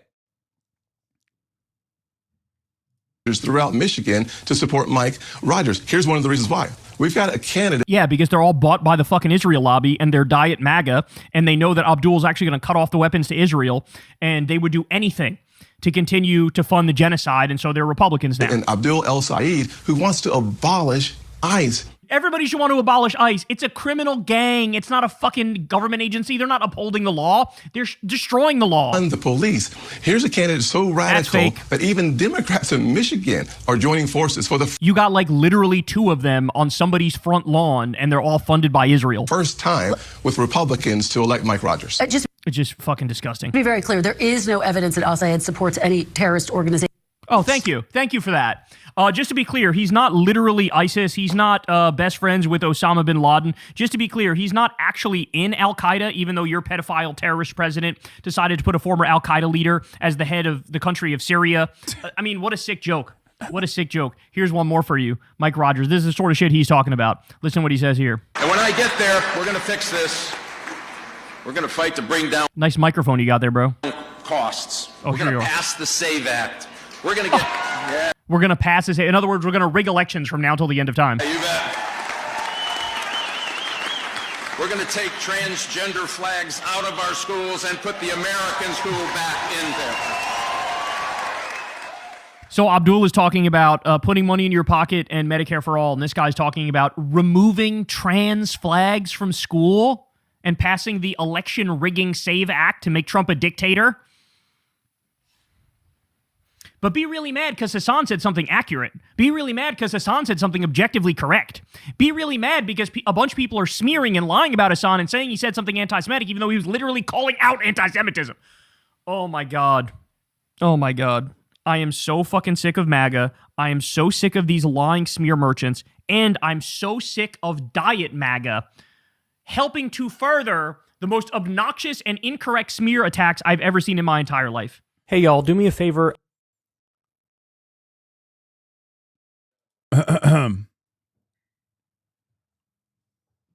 Oh, this was the other thing that I wanted to briefly bring up too, as far as the as far as the cynical framing around this, like in talks to endorse Abdul El-Sayed. Like what is the possible holdup with an Abdul El-Sayed endorsement if you're a Michigan Democrat, right?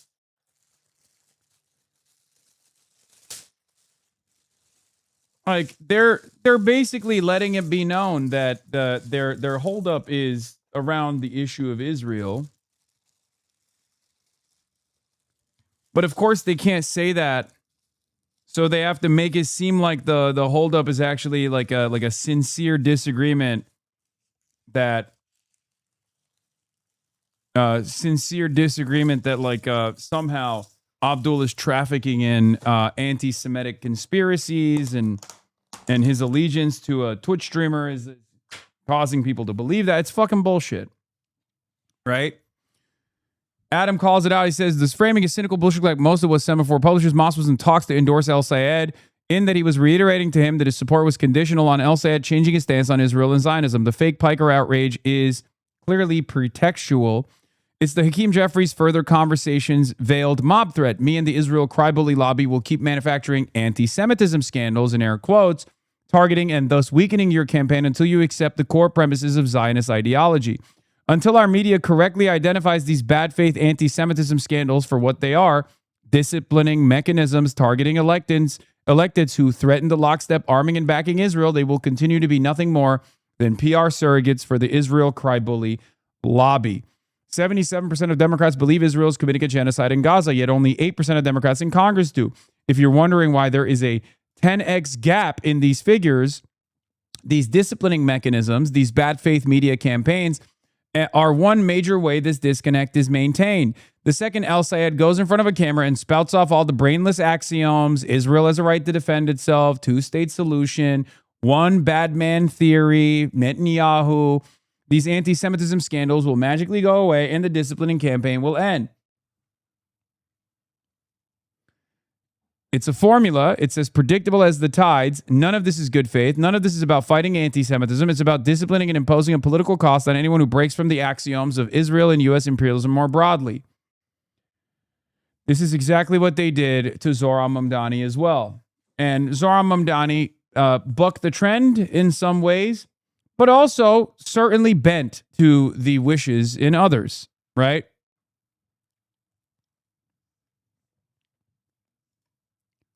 And these guys are so clear. They don't care if Democrats lose. They don't care. They do not care if Democrats lose as long as the Democrats that win still maintain absolute fealty to Israel's ambitions. Okay? It's that simple. That's why I'm saying they are Israel first.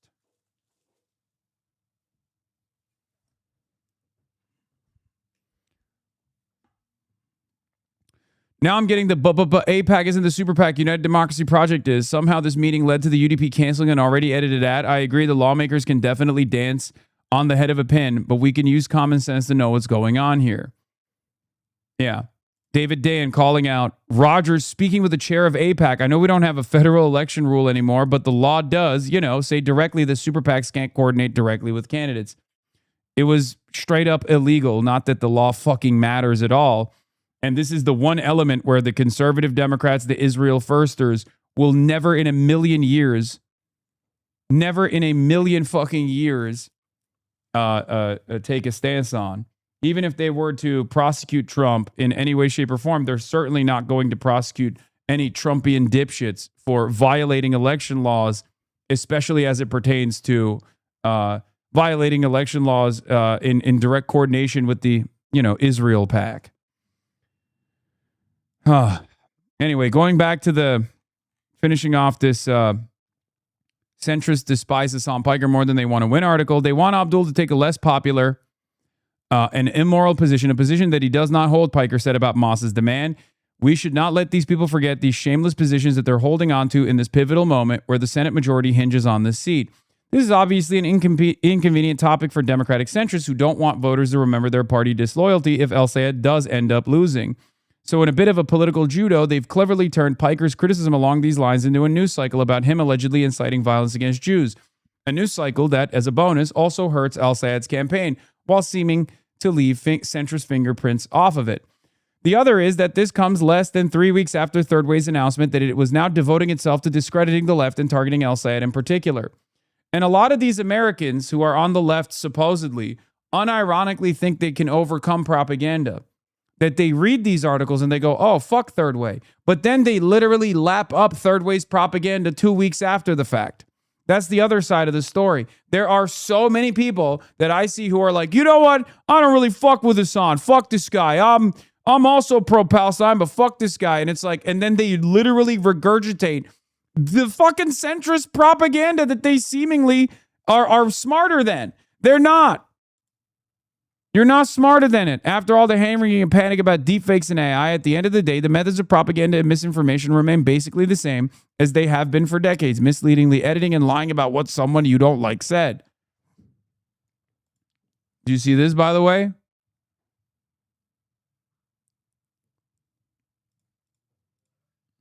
I did.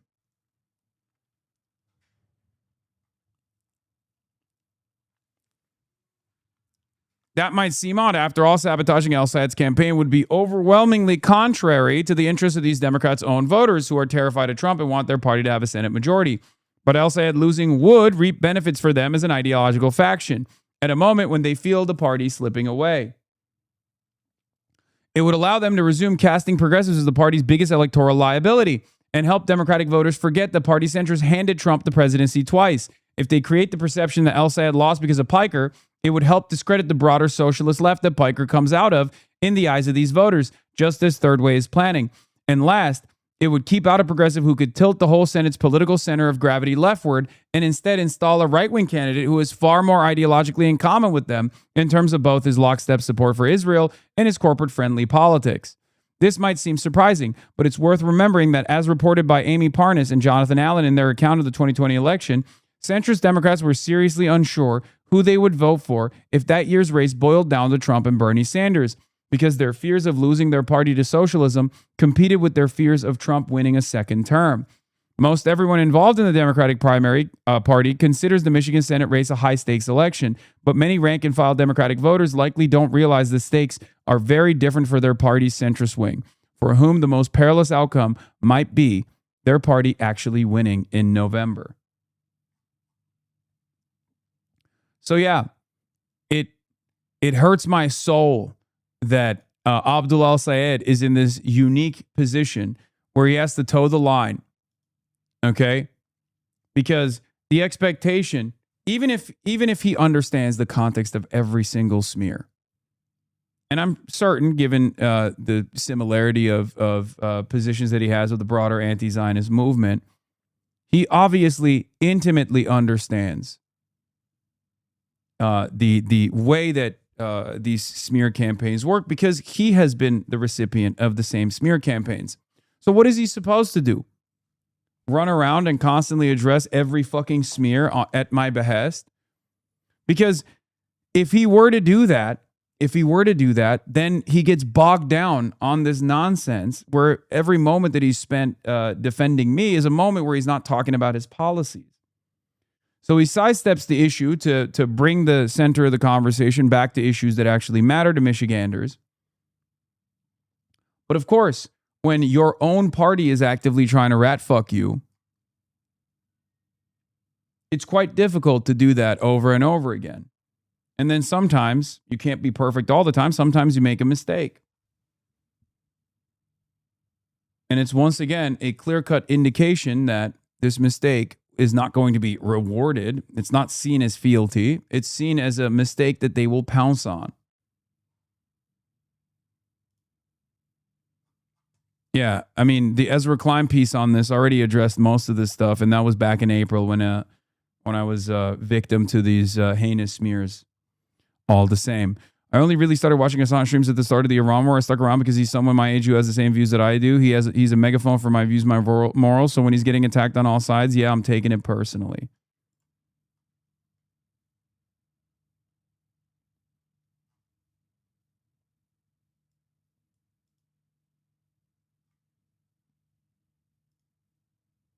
Anyway. Popular streamer has repeatedly criticized Israel for its war on Gaza.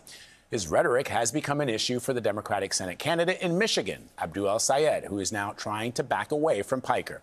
Ed O'Keefe is covering the midterm elections for us. Ed, good morning. Glad, good to see you. Hasan Piker may not be a name that many of our viewers know, but his influence has only increased in recent months as he's been campaigning with progressive or socialist candidates across the country. But he rocked the boat in recent days by making comments that both Democrats and Republicans call anti-Semitic. And al-Sayed has also denounced the comments, saying he stands with the Jewish community. People don't with Israel any longer. Progressive influencer Hasan Piker has sent the Democratic Party into damage control after making incendiary comments during a live stream on Twitch last Thursday, arguing the idea that Jews are monolithic is, quote, a very dangerous mode of propaganda. If I cannot believe that this is a real thing. Monolithic is, quote, a very dangerous mode of propaganda. I cannot believe that Barry Weiss's ZBS sincerely posted this quote and we're like, see, look how dangerous and anti-Semitic this guy is. Like, what's the fucking argument, dude? How the fuck is that incendiary or controversial? It's just correct. Not only is it correct, but it's also in opposition to the anti-Semitic argument.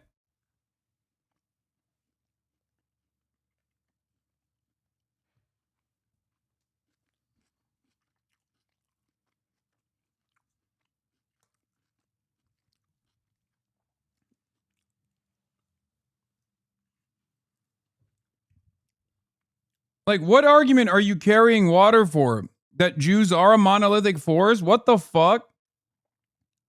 Somehow I'm the anti-Semite in this equation. If Jews in America keep putting this idea out there that they are singularly invested in Israel, eventually someone's going to come around and take action, not against the state of Israel, mind you, but against American Jews. Republicans quickly pointed to Piker's ties to Abdul El-Sayed, the Democratic nominee for U.S. Senate in Michigan. El-Sayed had embraced the left-wing podcaster during his primary campaign in hopes of winning over Piker's more than 8 million social media followers. But when he says things like he didn't have an issue with Hezbollah, that resonates more in this state than in many others. Yeah, well, look, those are things that he and I are going to disagree on. But again, the idea that somehow I'm going to hold myself accountable to the worst thing he said and then not reach out to his audience, no. But El-Sayed has repeatedly denounced anti-Semitism and said again in a statement Monday, his, quote, commitment to Jewish safety is the same as my commitment to the safety of my own daughters. Other Democrats were more direct. House Minority Leader Hakeem Jeffries called Piker's comments dangerous and anti-Semitic. And Michigan's Democratic Congresswoman Hillary Scholten dismissed the streamer as, quote, a hack who thrives on hate. Progressives like Piker and El-Sayed are outspoken critics of Israel's handling of the war in Gaza, a divisive issue for the Democratic Party ahead of the midterms. I think the thing that Hasan Piker kind of forces on the people. Dude, it's not a divisive issue at all. It's not even remotely divisive. It's 90-10, bro. Abortion is more divisive, and abortion is not a divisive issue at all. Who he, supports, campaigns with, he forces them, I think, to clarify what do you agree with and what do you not agree with. Piker says the response to his comments is a, quote, Republican smear campaign. Mike Rogers, who's the Republican running against El-Sayed in Michigan, criticized the Democrats' decision to distance himself from Piker and called El-Sayed a, quote, con man. Gail? A lot of people watching. Thank you, Ed, very much. On another important issue, Leader Jeffries, you issued a statement yesterday slamming what you called the malicious claim that American Jews are inviting violence against themselves as, quote, dangerous and anti-Semitic. Was that in reference to far-left influencer Hasan Piker and his recent very controversial comments? Yes, those comments were dangerous, malicious, and anti-Semitic, and should not be tolerated by anyone in the public square. What we've seen is a startling rise of hate crimes all across the United States of America, but particularly in this moment, directed against our Jewish brothers and sisters.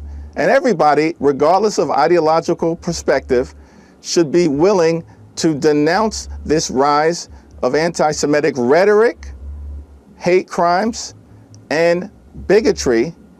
And well, I was doing that, and you guys are yelling about me doing that, so I don't think this is about denouncing the rise in hate crimes or anti-Semitism at all.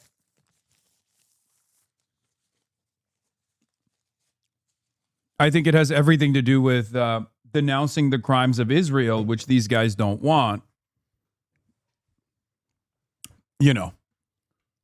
It's kind of wild that this is the whole conversation.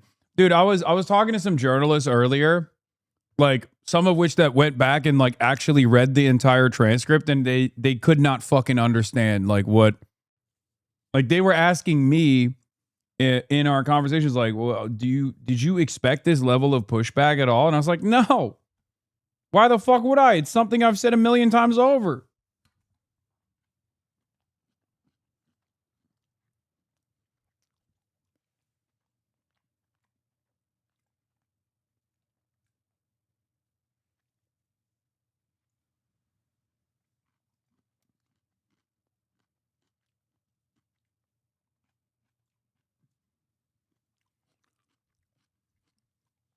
Sometimes I feel like I'm the last fighter against anti-Semitism. Like, these guys certainly don't care about it.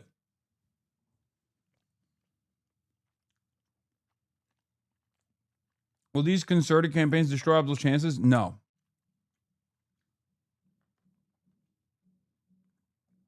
But it's not helpful that Democrats, instead of uniting behind Abdul, are actively taking pot shots at him by way of me.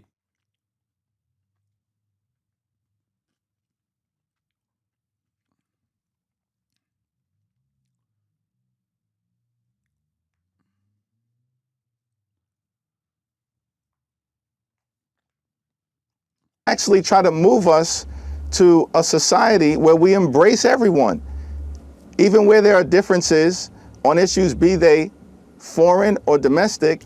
The notion that people should be targeted because of their religious beliefs or ethnicity or race, whatever the case may be, that's fundamentally inconsistent with who we are in this country.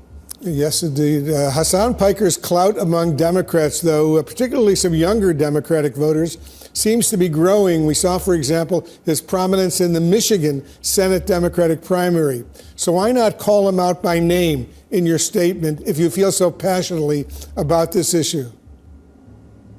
I've just addressed Hasan Piker's comments as it relates to the Jewish community as forcefully as I can, and I will continue to do that.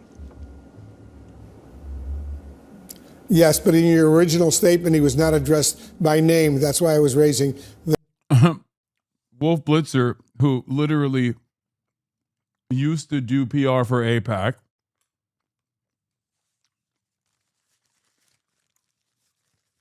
really pressing our boy Hakeem Jeffries on this, where he's like, why won't you name him? Why won't you kill Hasan Piker? Why won't you demand that he gets shot?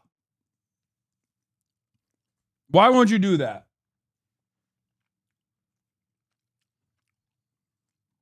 A more forceful condemnation, please.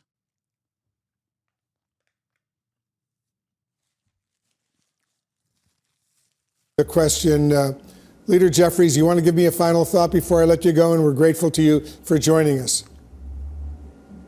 Well, there are 70 days until the midterm elections, and we're either going to move the country forward. He's like, there's 70 days until the midterm elections, and I'm going to spend every day talking about Hasan Piker.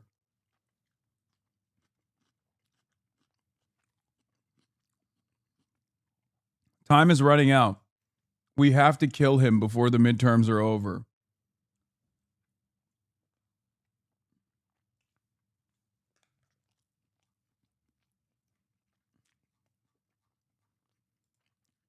Or we're going to turn back the clock.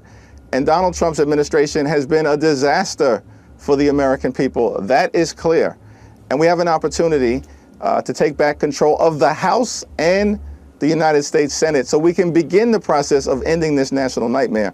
And look, our commitment as Democrats is going to be to fight every day, every week, every month to actually address the problems that matter here in this country, while pushing back against the extremism that has been unleashed on the American people. That's unprecedented in nature and needs to end.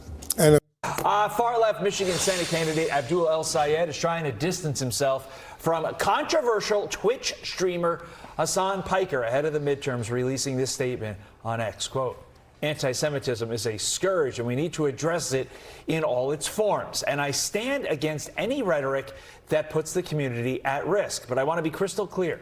Nobody speaks for this campaign besides me and my campaign spokespeople. And while politicians and pundits try to make this race about a Twitch streamer, we're going to be talking about gas, groceries, good schools, and health care." Joining us now to react is senior writer for the Washington Examiner and Fox News contributor Joe Concha. Joe, I'm interested to see your thoughts on this one, but here we are again, backtracking from what we were before. Yeah, see? No. Hakeem Jeffries spent the last week defending Randy Fine, meeting with Jared Kushner, and condemning Hasan Piker law. He did literally do that. Yeah, seriously, Ashley. And look, this is so, what's the word we're looking for here? Cowardly on the part of Abdul El Sayed. I mean, he is so afraid of losing those precious votes in Dearborn, Michigan from Muslim voters. I mean, this was the Diet Coke of distancing from that evil anti-Semitic maniac who is Hasan Piker. Hence why he didn't address him by name in that statement. And even if he did address Hasan Piker by name, he doesn't get a do-over here. All right, we just showed the photos. He's literally admitting that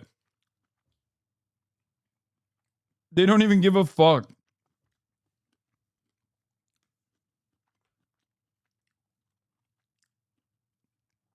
Brother, you're pro-Trump. You're pro the grand old pedophile party. You can call me a maniac all day. I welcome that shit. Fuck you.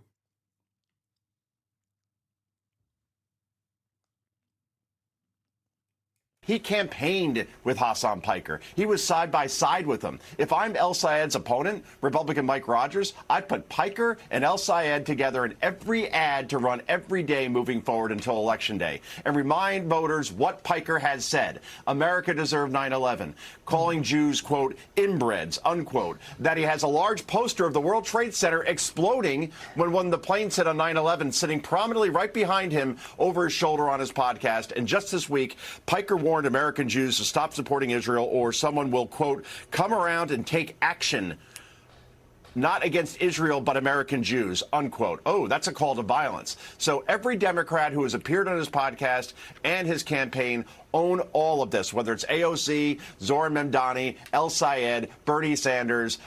You were pals with this one. You campaigned with him. Guess what? You don't get to disown him now because you knew exactly what you were doing and what he has said in the past when you did it. Let's look ahead to the future. Hypothetical for you, Joe. Let's say El Sayed wins. Yes. Would you expect Hasan Piker to become back into the fold there in the orbit of El Sayed? Great question. A means to an end, right? So, yeah, if he wins and runs up the score with the type of people that listen and watch a Hasan Piker, whether that's young adults or even college students, that's where El Sayed did well in Michigan and places like Ann Arbor and East Lansing. Yeah, then suddenly Piker will be the it girl again like he was last month. Instead, Democrats are attempting to sort of distance themselves from him. But, again, film is temporary, pain is forever, and pain is temporary, film is forever. Yes, that's what I was going Sure. for. So, yeah, all the video is out there, and all the appearances with him won't go away. Really quickly, and I just want your final thoughts on this. I'm sure you saw El Sayed's opponent, Mike Rogers, commenting on Hasan Piker, and also responding to the statement. He said Abdul's attempt to distance himself from this violent and hateful rhetoric now that he and Hasan won the primary is the epitome of what a con man does. I want to hone in on that word con man does. It says one thing when it serves him and another when it doesn't. His rhetoric is causing fear in Michigan communities. It's un-American and makes him unfit to represent. Notice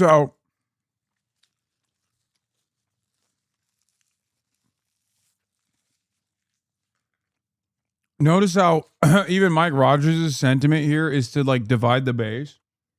He's trying to actively tell the progressive defenders of Abdul El Sayed to fuck off, that like Abdul El Sayed is fucking them over. And he's also trying to instill fear in the more moderate voters to not vote for Abdul El Sayed because he's far too radical.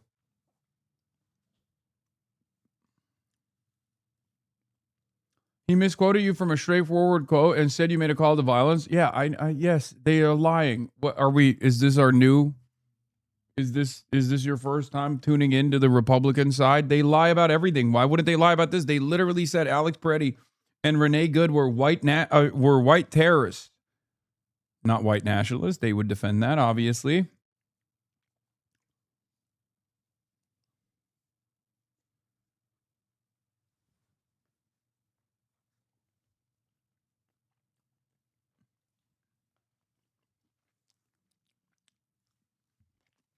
We know that they lie.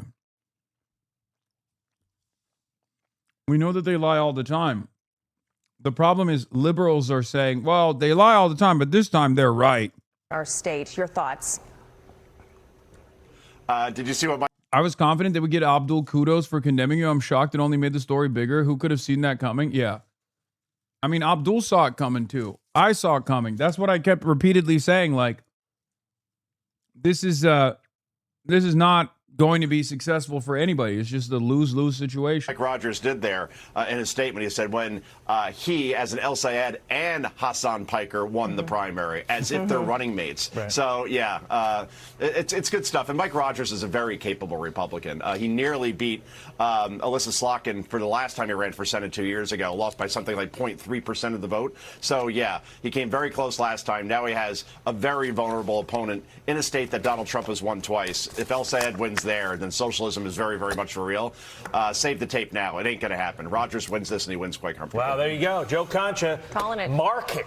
Joe Concha, thank Thanks, you. Joe. Hey, everyone. I'm Emily Campagno. Catch me and my co-hosts Harris Faulkner and Kaylee McEnany on Outnumbered every weekday at 12 p.m. Eastern, or set your DVR.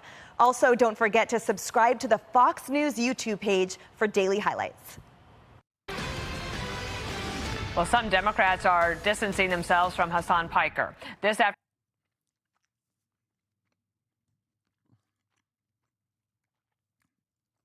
Oh, it's Budheimer. Oh my God, Budheimer went on Fox News and spoke on this for 6 minutes. Yeah, I'm skipping this shit. Well, some Democrats are distancing. All right, let's Michigan get to the Senate good shit. candidate Abdul al-Sayed last night went on Jesse Waters and put on a clinic. How do you decompress from this shit, man? I don't. It's fine. I'm used to it. It's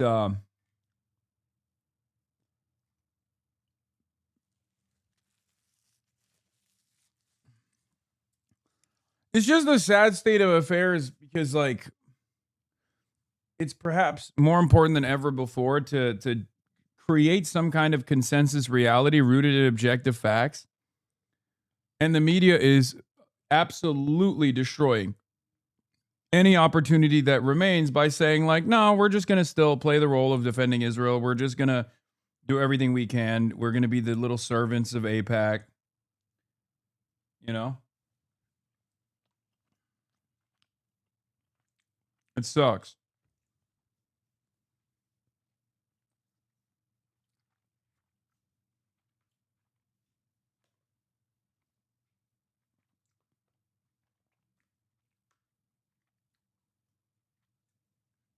I'm doing all right, though. Part of that is because, look, I worry about Abdul. But I think they're going overboard. I think they're really, really going overboard. And they're doing this over Israel again. And anytime they do this over a 90-10 issue, the same problem persists. I think that was the biggest mistake for Abdul, was to cave on the faulty smears on the issue that where the overwhelming majority support is on his side. If it was on some other shit, it would have been like there was a real opportunity to just be like, you guys call every critic of Israel an anti-Semite. This is what, you know, generates more anti-Semitism. Dude, wake up, man. They're trying to destroy you and this community. We are a danger to both parties. Yeah, I'm just saying that. Have the CIA ever tried to honeypot you? Bro, look up from your food. I'm typing.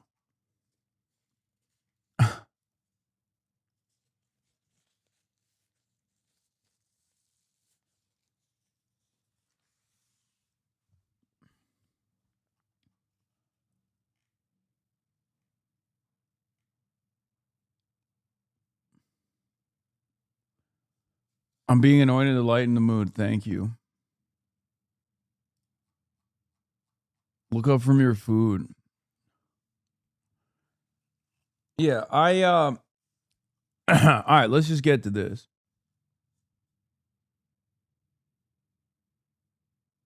Abdul El-Sayed joins us now. How you doing, Abdul?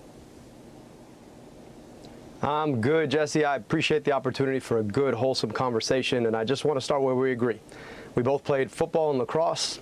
We both love America. We both love freedom. And I'm looking forward to the conversation. Absolutely. We'll see how much we agree on. I know I don't agree with you on this. You want to abolish ICE.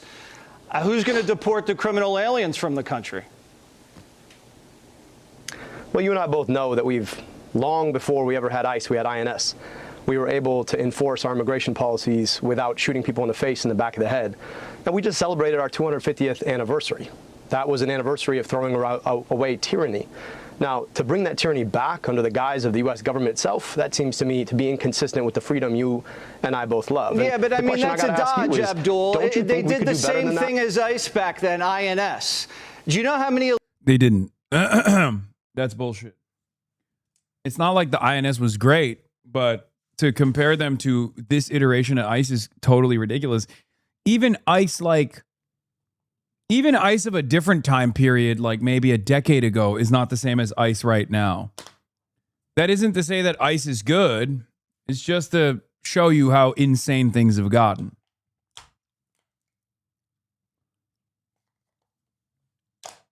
Illegal aliens are in the country shoot now? people in the face and the back of the head. Do you know how many illegal aliens are in the country now? To your point, Jesse, let me just answer the question. To your point, how many do we have? Far fewer when we had INS. To your answer, we had exactly. far fewer when we had exactly. INS. So we now have, INS worked a lot better. Abdul, listen, we had twice as many illegals now when we had INS. So to your argument, you have to have the manpower. Oh God. Let him fucking speak, Jesse. God damn it. If you want to do that correlation, we have ICE now, and we have far, far more undocumented people. So ICE is clearly not working. It's just shooting like American citizens in the face and the back of the head. So well, if you're okay with illegals are that, shooting then people in the face have to too. agree to disagree. Abdul, you got a guy in Michigan. So are American citizens. You got a guy. Let me just say something. Okay, to get back to the conversation about the broader issues. Okay. Well, you cut me off, Jesse, and you said we're going to have a good conversation. So I'd like to do that. I just want to answer the point. When I travel the state, and I have traveled my state, more people are asking me about how they're going to afford their gas and groceries. They're not asking me about immigration. Well, now, they also don't want to get molested. Abdul, you got a guy here from Southeast Asia, molested a kid. ICE just picked him up. You want that guy to stay in Michigan? I'm glad that guy got picked up, but that's a different. So here's the response that I would give in this situation. ICE does not operate in a serious and normal law enforcement function. I want police, local police, to arrest him after conducting an investigation, and I want him to go through the regular court process. This is what normally happens. As a matter of fact, I'm willing to bet that ICE didn't pick him up. ICE did not pick him up from the street. ICE probably picked him up from the jail. That's what happens. That is the reality of how ICE operates. ICE does not have any real law enforcement function. ICE is simply predisposed with going after paperwork violators. Different thing than saying that INS would not have picked him up. Jesse, you're too smart for this. It's a bureaucratic game you're playing, and that's a dodge. You point to him, you say, you need guys to get these guys out of the country. And therefore, ICE, we need ICE. I'm just saying, look, playing by your own rules. When we had INS, we had fewer people doing the things that you're talking about. That's because Biden didn't blow open the border back then. When we had that. All right, that's because Biden didn't blow open the border back then. And that's not an ICE question. That's a CBP question. No, Jesse, you guys let in a ton of people, and we got to get them out, and we'll take the guys out the way we need to take them out. Green New Deal, you back that up. Do you drive an electric car? I drive a plug-in hybrid made right in the United States. The bigger question about cars, though, is why the president just started a trade war or escalated a trade war with Canada. It's about to make all of our cars, especially the internal combustion engine cars, so much more expensive. You want to get rid of the internal combustion engine? No, I don't. Who told you that? That's what the Green New Deal says. My dad came to America to design internal combustion engines. No, that's not what the Green New Deal says. Phase out fossil fuels. It says that we could build renewable energy opportunities. Look, I'm not going to defend the Green New Deal. What I'm telling you, though, is that we could make a whole lot more amazing jobs if we actually invested in renewable energy. You're on the record as backing the Green New Deal, Abdul. Look, I'm just telling you this. Are you opposed to the idea that we could reduce energy costs and create jobs in Michigan? Absolutely, but I don't want windmills in Lake Michigan. Jesse's so fucking annoying. Again, There's obviously like tweaking of the audio here. Jesse's like yelling over him. But the best answer in this circumstance is to literally be like, we need to outcompete China. This is the greatest nation on earth. Okay. And we used to have a robust manufacturing base in this country. Green New Deal is actually trying to rebuild that. And Republicans like you play a big game and talk up the idea that you want to bring back industry to this country. But every time someone wants to do that, you stand in opposition because you're in the pocket of the fossil fuel industry.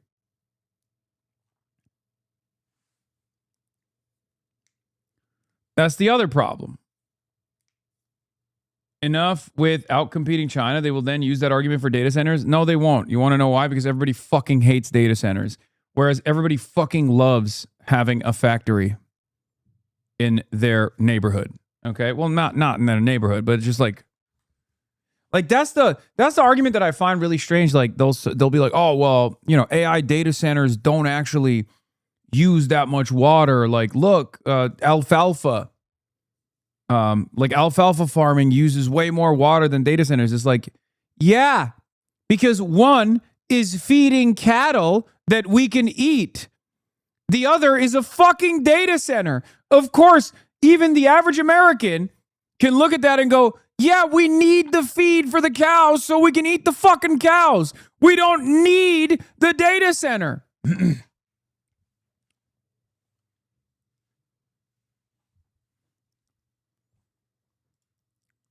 I can't eat the AI slop, man. But I will eat the cow.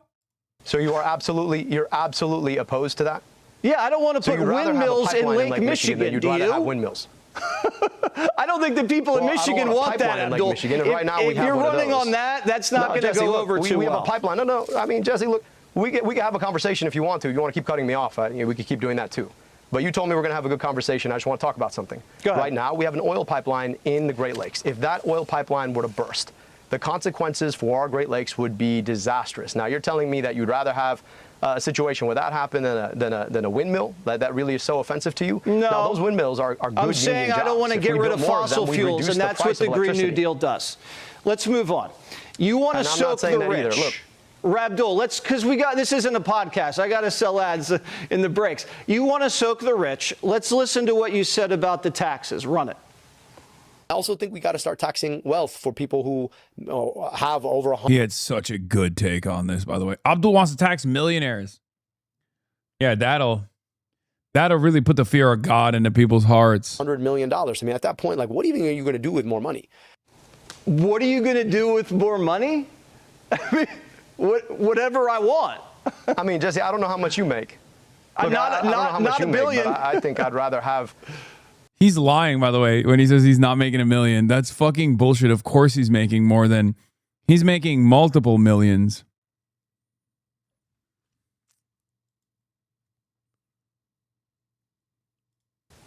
Well, yeah, look, so that's exactly it, right? The question ultimately is, do you want to drive on good roads, or would you rather have a billionaire make a second billion? That's what Mike Rogers wants. That's what Donald Trump wants. Apparently, that's what you want. I think the people in Michigan want something different. They want good roads and good schools. So you're saying Beyonce, who just became a billionaire, she has to break you off something every year? She has to pay the politicians? It's not me. It's the American public. Yup.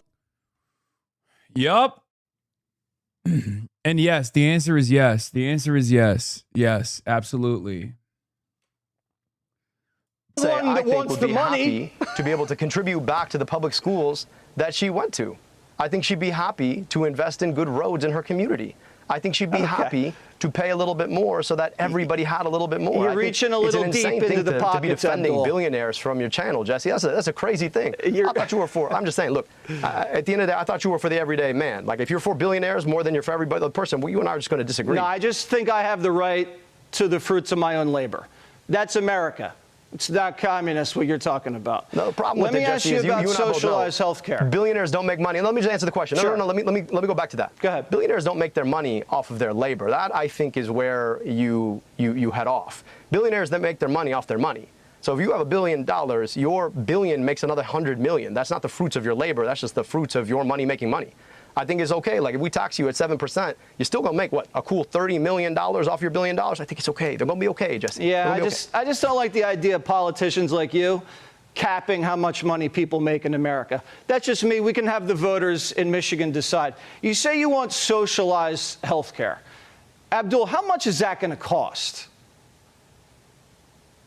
It's going to cost the average Michigander a whole lot less than they pay right now. But I'm just going to tell you. No, but what's the price tag of the program? Who voted to raise prescription drug prices 19 times, right? And so I'm just saying I want to bring your costs down.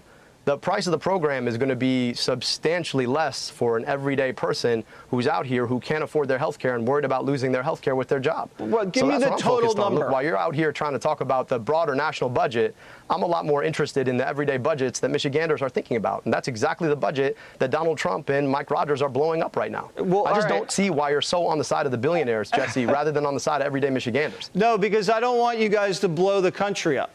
Do you know how much the federal budget is now? No, neither do I. Here's exactly What's the federal budget? You guys want to, right, Pete Hegseth, who used to work. What is it, like 7?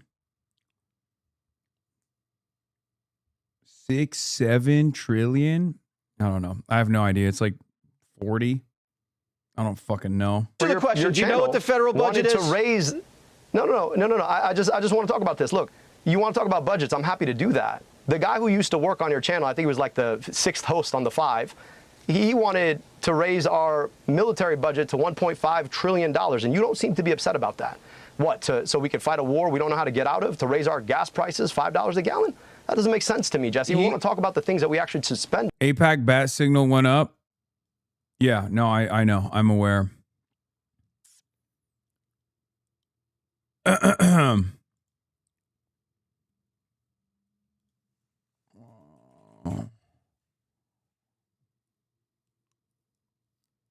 Total expenditures is 7 trillion.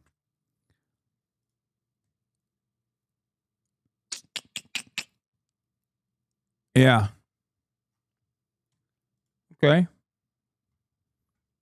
Total expenditure for the federal budget is 7 trillion.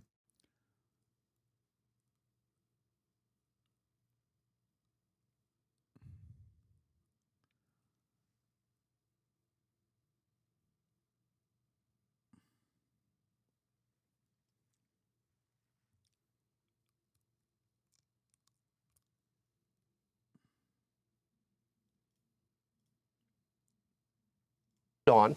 To me, I have a feeling, Abdul, you don't even know how much money the government spends every year. Do you know? Look, the question, Jesse, to me All right, is, so you don't know. Let me tell you what it is. It's $7 trillion a year. And your plan Jesse, to take over the healthcare system that is secondary. $4 trillion. And here's the problem with it.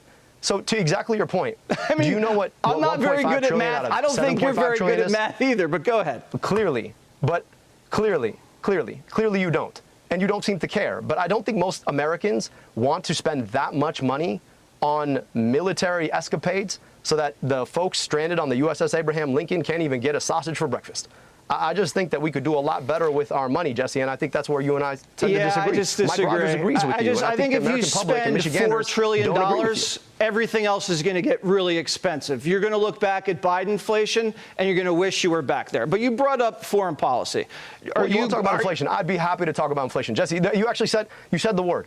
Because everywhere I go in Michigan, people are talking about the fact that they've never had to worry as much about life being as unaffordable as they say right now. Now, I get it. Donald Trump likes to blame everything on his predecessor. But let's be clear, this is Donald Trump's economy right now. And he's about to make everything so much worse because he's in a vanity war with the Prime Minister of Canada. And look, like, I'm in Michigan, and you're from New York, right? So you know Canadians, man. They're the only people I know who apologized before they even did his thing.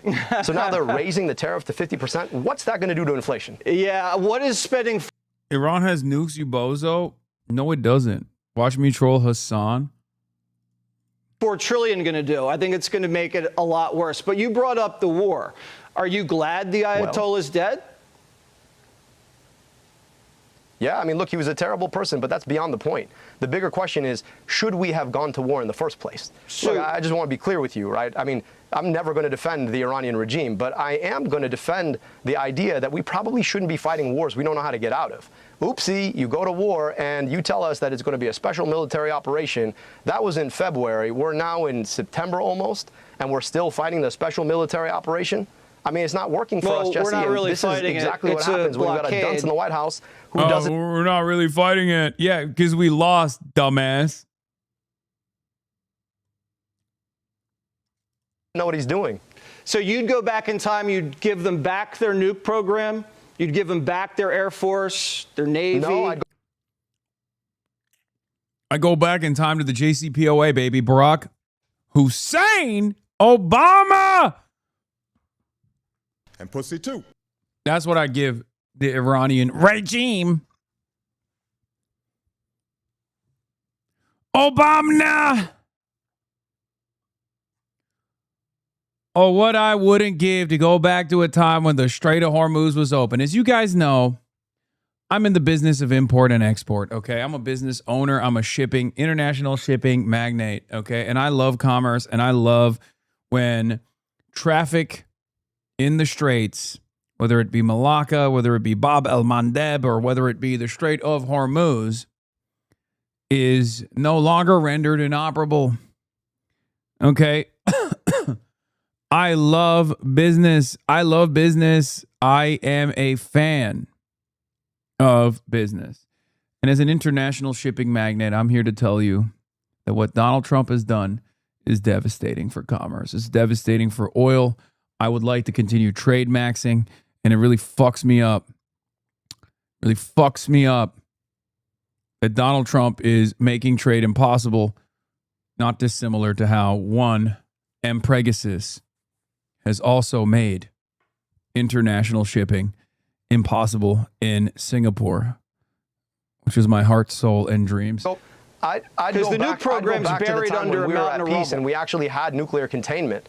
Now, Jesse, you like to, I mean, look, I understand selective memory about history, but we had a JCPOA that was well negotiated, that actually had nuclear non-proliferation far more securely than what we have right now after having gone to war for the better part of 6 months. Yeah, I like the fact that the nuke program's buried under a mountain of rubble. They can't even get access to it, but that's me.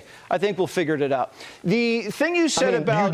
So let's just stop there. So, Sure. Jesse, wait. I understand you're not good at math. I get that. I'll give you that. But science, we got to talk about science, okay? Yeah. You understand that, like, nuclear material doesn't just go away because you buried it under a mountain of rubble. You understand they could still go back and bury it out, right? Yeah, You we're get watching it from Space Right. Force. So and we're not anybody any that more goes... Dude, Republicans' understanding of the world is like a child.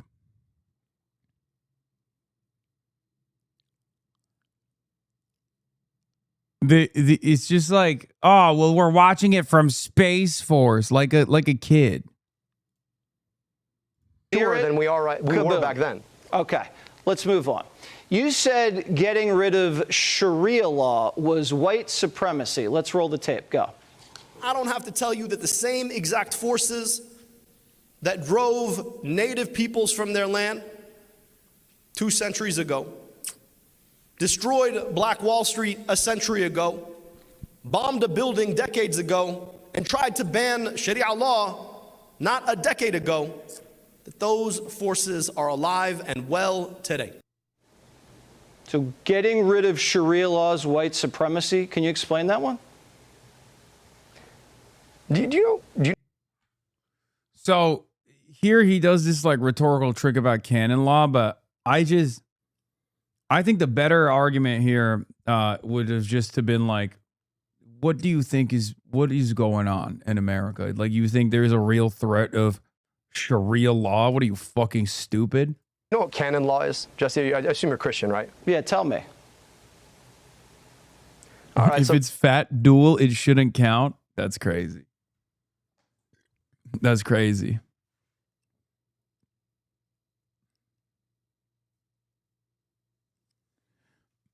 Canon law is the name for Christian law. I don't begrudge you your right to practice your faith as you choose.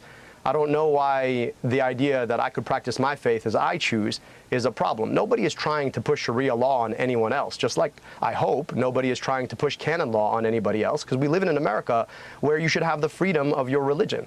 So the idea that you have somebody like Tommy Tuberville, right, who, barely was good at coaching football, is out here trying to ban Sharia law when there's less than 1% of the Muslim community in America, as if somehow Muslims are out here trying to push Sharia law, that seems to me to be deliberately targeting the Muslim community because they're different.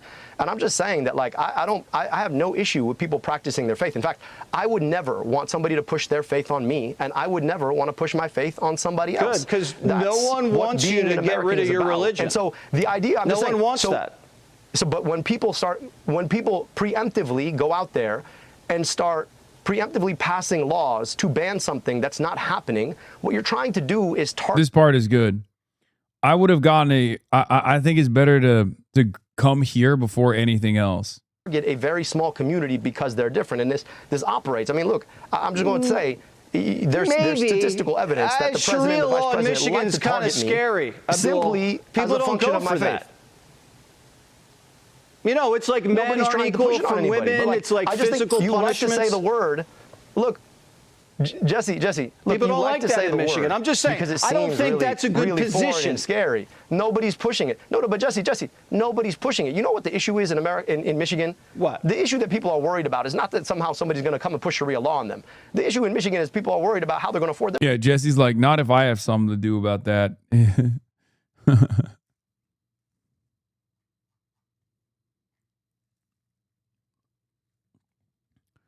Jillian Branstad says, it occurs to me that banning Sharia law is the wedge they want to use to push Muslim people out of public life. See Texas. The same way banning trans athletes is the wedge they want to use to push trans people out of public life, even though both are nearly non-existent. Exactly. Manufacturing a fake problem based on the most broadly acceptable version of the real harm you want to do. That nails it. Jillian Branstad nails it. Okay? Exactly.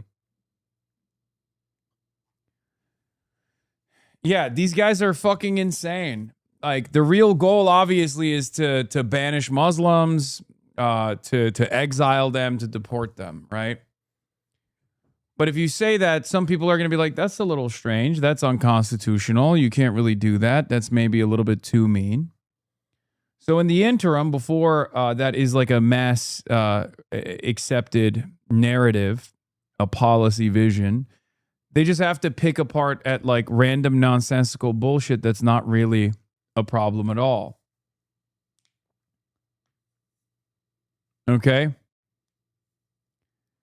There's a couple flips here that you can use. You can just be like, I mean, again, because it's not a real issue at all. It's more so about obviously attacking Muslims, right? Laura Loomer said that and no one says shit. Yes, dude. Yes, because mainstream media is broadly accepting of Islamophobia. They like it. They welcome it. They foment it themselves.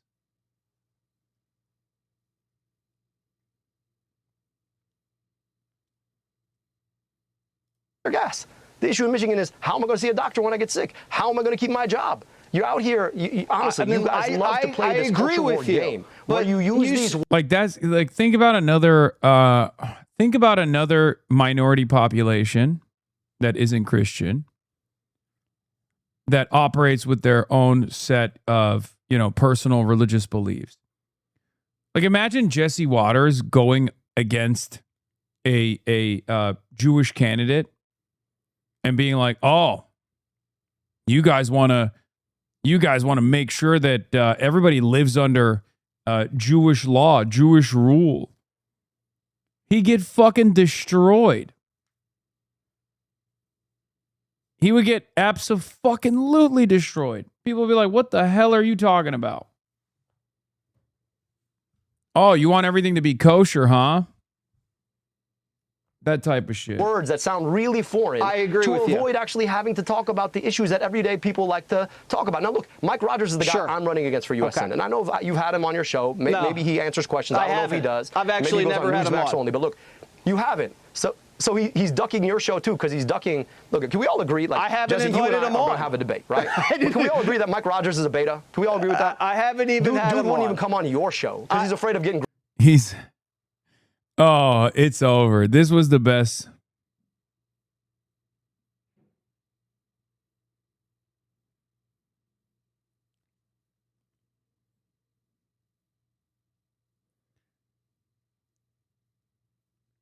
It's the best. When you got the contentious host of Fox News laughing,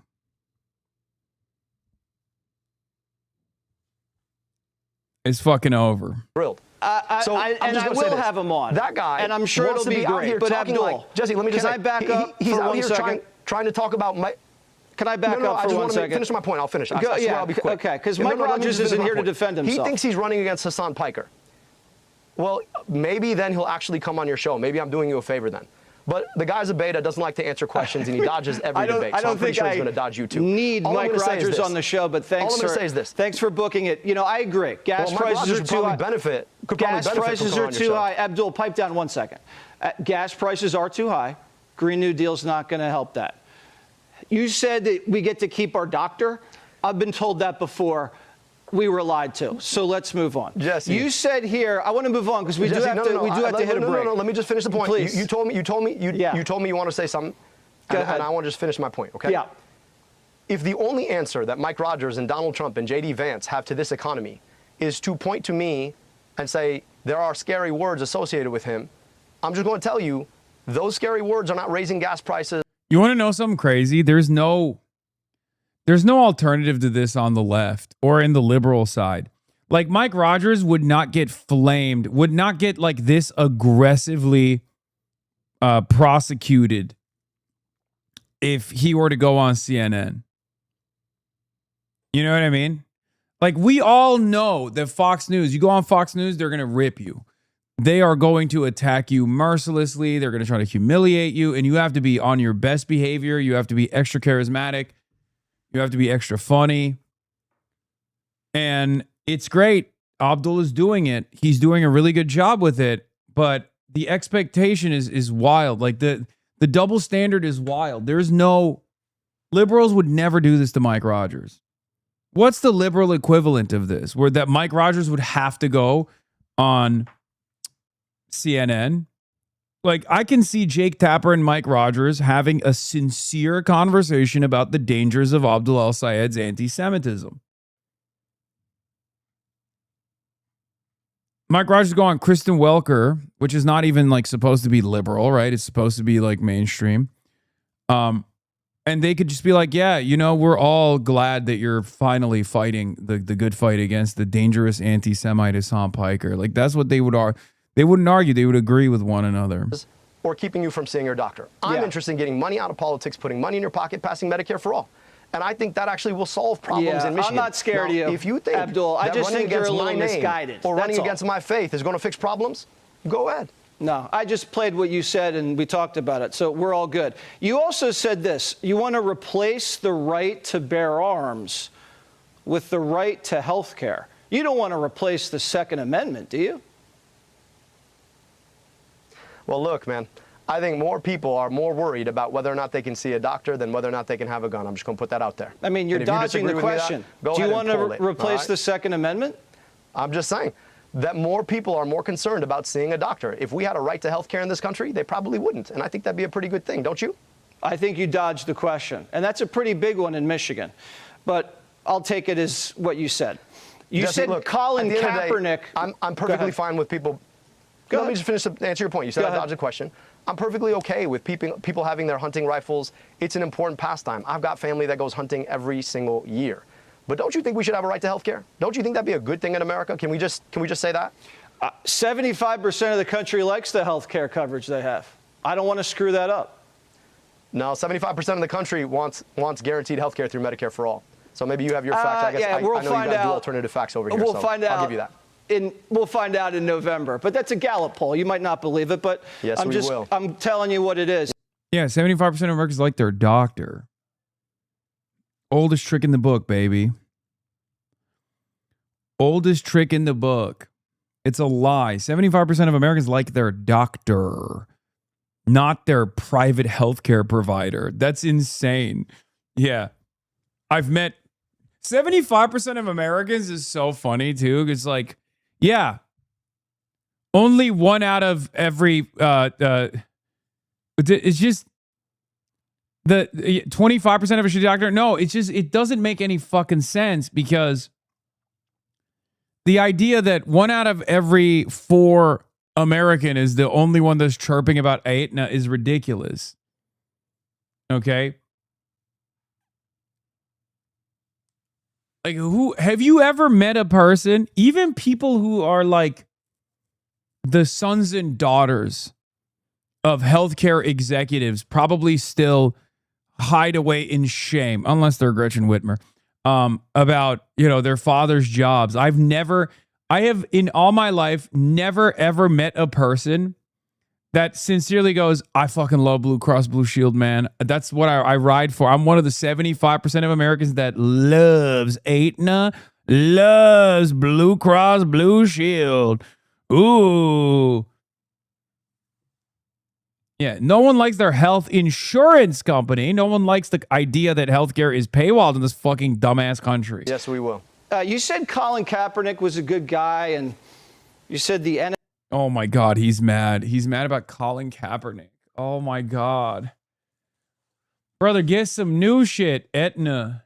Hey, it is. Isn't it Aetna? Aetna? I don't fucking know. Shut up. It doesn't matter. NFL was racist. What did you mean by that? Look, I think for Colin Kaepernick's sake, I think he should have had several more years in the NFL. Now, I think he's a pretty damn good quarterback. I think, unfortunately, he lost a lot of time. But the bigger question right now when it comes to football, look, I know you guys like to think I don't like football, but I'm happy to line up against anybody who thinks that I don't like football. And I'll just tell you, the bigger issue that we have for football right now is I looked at ticket prices to try and go and see a game with my family. It's astronomical through the roof. Now, I think football used to be the kind of thing that you could enjoy with people. It's That's another gone dodge, for too many people. So we want to talk about football. I want to talk about access to football. I asked you if you thought the NFL was racist because you said the NFL was racist, and now you're talking about ticket prices. No, I'm just telling you the NFL is too expensive. The NFL is too expensive. You don't agree? All right, so you don't think it's racist anymore? I get it. All right, well, I'm glad. You don't think the NFL is racist? He's doing the thing about Thanksgiving. I like it. These guys have not been primed and these guys are not primed for it. He's like, you want to talk about the NFL? You want to talk about NFL being inaccessible? It's far too expensive nowadays. I'm just saying, most people can't afford that. Bigger issue with the NFL. You want to talk about the NFL? The bigger issue with the NFL is too many people can't afford it. I get you probably can, and I know that you're in New York, so you have like two teams that play in the same place, so you get two options.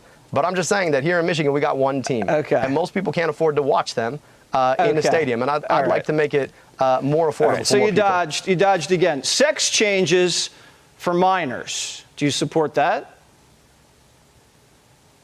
Look, I remember having great conversations with my conservative friends about right-to-try legislation. The idea that the government shouldn't tell you what kind of health care you should have. I just think the government shouldn't tell you what kind of health care you should have. And if you're a minor, between you want to try on kids? Now, if you disagree with that, if you disagree that healthcare decisions need to be made by a doctor, and government needs to stay out of the decisions being made by a patient and a doctor. That's it. That's it. They're a parent and a patient, then we think we agree to disagree. But you want to put government inside. So Abdul, you're a doctor, right? Selectively. I am. So you think it's okay for a parent to slash his kid's thingling off? You think that's okay? I mean, do you really want to have this conversation? Are you circumcised? Yeah, but I mean, that's a that I thought was a little crazy. I think you should just stick to fucking saying like,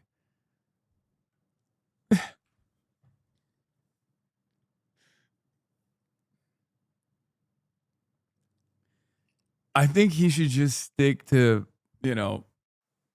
healthcare privacy, medical privacy. We got laws in the books. And I say this as an intactivist, man. I say this as an intactivist. They stole from me. I will never forget what they stole from me. I wish I still had. I wish I still had my foreskin. Every day, I go, they took my foreskin away.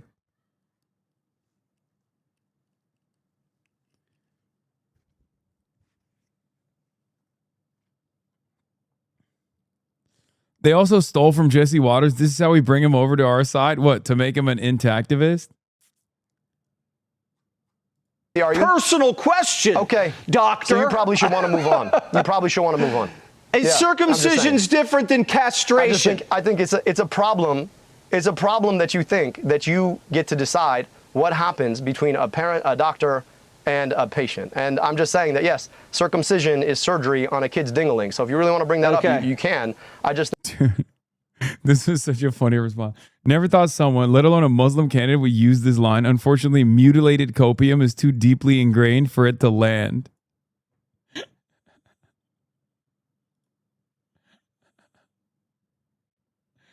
Bro said ding-a-ling on Fox News, you guys are what happens between a parent, a doctor, and a patient. And I'm just saying that, yes, circumcision is surgery on a kid's ding-a-ling. So if you really want to bring that up, you can. I just think you guys are really selective about how you want to talk about these things. Abdul, Michigan's not going for that. That is sick stuff.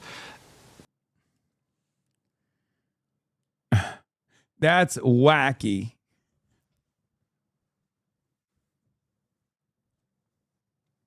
Can we get ding-a-ling on the soundboard? No.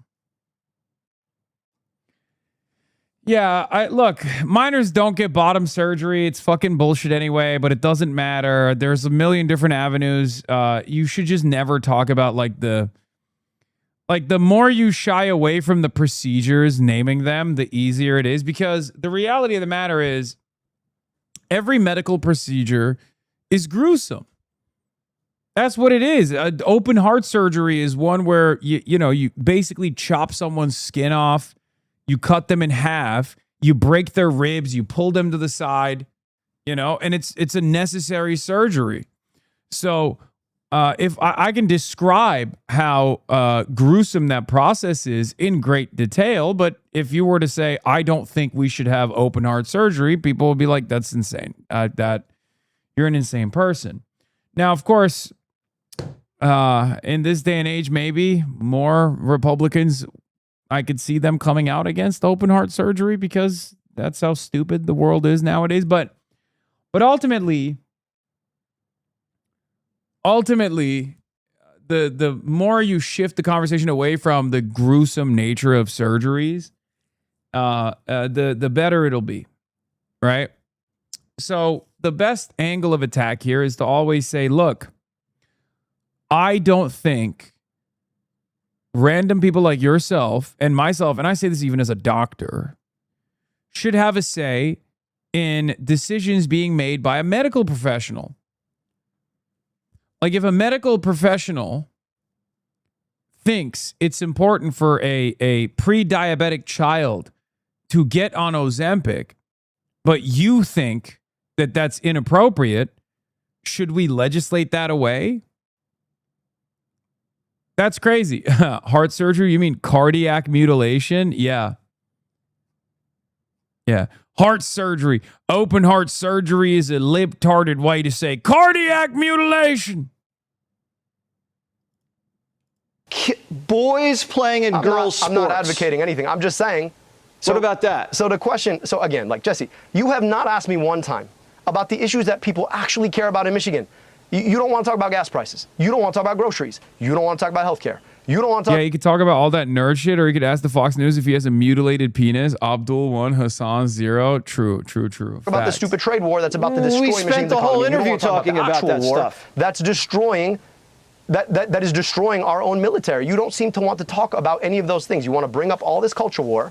That, I'm not here to fight a culture war. We talked about the war. We talked about gas prices and the Green New Deal, okay? If you want to do an interview, I brought them up every time. You can do the interview, you're okay? Asking me, you're doing the greatest hits, Jesse. This is, you could play this game if you want, but, you can keep doing the greatest hits if you want. You told me we're going to come on for a conversation, and when we have conversations, I think it's okay to also ask questions. I just want to understand what you're getting at here. I'm getting at whether you think men should play in women's sports. As the next U.S. Senator in Michigan, it's a big issue. I'm interested in getting money out of politics, putting money in your pocket, and passing Medicare for all. You're filibustering, most people don't care about what sports kids play. You're filibustering. It's a big issue. Because, I want to talk about issues that your viewers last time. deserve to hear about. All right, so you want to answer that question. What issue? You want to answer the question. What issue? Go ahead, Jesse. What issue? Should men play women's sports? You have daughters, right? I think that, look, I played sports my whole life. Sports were an important part of my life. I'm grateful for the opportunity to play sports.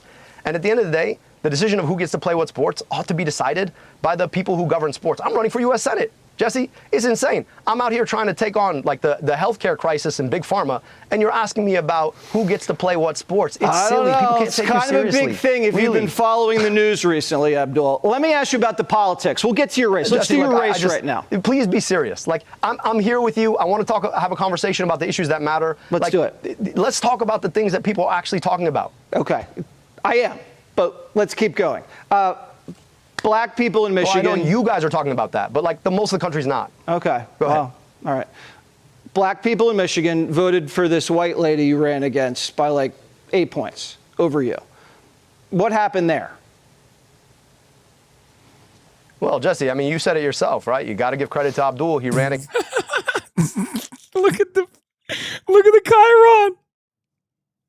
Look at the Chiron, dude. It's like, it is straight up. It's like an onion bit, bro. Black people voted for your opponent by 8 points. What do you have to say to that? Immediately, Abdul has a black voter problem. That's why it was really funny when he hit the mutilated penis line, because they couldn't put that in the Chiron. You know what I mean? They couldn't just be like, Abdul, intactivist Abdul wants me to regrow my foreskin.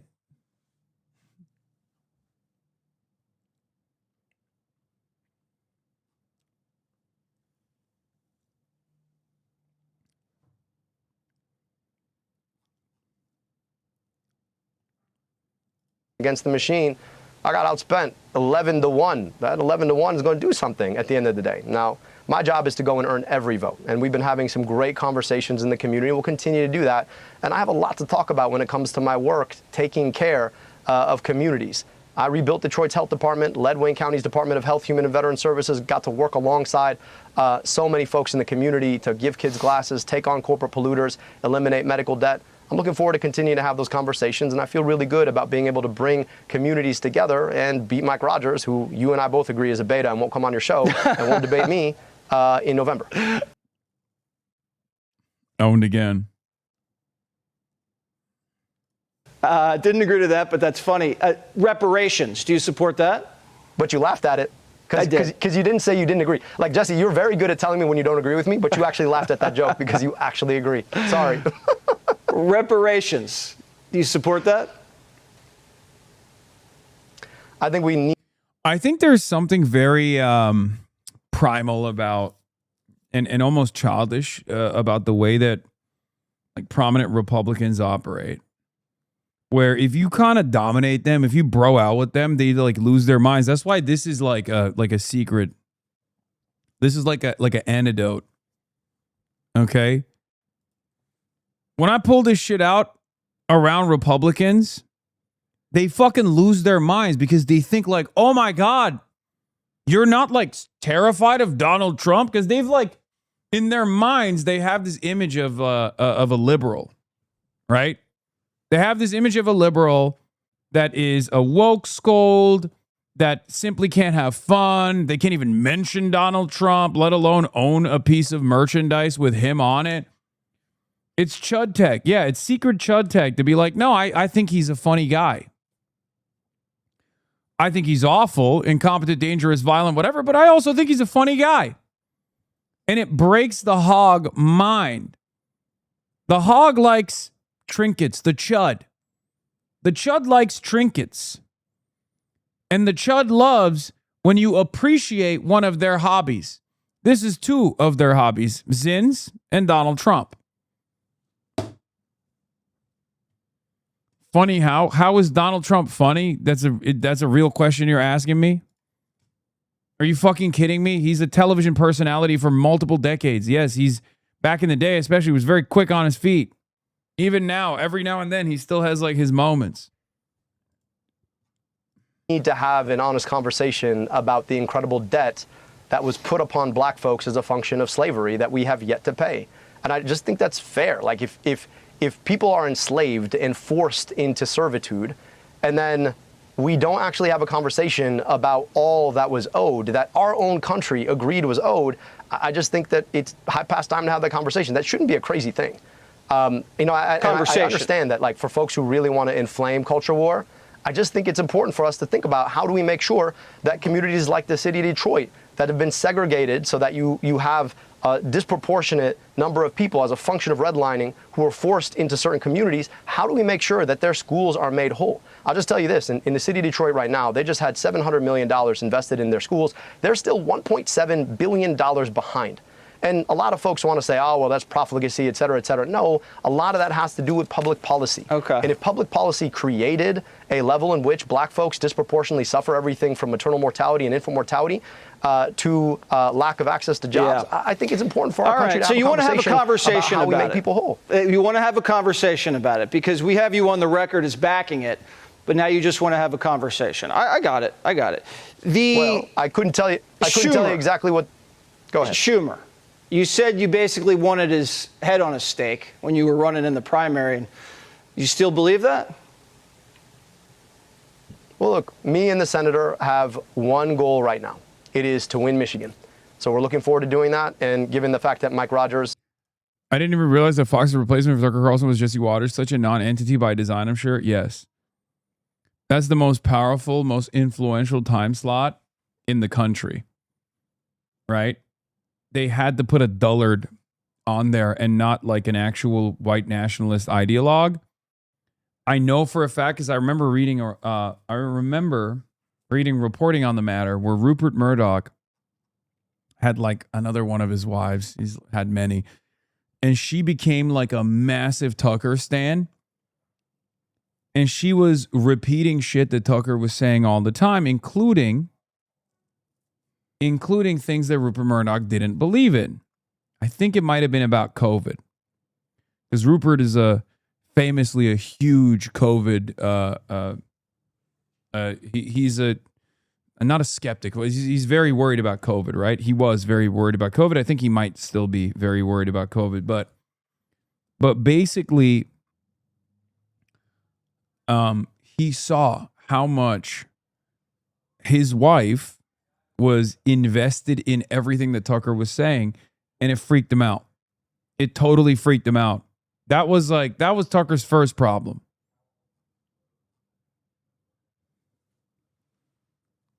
That was Tucker Carlson's first problem. Then, Dominion and all this other stuff, and that was the straw that broke the camel's back. But dinner with Tucker Carlson, then 48 hours later, Rupert Murdoch's engagement to Ann Leslie Smith was off. The Standard is serializing Michael Wolff's blockbuster The Fall, the end of the Murdoch empire.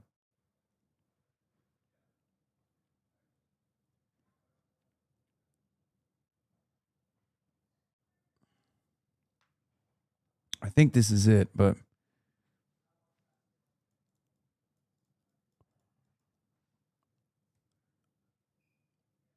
she was a striking woman, forthright, sure of herself. She sees the conversation was emphatic in her views. Often these were black and white foxified views. The government was doing this, don't you know? Mysterious they. It's also probably really funny that Rupert Murdoch probably hates when there's like a Fox News stan because he doesn't believe in any of the shit that's being presented on Fox News. What do you mean? He's a billionaire.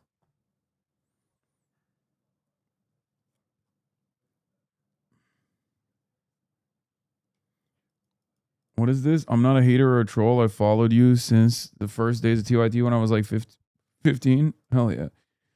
Yeah. I'm willing to bet Rupert Murdoch thinks less of you if you enjoy the Fox slop. He probably looks at you like you're an idiot because you are an idiot. Who you agree is a beta is my opponent. It probably shouldn't be very hard. Okay.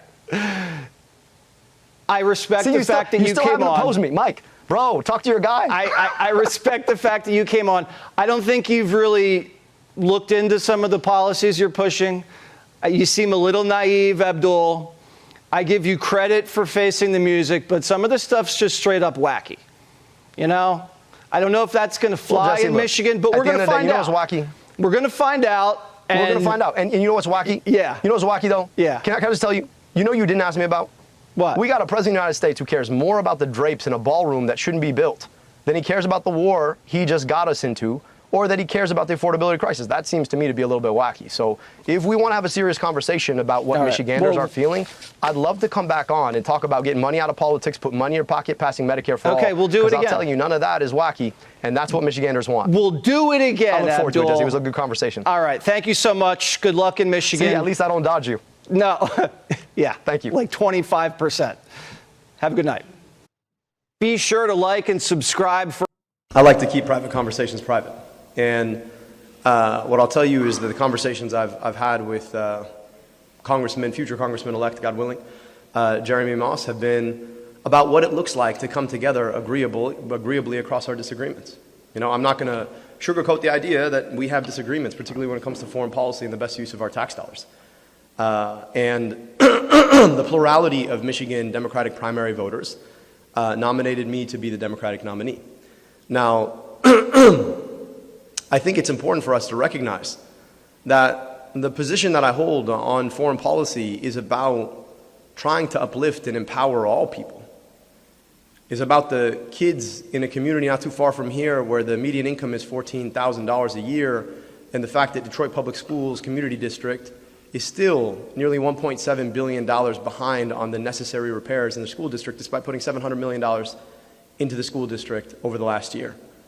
It's about keeping our tax dollars here to invest in those schools here. It's also about making sure that in our foreign policy we substantiate equal rights to peace, dignity, and self-determination for Palestinian folk. And I'd rather my tax dollars not get spent to take away some people's self-determination that could be used to empower other folks here. That's not about hating anybody.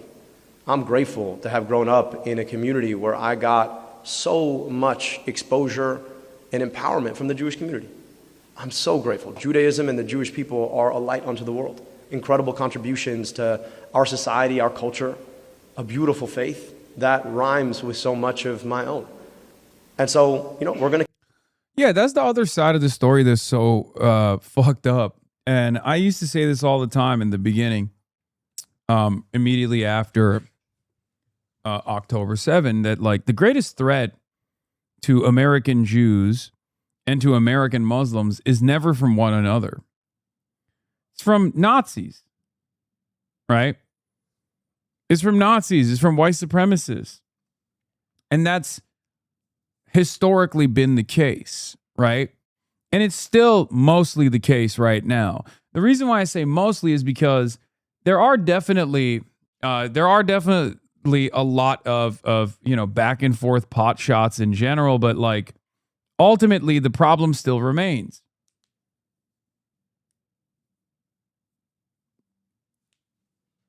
It's very, very strange that this conversation turns into like Israel and Palestine, this is a religious war or whatever. No, that's not.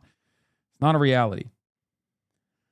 Oh, I get it now. These guys are broken bashing because Hasan Piker bashing pays too well. The RNC has 8 times more cash than the DNC. I think that's kind of part of it. They're like aggressively trying to beg big donors to come back by being like, hey, we fucking hate Hasan Piker. Come on, please give us money. It's not a secret. I have a lot of fucking billionaire haters out there, from Elon Musk to you know, Zionist billionaire donors of all different sorts, all different backgrounds. So, a lot of this stuff is also to appease the donors. Glenn Greenwald, by the way, yeah, I can't recall many more egregious instances where both parties in corporate media unite so blatantly to distort what someone said. Hasan Piker said nothing anti-Semitic. It was a basic point routinely made about the dangers and falsehoods conflating Israel and Jews. Beyond that, watching almost every sector of media elite and bipartisan DC try to convert this election into an endless referendum on Hasan Piker, who isn't on a single ballot, is like being in an insane asylum where the staff and doctors simultaneously lose their minds. Man, now defending this guy. Wow. You're like the world's dumbest liberals who would accuse me of defending Trump when I object to the lies and falsehoods told about him. Stop the ruse, Glenn. 90% of Jews support Israel. Israel crap is anti-Semitism, period.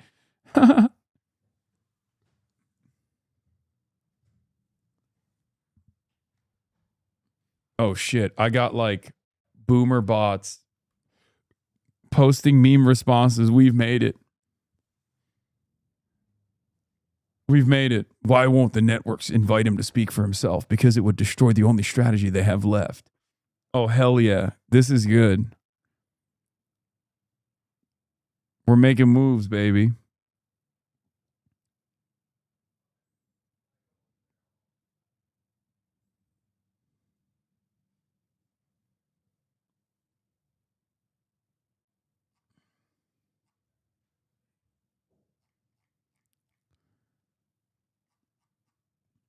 But yeah, RNC is cake the frick up. 0 debt. DNC is DNC cash is 16.1 million. DNC debt is 17.9 million. RNC has 8 times more cash than the DNC. I guess the good thing is that this. People are giving to individual campaigns. They're giving to Abdul, they're giving to everybody else. So like the candidates that they like, they're doing all right. DNC, on the other hand, has nothing.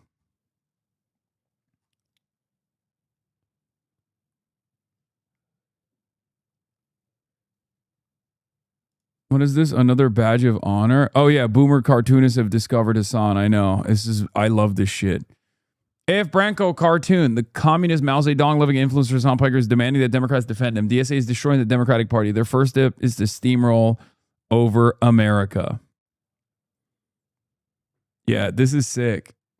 This is actually dope.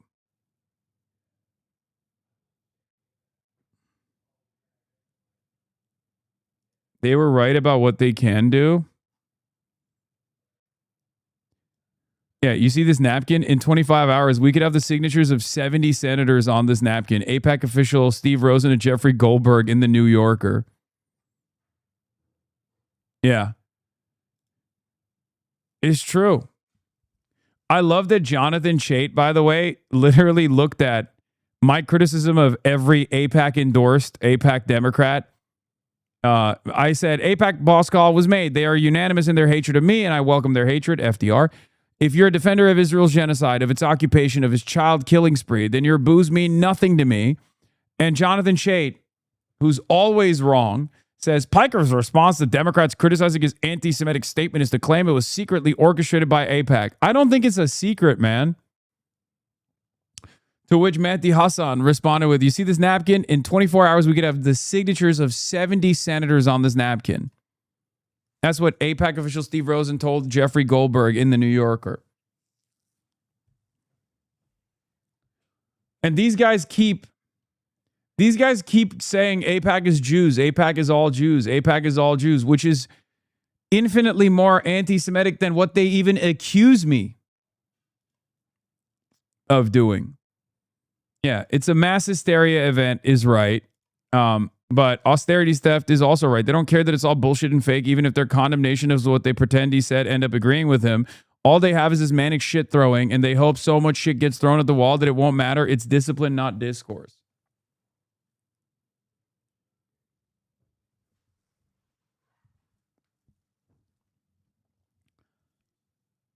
That's it.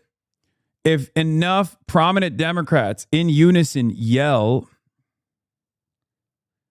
about a Twitch streamer they've never heard of before because AIPAC told them to, or a prominent donor told them to, possibly an AIPAC donor, then, you know, the media discourse will set the stage. It'll be, I will forever be known as like this dangerous anti-Semite. I don't think it's going to work though, because as I've said with the Abdul El Sayed primary, if you recall, one of my greatest locks in the Abdul El Sayed primary when they did this exact same coordinated attack was, hey, you're positioning yourself on a 90-10 issue on the side of the 10%. So you're fucking up. Go ahead, make my day. Keep doing this. Keep yelling about how anti-Semitic I am. Most people understand that that is not the case. I guess this question was asked about to Abdul El Sayed about like his affiliation or my if I've had conversations with me, or is it about conversations with Moss? And I assume it's private correspondence that he's had with Moss. about how Jeremy Moss is saying he's withholding his endorsement still because he's still having talks with him about Israel or whatever, or not Israel. He's still having conversations with him about endorsing him. What I'll tell you is that the conversations I've had with future Congressman-elect, God willing, Jeremy Moss, have been about what it looks like to come together agreeably across our disagreements. I'm not going to sugarcoat the idea that we have disagreements, particularly when it comes to foreign policy and the best use of our tax dollars.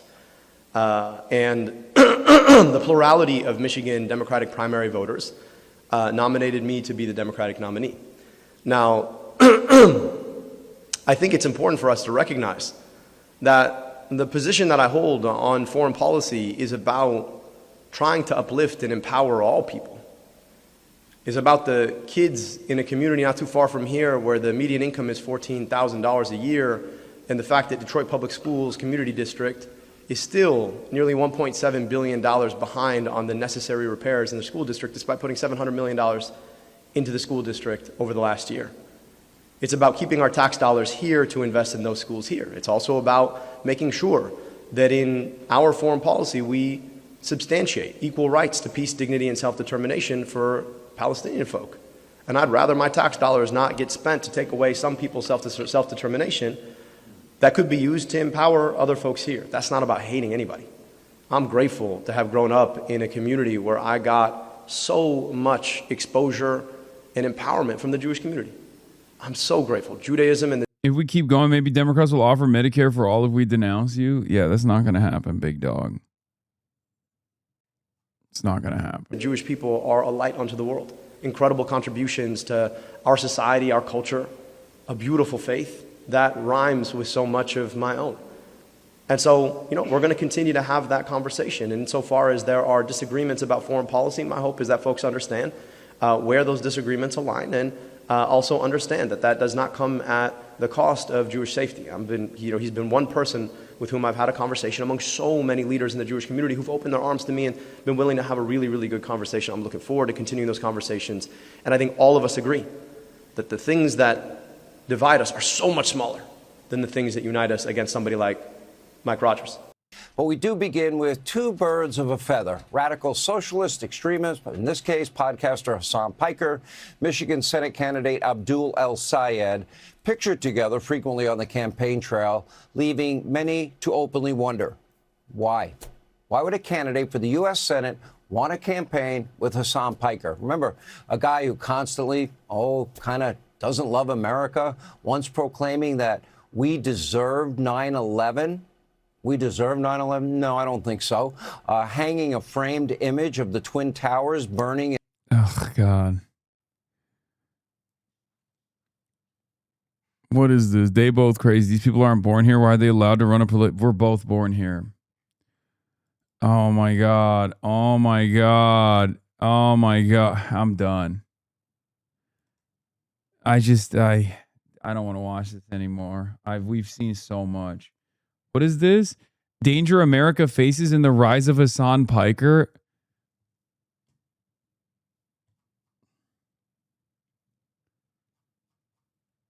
Brother, it's every fucking episode. I'm not seeking an endorsement. I'm not seeking endorsement. I do not accept nor I do reject. Come on. We know what's going on here. If the communists win, they're going to pick him over Schumer. That's what this is. So he's kind of flirting with these guys, but he doesn't want to be seen doing the walk of shame. I've been doing a lot of Bible study with Harold and Greg, and I think I'm pretty certain that this Piker guy not getting into heaven. I would not be giving the middle finger to the gods. Given all the hate, do you honestly regret saying that? Look, I already said I shouldn't have used those words. I should have just stuck to blowback. In fucking 2019. Jesse Waters saying I'm not getting into heaven is so funny. If there's between you and I, if there's one motherfucker who's not getting into heaven, it's you, Jesse. Saying things like this, it's called karma. And we've seen guys like this before, and bad things happen to guys like this. That's all I'm going to say. I'm not predicting it. I don't know anything that could happen, but bad energy. I'll leave it at that. Yeah, he's just actively saying, like, someone's got to do something about this fucking guy. And it's going to get even crazier.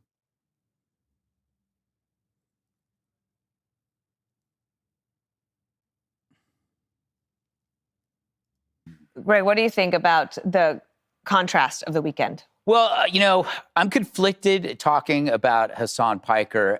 It's like autoerotic asphyxiation. Asphyxiation. Thank you. I wouldn't know how to pronounce it. But news outlets will avoid describing it in order to reduce the contagion effect. They don't want other people doing it. And I don't really want other people imitating Piker. He is the human version of autoerotic asphyxiation. If you try to do that, you will not have the wealth and the family that he has to save yourself when you get fired from your job for doing stupid things. You know, Kirk openly debated him, and the interaction was professional and cordial, and it wasn't until Kirk was murdered that he does the Macarena on his gravestone. And this is kind of the asymmetry. One of the things that's really sad for the Republicans is that they tried to do this forced reverence of Charlie Kirk and it fucking backfired. So now they're mad that we make fun of, not like the assassination of Charlie Kirk, although some people do that. I'm not one of those people. But instead, the attempts of the Republican Party to make a right-wing podcaster come across as like, you know, white boy MLK, basically. A podcaster who also despised MLK, ironically enough. So, you know, it's just, this is more so in the same, there are Republicans who make fun of George Floyd, right? All the time. They're nasty. And then there are people who will make fun of Nancy Pelosi kneeling with the kente cloth. Okay? We are the people who made fun of that as well. But that's besides the point. My point is, we're more so making jokes at the expense, not of Charlie Kirk, even though he, you know, is the recipient of it to a certain degree, but we're making jokes about the Republican lionization initiative, the martyrization, and its failure. Okay? That's it.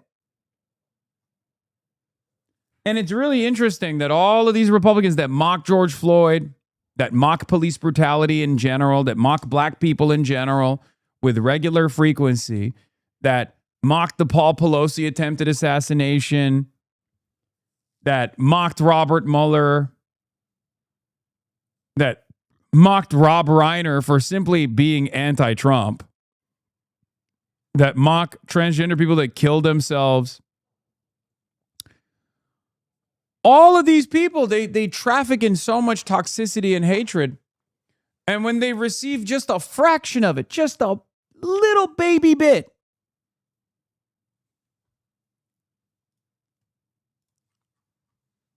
they lose their fucking minds. This clip would go mega viral if Asmongold received the Hasan Piker treatment. He said he's glad George Floyd is dead. What did he do? People make a joke about Charlie Kirk. Which, by the way, George Floyd was a career criminal, scumbag, piece of shit, piece of garbage, trying to buy a banana with a fake $20 bill, driving around on fentanyl. And Charlie Kirk was just simply a political activist that had a family. No criminal record, no violent behavior, no resisting arrest. So Charlie Kirk and George Floyd are not equal. George Floyd was a piece of fucking garbage. The world is a better place because George Floyd is dead.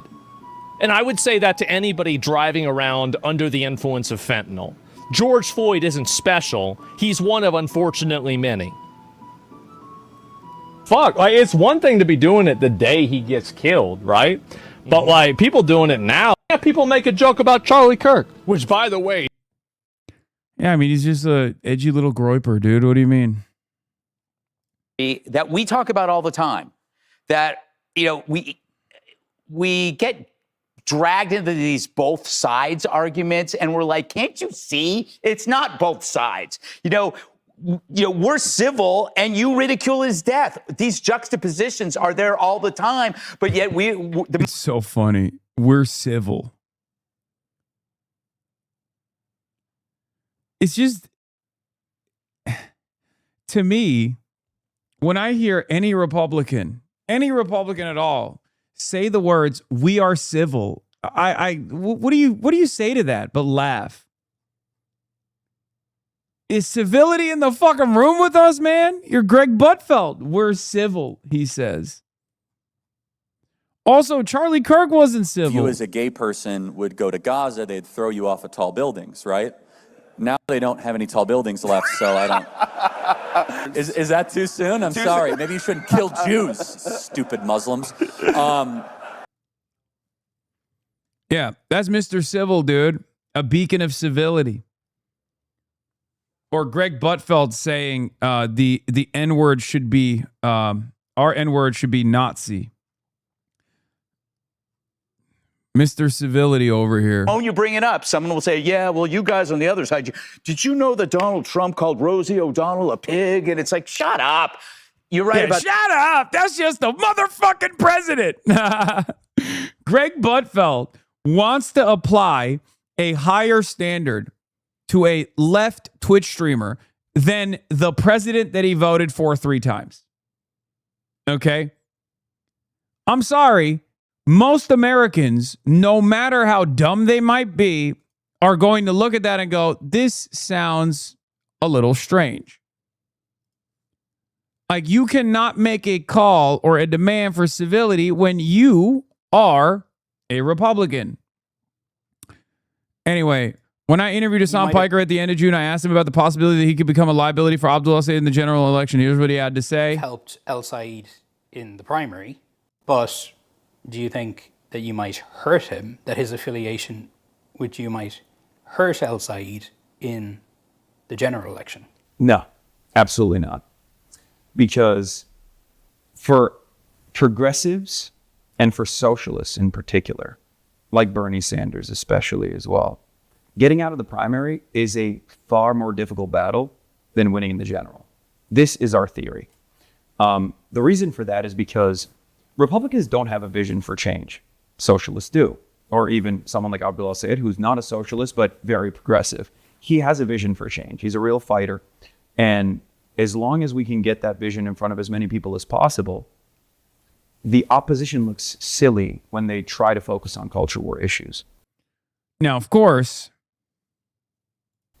if we stick to kitchen table problems, if we stick to issues that pertain to the material realities that the working class are facing, and if we earnestly communicate and advocate for their struggles and say, here's how we're going to solve this issue, Medicare for all, no more money on endless militarism, let's reconsider our relationship with Israel, especially at a time when Israel has goaded the United States of America into waging war in Iran, and that's actually had a horrible effect on gas prices. When we communicate to people in the general, and the opposition's reaction to that is, well, what about trans people? What about Abdul al-Sayed being Muslim? If that's the only thing they got, people will make that right choice. I'll say, no, I think I'm going to go with the guy who wants to give me health care. Now, of course, the other side of this is if the Democrats don't unify around the candidate, and they are rat fucking him right now, then, you know, that calculation becomes a little bit more difficult. It's not impossible, but it's still difficult nonetheless. That's the theory.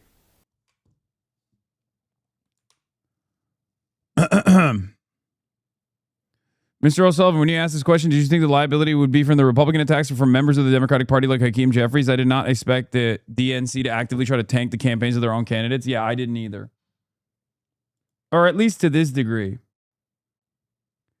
Abdul really folded under no pressure? That's not true, man. You're crazy if you think that there's no pressure here. He's desperately trying to plug holes. What are you talking about? He's trying to not create an environment where the Republicans will continuously, cynically make it seem as though the Democratic base is not fucking united.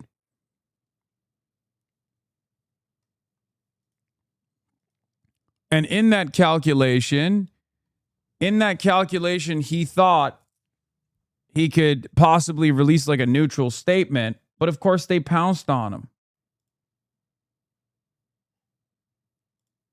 They pounced on him. And they pounced on that statement regardless. Because these guys they're not honest brokers. They are singularly invested in either getting Abdul to concede on a more manageable pro-Israel position to get him to play ball there, or destroy his chances of being the pivotal seat that wins the Democrats the Senate majority. Yeah. I'm just a stand-in for those attacks. And it is clear to me that there are at least very powerful figures, powerful organizations that have identified me as almost like a, and this is wrong, their assessment is wrong, but they've identified me as being like on equal footing to like AIPAC. Okay? That's the reason why you see a lot of establishment Democrats and every single Republican aggressively come after me and even utilize like Democrats that have already endorsed Abdul, that are stumping for Abdul, to consistently lob attacks in my direction.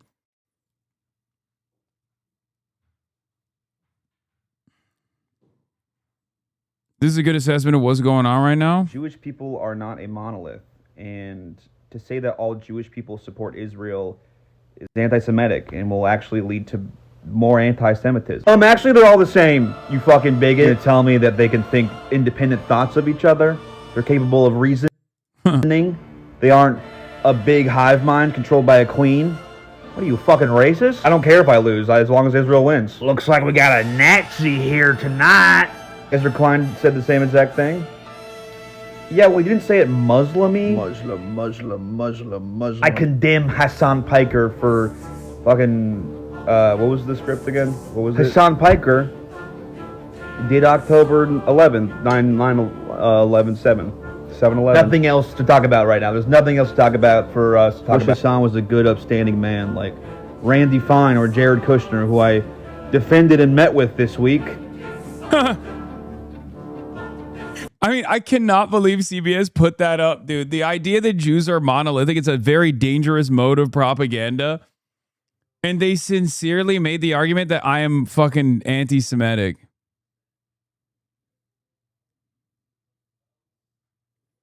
What is this? Reporter, a veteran Chicago reporter. His buddy Hasan Piker is on tape. He wants immigrants brought here to rape American women and their daughters. I asked, what the fuck? I'm not aware of such comments. And I asked about CPT resources being burned.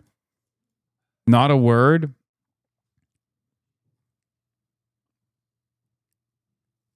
It's so insane that they just make up shit and then they go along with it, dude. Holy fuck, Elon Musk has ruined this goddamn country. Elon Musk has ruined the fucking world. Okay? It's got to be some fucking crazy crank, but it's just nuts. I never said that. That is bullshit. Oh my God. They quite literally never lied about Corbyn this hard. Yeah, because they didn't need to. Because at the time, Israel was seen as a favorable nation.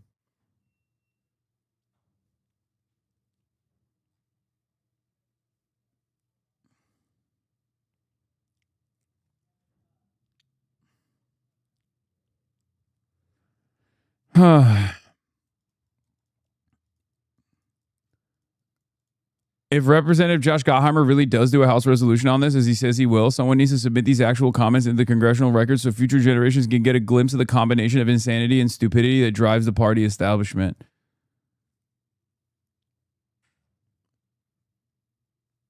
Hasan, why did you say the following? Santa is fat and gay? Because it is true. Ali Abunimah makes the Corbyn. Yeah, the genocide Democrats are Corbynizing anyone they view as remotely critical of the Zionist mass murder regime, and the targets like Abdul al-Sayed are pathetically repeating. Oh, God. I think he's being a little too harsh on Abdul. Appeasement never works, and even if he's elected, he will be totally neutered. I don't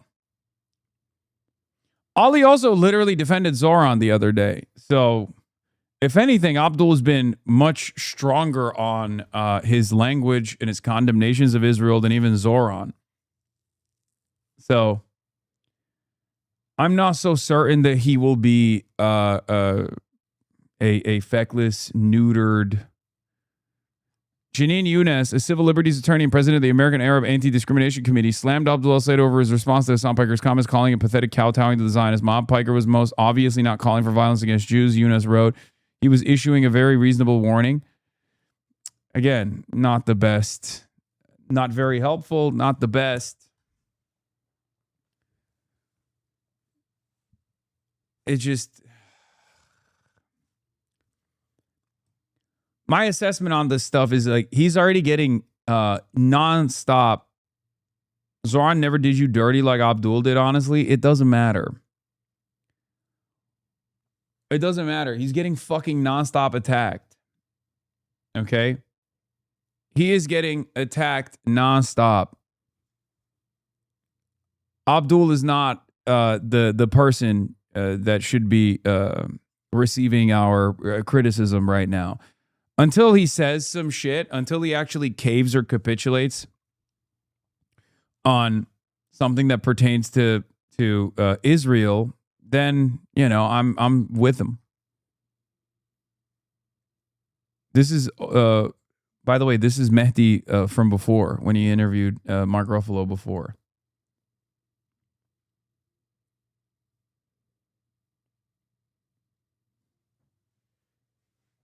This is the state of the Republican Party right now. This kind of shows where the right-wing activists come from. What is this? I went undercover as a Republican for a year. Yeah, NBC. Iranian missile and drone attacks have inflicted unprecedented damage on U.S. intelligence posts and surveillance hardware in the Middle East that is more extensive than any destruction America's spy agencies have endured and will cost billions of dollars to repair, according to the 4 people with knowledge on the matter. Reuters, at least 2 CIA sites were struck in March, the CIA station in Riyadh and a separate site in eastern Iraq. Some of the sources said additional CIA sites have been hit, but they declined to disclose the exact number of locations hit by Iranian drones. One source put the number at more than 1 and fewer than a dozen. A second source said several facilities were hit.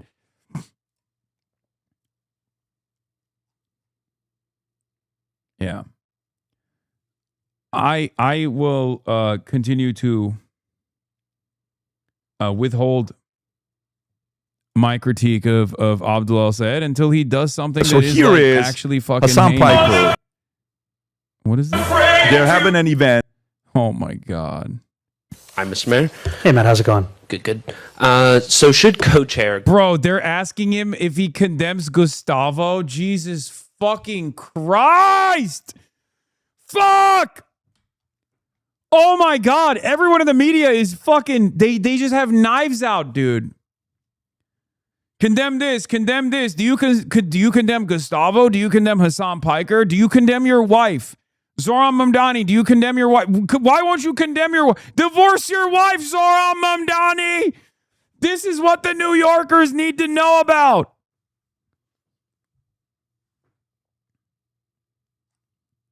Jesus fucking Christ, dude. Yes, the dude lives in a fucking brownstone. Who gives a shit? Oh my God, who gives a shit? I cannot believe that this is like a serious point of contention. Oh my God. Oh my God. It's crazy. There's that one girl who's not even like, is she even DSA? I think she like recently joined DSA. She like worked for Brad Lander and they were destroying her on New York Post. They're like, this is Lululemon. Anyone that has an opinion that is to the left of Ronald Reagan gets the fucking Adolf Hitler treatment from American media. Except, actually, that's not true because American media was quite favorable in their coverage of Adolf Hitler for the longest fucking time, actually. They treat it as dangerous form of anti-Semitism as simply a way to win favor with elections. It's not real. It's not real anti-Semitism. Don't worry. That's the way the New York Times reported on him.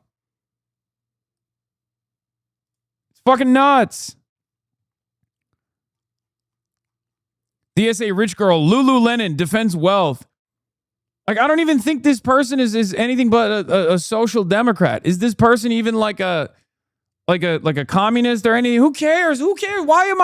Why do I know about this person? I should never have to know about this person. It doesn't make sense. And you shouldn't know about me either, by the way. If you're like 75 years old, you should not know what my name is, okay? It's so insane how hostile the media is. I mean, it's expected, but goddamn. Hopefully, this will be somewhat of a wake-up call for many leftists who love chirping at the fucking sidelines, okay, about all of the, leftist content creators or influencers or media platforms or leftist leaders that get routinely attacked, that they too will be in the fucking crosshairs at some point. It doesn't matter. It doesn't matter. It's because of what we are advocating for, okay? That's why they're attacking us. And you're a fucking idiot if you actually fall for it. That's why I can't stand it when dumb fucks on TikTok will be like, Hasan Piker is quite problematic and he should just go away. Why? Are you going to be the new guy? Go right ahead. You think they're not going to fucking own you? You think they're not going to ritualistically humiliate you? You think that they're not going to find your old posts? Leftists that left bash are fucking stupid. Okay? They're just dumb. They don't understand. We've never had a moment in the spotlight like we do currently. Okay? I only have a lot of experience about this because I've been the primary enemy of anyone and everyone that believes that Nancy Pelosi is a communist, basically, has actively attacked me for the last decade.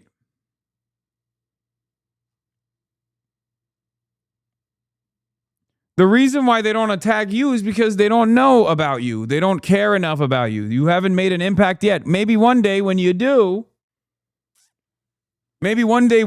actually make that impact, they'll fucking come after you too. The Rupert Murdoch's media team at New York Post sent a goddamn drone to my house, take a fucking aerial photo of the front of my house. They blasted that shit all over the New York Post. And there are dumb fucks out there who are like, Hasan Piker is actually being propped up as a psyop, dude. He's not as radical as I am. And it's crazy that they're treating him as radical. Let's fucking attack him.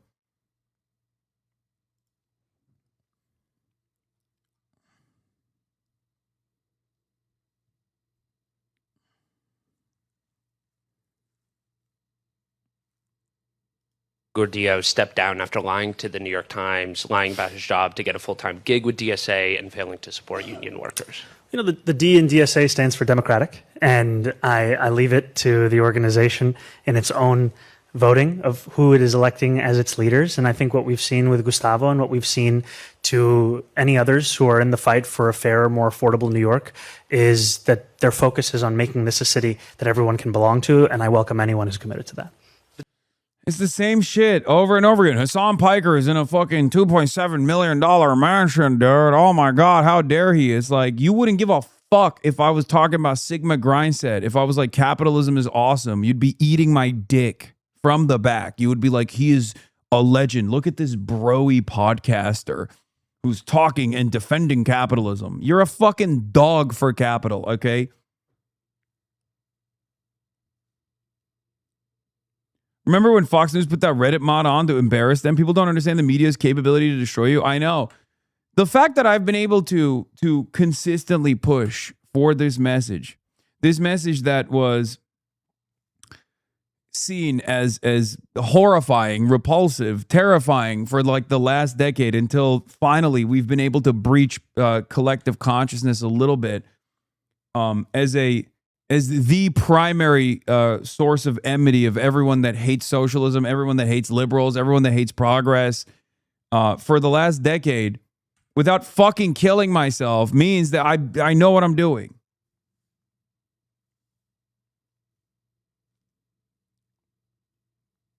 Do you condemn the actions and lying about these details? Thank you very much. Over the months, Iran's billboard designers have been both morbid and triumphant. A nation that feels they have the upper hand in this grinding war with Donald Trump's America. But could Tehran be the ones who soon start feeling the squeeze after Washington announced a new round of economic sanctions and the regime admitting that their citizens are feeling the pain? We completely sympathize with the people. We understand what inflation means. We understand what pressure on the currency means. We understand what shortages mean. But the government's entire effort was to prevent these desperate attempts to cut off the country's financial and commercial lifelines. The aim of Washington's proposed sanctions is to isolate Iran from its allies and the global economy. Tehran's currency has already dropped to a record low against the US dollar. There were long lines at petrol stations today amidst fuel shortages and rumours of price rises. The concern is that Iranians will feel the economic pain rather than the regime. One of the major problems with sanctions is that it tends to hurt civilian populations. Yeah.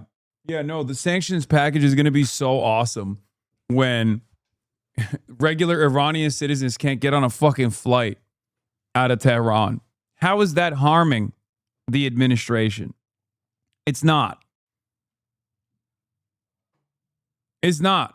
They're just putting the pressure on the Iranian public. That's all this is. And it's also not going to work. Who already don't have control over their governments. The Iranian regime has shown that they're extremely capable of repressing dissent and opposition domestically, and they've done it over and over the past several years. Iran is no stranger to sanctions from Washington, having dealt with a range of economic measures since the Islamic Revolution of 1979. Tehran has managed to survive by moving money, oil and goods through intermediaries, yet the White House is sounding confident. The US naval blockade of the Strait of Hormuz has managed to strangle oil exports from Iran. US Treasury Secretary Scott Bessent believes this pressure could force a change in Tehran. To the ordinary soldiers supporting this regime, as more and more of your paychecks stop or are supposedly just delayed, ask whether your commanders are leading your country to triumph or to ruin.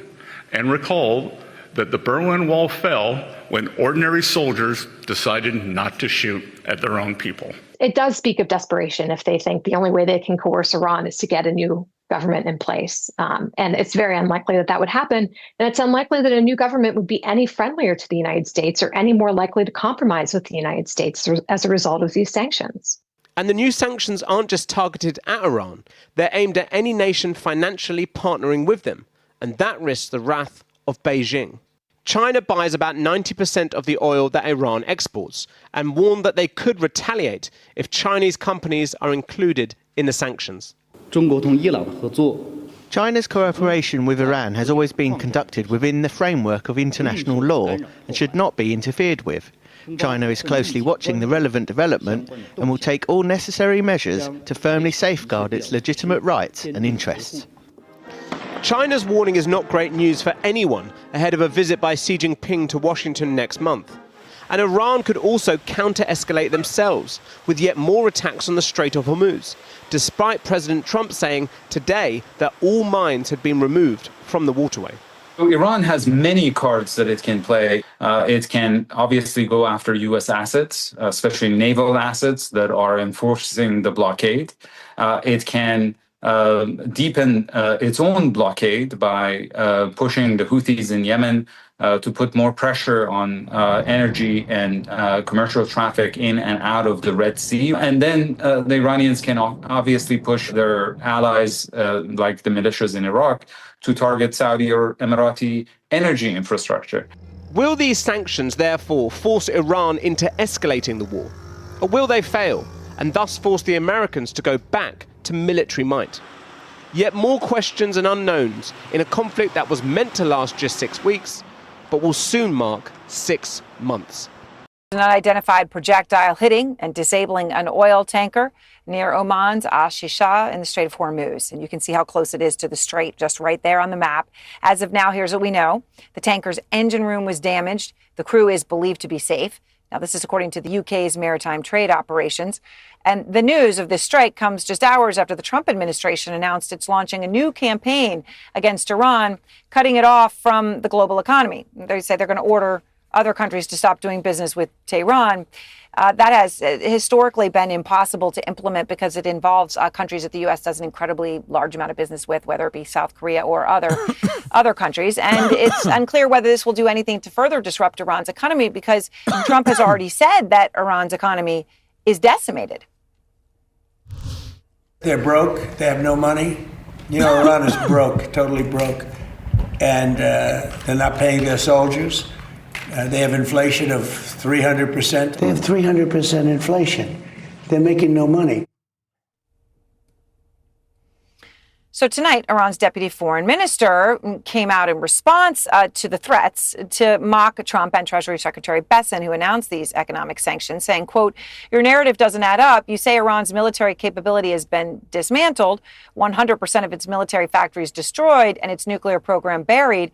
But for this very Iran, the, quote, largest financial assault in history and the mobilization of, quote, all U.S. institutions and authorities, end quote, have been necessary? Is this a victory or an admission of America's failure?" Out front now, Robert Kagan, one of the nation's top foreign policy experts, That's also crazy. just publishing a new piece in the Atlantic. It's crazy that Robert Kagan is like one of the most outspoken critics of this fucking war. This is literally his entire life's mission. When I say I never thought we would get here, I don't think you guys understand. I don't think you understand. Hearing Robert Kagan do this is like hearing Adolf Hitler condemn anti-Semitism. Okay? Robert Kagan is one of the godfathers of neoconservatism. Okay? And him and Bill Kristol. Bill Kristol's even more insane. Bill Kristol has become an outspoken critic of ICE. Bill Kristol is more woke than like 90% of the Bulwark staff. I don't know what the fuck is going on there.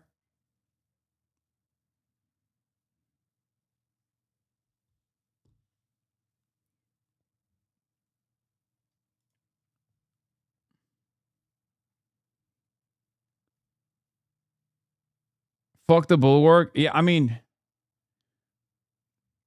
Bill Kristol has been outspoken before the Iran war. He's actually not just anti-Trump. Bill Kristol is not just anti-Trump. He is beyond anti-Trump. He's like anti-ICE. He's like against do-nothing Democrats. It's like kind of weird. Anyway, John Bolton is against the Iran war, but that's for different reasons. It's because his faction lost.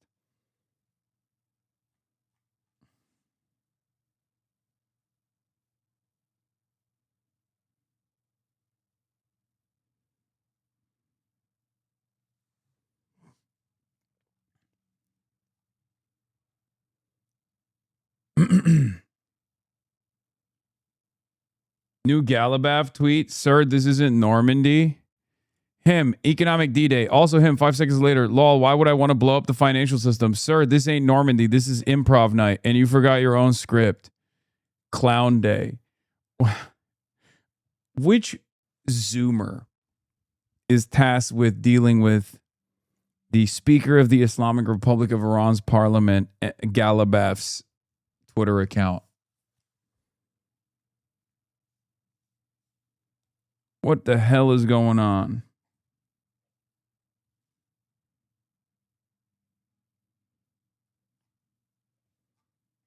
What do you mean John Bolton's faction? John Bolton is in the tank for MEK. And the Trump administration at first, alongside Israel, leaned into the Pahlavists. There's like different factions in the Iranian opposition. And that was the reason why John Bolton was against it.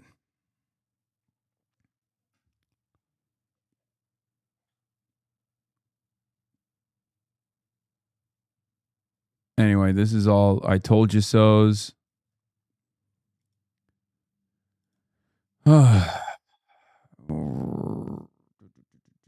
Hakeem is just responds about Jared.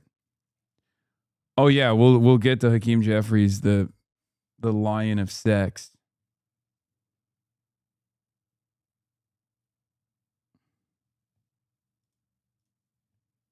But yeah, let's get back to Kagan. Iran unleashed. Hi, Robert. I'm always grateful to have the opportunity to talk to you. And you've got a lot to talk about tonight. I just want to ask you first about this, though. We're 6 months into the war. Today, the U.S. investment rolls out this big sanctions plan. And what the deputy foreign minister, all propaganda aside, from Iran quotes Trump and this administration is saying is true, right? They say that it's decimated and dismantled and, right, that it's totally buried. So it does beg the question about why the need for this right now. So the question is, does this new sanctions plan move the needle? I wouldn't think so. And also, what is the plan? I mean, we've been building up to this economic D-Day announcement, and the announcement turns out to be more warnings about stuff that we may do to unnamed countries in the future. And so, as you rightly point out, there isn't much left to do other than prevent countries from doing any business at all with Iran. And the number one country that we would be talking about in this situation is China. And Trump has a meeting coming up with Xi Jinping. And I think that's why Secretary Treasury Bessent did not mention any names, because he didn't want to mention China. And it remains to be seen whether the administration is willing to be tough on China, because Trump was not tough on China when he visited Xi Jinping. Well, right. I mean, also, it's, the whole idea of we're not going to trade with you if you trade with them, it just can't add up when it comes to China, right? That's the situation of the leverage, the trade relationship, but just to be blunt. And Iran is pushing back already, right? The deputy foreign minister calling out the threat, saying it doesn't add up, if Iran's capabilities have been destroyed and dismantled.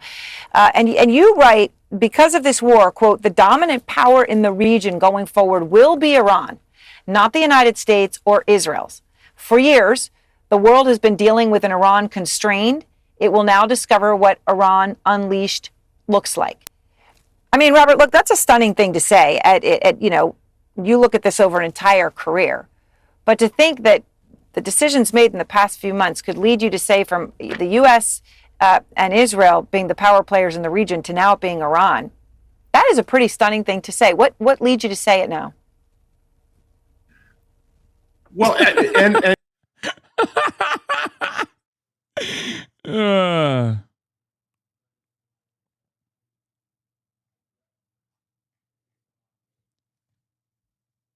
for Robert and all these other neocons, it's to save American empire because we're crumbling at a rapid rate, and they see that. Oh yeah, no. This is like in the early days of. This is like in the early days of Israel's genocide, when you had like State Department officials who were criticizing the Biden administration for leaning into Israel's worst ambitions, worst desires, knowing full well what was about to happen.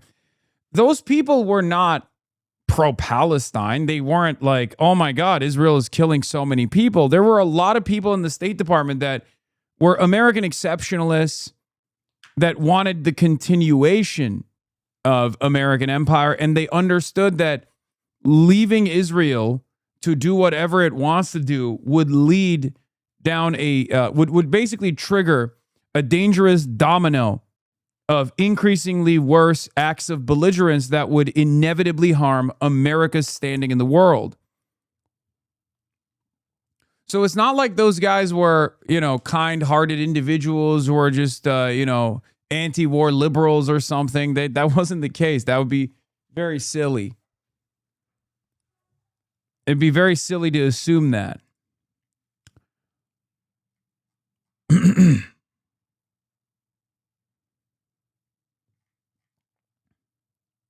I saw Cory Booker shit talk Hasan. Yeah, he sucks.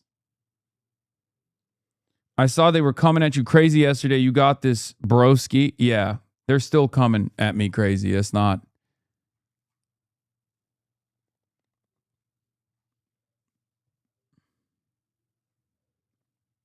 Assuming every Democrat wins and controls the Senate and House, do you still think other Democrats inside will try to suppress them in committees? 100%. Yes. I don't think Hakeem Jeffries is going to offer favorable committee positions to any of these left flank candidates. I'll be honest with you. It's not. We're, we got our work cut out for us.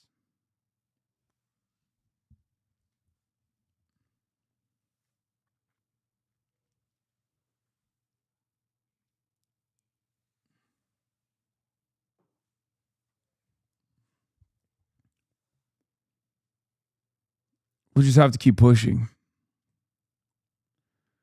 Oh, not Cory Booker. You better watch out. He might do a 25-hour speech about you as an excuse to get to wear a diaper on the Senate floor again. Yeah, but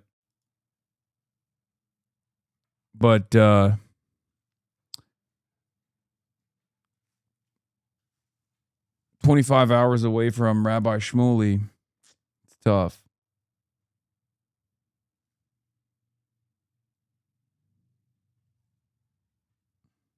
Water reminder, I just drank some. Hello. Hello. What's up? Oh, you want more? What is that? That's crazy.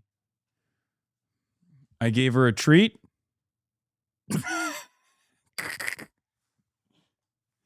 You are the fattest dog in America. That's crazy. This is why the vet fat shamed you. This is why the vet fat shamed you. Look at her face when I say the T word. Treat? What? Shame on you. Shame. Shame.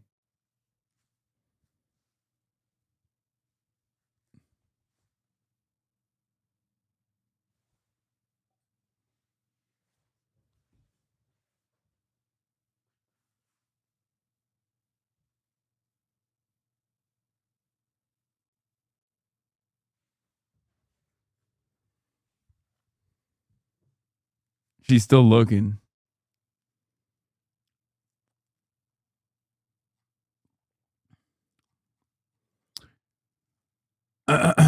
Anyway, let's continue with Robert Kagan.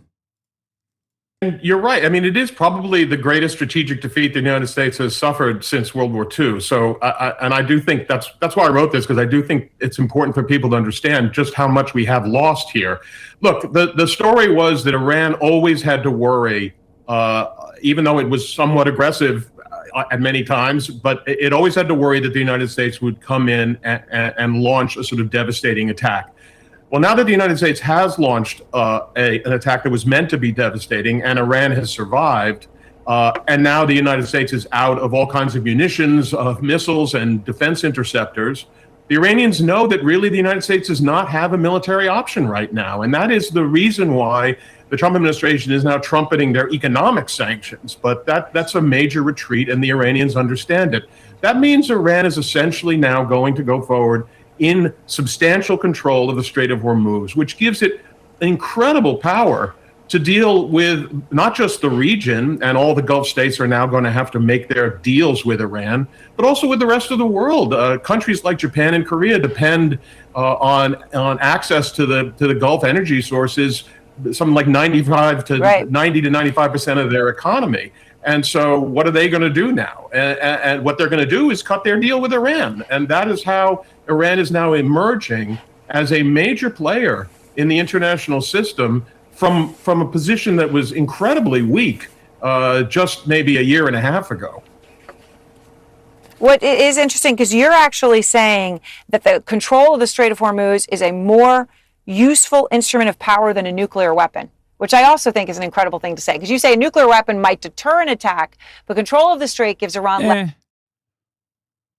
Not entirely. I think a nuke is still probably more effective.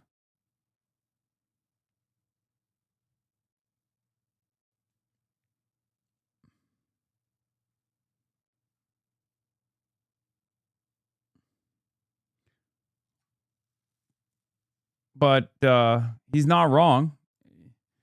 Strait of Hormuz is still, yeah, I saw. Hasan derangement cube.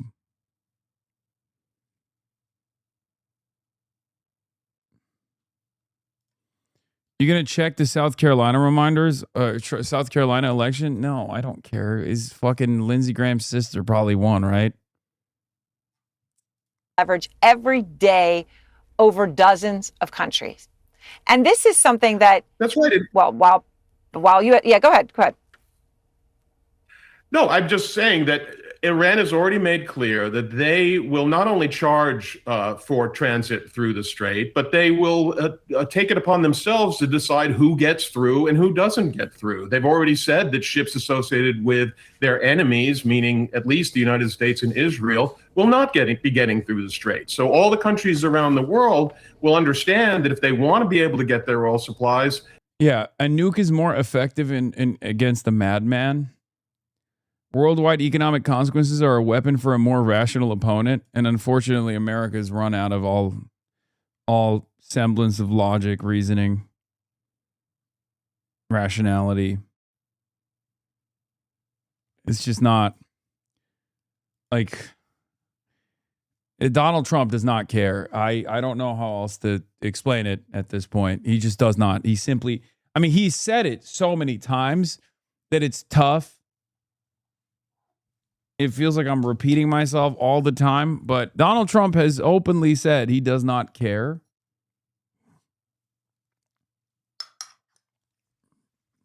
About the impact of inflation.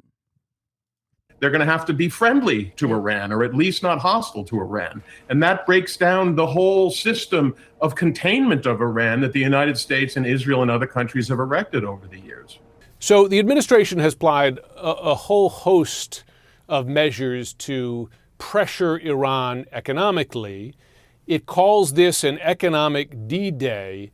Are these measures, in your view, a significant level up from those already in place?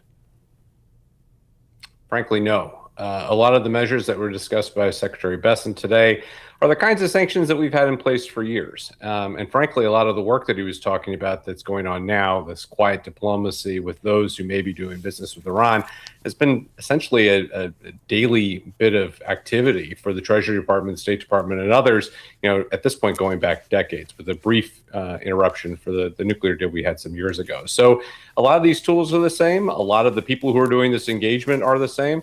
Really, there isn't a whole lot that is new here other than the threat that this is somehow going to be transformative for Iran's economy. If one were to pick a country that does a great deal of business with Iran, it would be China, given how much oil in particular it imports from there. You saw that he was asked quite directly, are Chinese banks and other entities going to face secondary sanctions? I mean, he didn't say China, but he did. Michael from D.C. seemed to say, well, everybody. Is this administration, which is so focused on easing economic tensions with China, really going to do that? To date, I think you'd have to conclude no, right? There have been plenty of opportunities for this administration to ramp up the pressure on China, both when it took office, and, now, 18 months or so ago, and then at various different stops along the way as it's expanded its maximum pressure campaign that it put back in place, or at least said it put back in place at the start of the administration, to the Xi and Trump summit where they were talking about these sorts of issues in Beijing. There's no real evidence that the Trump administration has decided to significantly ramp up the sanctions pressure on China. They've imposed sanctions on some of China's teapot refineries, these small oil refineries, and some of the facilitators and shippers. But that's really kind of a keeping with what the Biden administration was doing before it. So at this point, I think it'd be pretty hard to say that the Trump administration has demonstrated a willingness to really ramp up the pressure on China. Do you see an actual path to reopening the Strait of Hormuz completely? Because Iranian officials say, well, they've got some economic leverage over the U.S., and the fact is they do. I mean, with oil prices, gas prices, not just, of course, over the U.S., but those all around the world who import oil through the Persian Gulf. The administration is claiming that oil is going in there through there more than we know. Is that actually true? Well, at this point, it's hard to say. So there are lots of people who are tracking the tankers that are allegedly coming through with U.S. support and haven't been able to validate the numbers that the Trump administration has given us. On the other hand, sometimes it's hard to validate these numbers, especially if ships are running opaquely and trying to avoid being detected. I think the bigger thing that I would point to is that with the blockade in place, with the blockade the U.S. Navy has put in place, we're already putting a significant amount of pressure on the Iranian economy. Sanctions are going to augment that and add to the pressure that's already being felt there. But we've not seen thus far. Is that Michael from Pennsylvania? No, it's Michael from D.C., bro. Enough relief from the pressure Iran's putting in place to speed up our clock with Iran. Instead, really, at this point, we're kind of at a stalemate. And a stalemate is going to benefit the Iranians. You've argued the next Iran deal should be narrower and therefore easier to implement. So how narrow exactly? Well, I think the most overriding imperative for the United States at this point is getting the Strait of Hormuz open to get commerce flowing again, not just oil, but also refined products, which are really now the main shortfall, things like diesel and fertilizer, and trying to make sure that the global south, for instance, can have planting seasons and so forth. And I think that to do that, the United States may need to drop the blockade and give some amount of limited sanctions relief. Be good to also get some transparency into Iran's nuclear program, some understanding of where their highly enriched uranium, the material that could go into weapons, is right now. But if our objective is to try and prevent Iran from continuing to be a threat, giving significant sanctions relief, lots of money to the IRGC, to me, strikes as a bad idea. So I think in the first instance, I would try and get the strait open, trade that for the blockade, maybe a limited sanctions relief, and then see what happens thereafter and know whether or not the IRGC is a reasonable negotiating party. I rather suspect we'll find they aren't. The brand new bridge between Canada and the USA, next door neighbors, huge trading partners, same language, easy peasy, except only the Canadians. By the way, at a time when this should be the primary focus of the Michigan Senate race, the fact that centrist Democrats have turned the ire back at Abdullah Sayed for his affiliations is unbelievable to me. I mean, it's expected, but it's just like I can't think of a worse way to operate. Like this is textbook rat fucking. The Canada tariff war is going to directly destroy the Michigan economy. Okay? That's what it's going to do. Due to NAFTA and then later on the USMCA, a massive chunk of components of cars being built in Canada come from the United States and vice versa. It is an incredibly self-destructive attitude for no real discernible reason, and it will absolutely target the Michigan economy. It makes no sense. It'll even hurt Matty Maroon, Trump's biggest donor. Okay? The Gordie Howe Bridge. What gives? It's going to hurt Matty Maroon because he makes money off that commerce flowing through his bridge.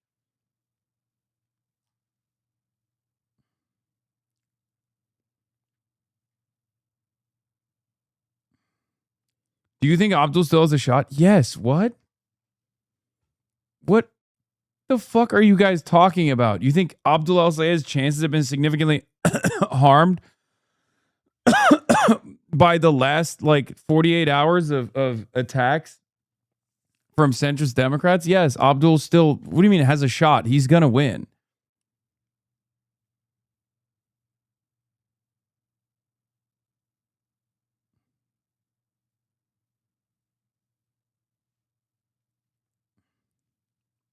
Showed up for the opening ceremony of the bridge that they had paid for because Trump suddenly wanted a share of the tolls. That was July. That set the tone. Respectfully, for the exact same thing about Francesca, yeah, there's a difference here. It's a Senate race. And here's the other thing. Okay. There's so much more time between now and November. That's number one. Abdul is a crafty communicator. And last but not least, I was super confident until Haley got the amount of votes she did. Yeah, except those voters are all going to vote for Abdul. Those voters are going to vote for Abdul. Those are establishment Democrat, concerned voters that care about electability. It's not like they voted for Haley Stevens because they were like, I really love her policy platform. I'm frustrated with the fact that Democrats are trying to blow the race up and try to hurt his chances. Now, that's one. Number two, most people don't fucking pay attention to TV anyway. But the ones that watch TV are not going to be like, oh, wow, I really hate Abdul El-Sayed for aligning with this Twitch streamer. If anything, they are going to get mad that mainstream news is focusing at a time of like unprecedented corruption, violence that they've seen, an inflation crisis, that these dumb fucks over at every establishment media outlet is talking about a Twitch streamer. I'm telling you, dude, a lot of diehard liberals. Yes, savvy and realistic Democrat is right. Like most Americans, my top political issues are Hasan Piker, war in Iran and all its consequences, from gas prices to bombed elementary schools to global fertilizer shortage to overstrained U.S. troops to inflation. Hasan Piker. But here's the thing.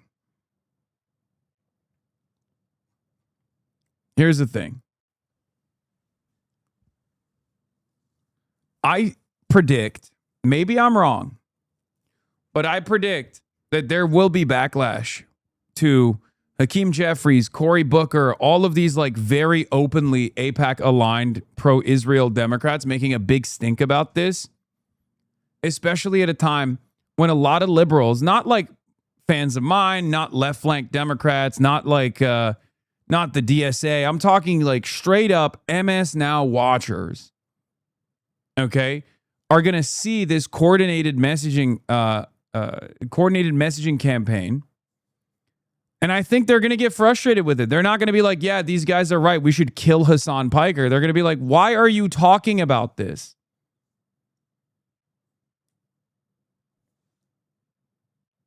Because every single member of Congress on the Democratic Party side that's gotten money from AIPAC is tweeting the same thing.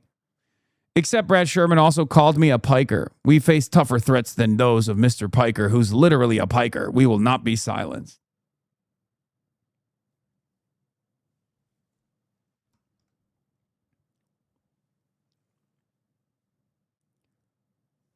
You think liberals care more about Hakeem Jeffries doing a closed-door meeting with Jared Kushner, or they care about Hakeem Jeffries spending time shitting on me?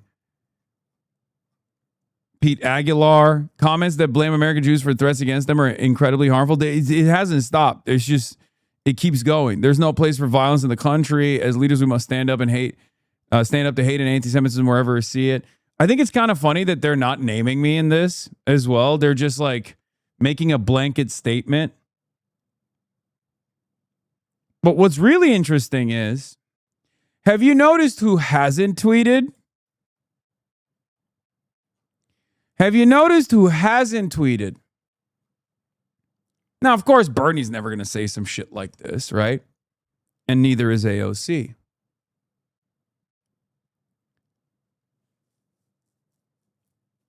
No, not Mitch McConnell. He's dead.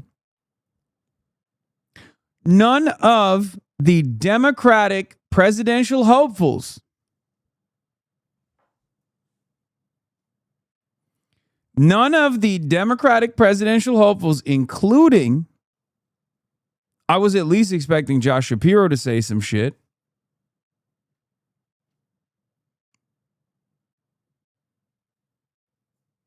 Cory Booker did? Yeah, he's going to lose. He's not a serious candidate. He's not a serious contender. I haven't seen many Republicans either.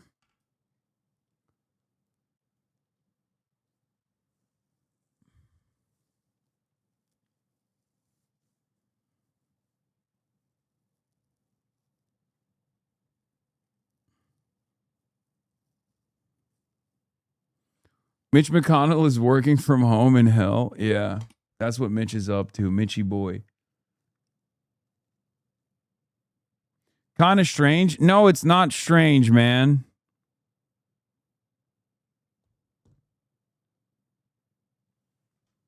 It's not strange at all. What are you talking about? They want to win. They know that if they present themselves as aggressively defending Israel at a time when it's like AIPAC talking point currently, it's going to come back to haunt them later down the line. They're opportunists. They can't present themselves as repositioning on the issue of Israel later down the line in 2028 if they're spending a good deal of time doing AIPAC's dirty work.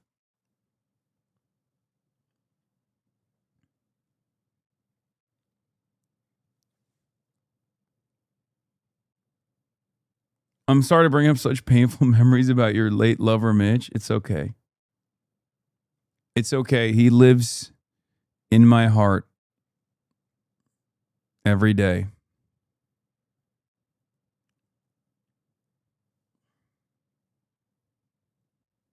What is this? One of these seems more important. Yeah, the long-term consequences of the failed Iran war are beginning to reveal as we hear about crop yields being down from fertilizer shortages, diesel increasing, etc. But Democrats refuse to campaign on the looming crisis because they fundamentally support the Iran war, so they decide to talk about a Twitch streamer every day instead.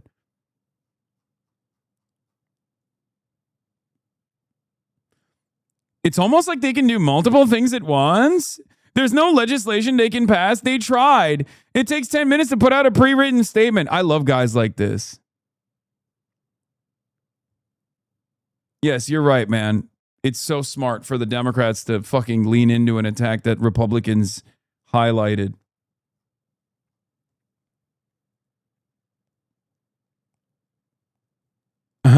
Yeah. Hamid says, I'm going to turn her brain into complete soup by 2028. I know her better than she knows herself. Very much sounds like a disinterested pollster. Ma'am, I don't know how to explain this to you, but my organization does not do the polling. We pay the same company CBS and The Economist use to do it for us. Is this the Piker poll? She said. Bro, Neera Tanden is so obsessed. It's crazy. It kind of reveals everything about the state of affairs in the Democratic Party, that like their top think tank operative is her entire job is to just constantly fucking complain about me. Just drunkenly tweeting about me every day.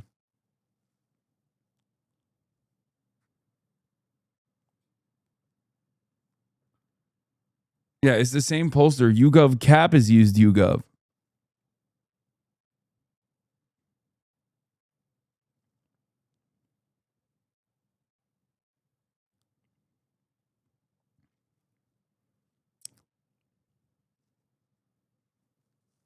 This is essentially what happened with Obama because of the failures of the Iraq War. OFAC became his favorite combatant command. Military failure drives leaders towards sanctions, but limits the sanctions also drives them to war. We're stuck in a loop at this point. Yeah. This was today. Anyway, let's get to Canada. $20 billion of tariffs imposed by the U.S. Stand strong, Marks Carney. We are with you. We of Americans, we here, Americans of good conscience, see you, we hear you. You need to do this. You need to fight for your sovereignty. Did we cover this already? When the head of a major left-leaning think tank regularly gets in fights with the Dem base and progressive influencers on social media, almost in an irrational and uncontrollable way, does that ultimately hurt the think tank?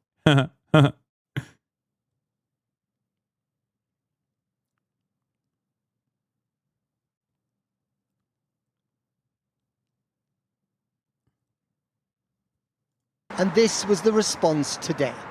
Those tariffs will have real consequences for Canadian workers, businesses, and communities across our nation. Damn, dude. They can't even get the camera to focus. Shit's fucked up over there, man. Tabarnak. Canada must respond, and today we are, in a proportionate, targeted, and strategic way.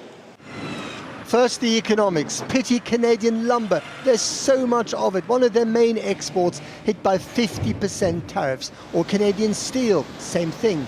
Then there's American bourbon, milk and plywood also hit dollar for dollar by 50% Canadian tariffs. The result, real economic pain on both sides. And then there are the politics, or should we just call it trading insults? The tone for the day was set by Trump. The United States, he posted, is giving serious consideration to changing the name of Lake Ontario to Lake America, and that we don't expect to be doing much business with Ontario any longer. That was a response to Ontario's Premier Doug Ford, who had called Trump a loser. And simple as that. We're going to fight with everything we have. And you know something? I have more courage, more brains in my baby toe than he has in his whole body. So there you go. But the tension started. I love that Trump said his brother was way better than him, because it's true. His crackhead brother was better. His late great brother was a much better guy than him, which is true. With Trump's second term, when he said that he wanted Canada to become America's 51st state. Thanks, but no thanks was... Dude, you can't...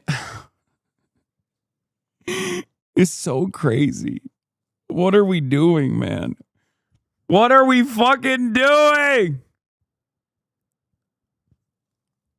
What are we doing? What is America doing?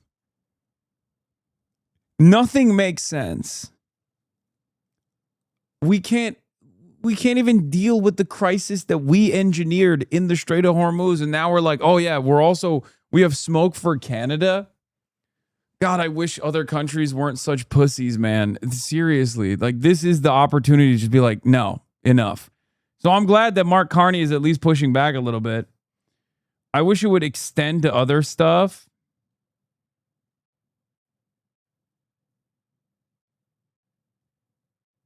You know?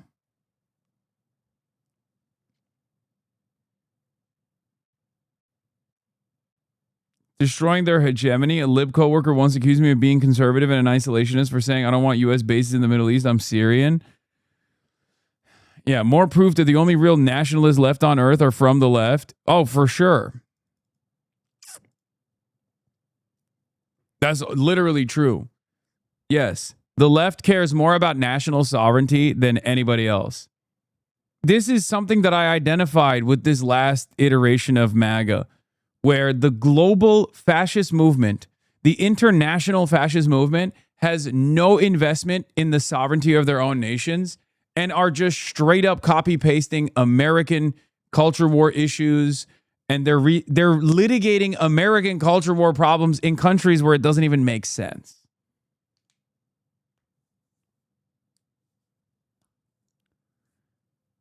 This kind of stuff is good. Like what Mark Carney's doing is good because I hope others see it, take note, and also have some semblance of courage in the process. It's also very good. It's also very good for his electoral chances, too. Prime Minister Mark Carney's response in the Oval Office. As you know from real estate, there are some places that are never for sale. Mark Carney has become the patron saint of standing up to Donald Trump. His speech at the Davos Economic Summit in the winter was a Rudy Dog, you are an idiot. Oh, come on. blast of ice-cold reality. I want to hear from the Canadian right-winger who's going to convincingly tell me why it's so much better if Canada became the 51st state.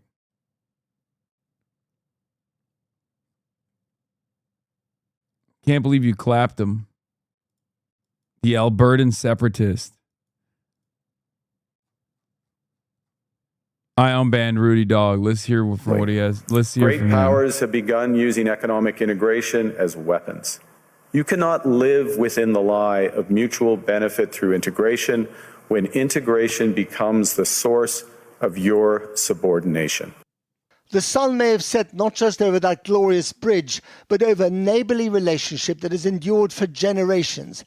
And if Canada and the US fall out, what hope is there for the rest of us? Well, the historian Michael Ignatieff is a former leader of Mark Carney's governing Liberal Party. He joins me now. Michael Ignatieff, it's a pleasure to have you on the programme. Is Donald Trump making Canada great again? I think the country has rallied in an extraordinary way. This is an really unprecedented coming together. We're a divided country, a huge country. We speak a couple of official languages, but this time Canadians are pretty well 100% behind the Prime Minister's determination to refuse this deal. And the reason is that it's not a trade deal. What this is a direct threat to the economic and political sovereignty of the country, and Canadians understand it as such. What were the things that specifically led to this trade deal collapsing? Because things were going relatively well for some time. And then at the last minute, there was an intervention. Remind us of what that was and why that was unacceptable to your government. Well, there were a bunch of things. There were a bunch of late add-ons. A potential deal was reached on Tuesday, and then we discovered that trucks weren't covered by the auto deal, and we make a lot of trucks. And then we discovered that they didn't like the fact that we insist on French language signage on all our products coming into the country. And then we discovered, and this is the most serious issue, that henceforward, I see the conservatives say Canada needs to get back to the table and they shouldn't do dollar for dollar tariffs, and they blame liberals, literally so cooked to America. Disgusting. How can you have any respect for someone who does not respect himself? I don't. I certainly don't respect these fools. This is why I have so much venom in my heart for right wingers, regardless of where they are. Okay?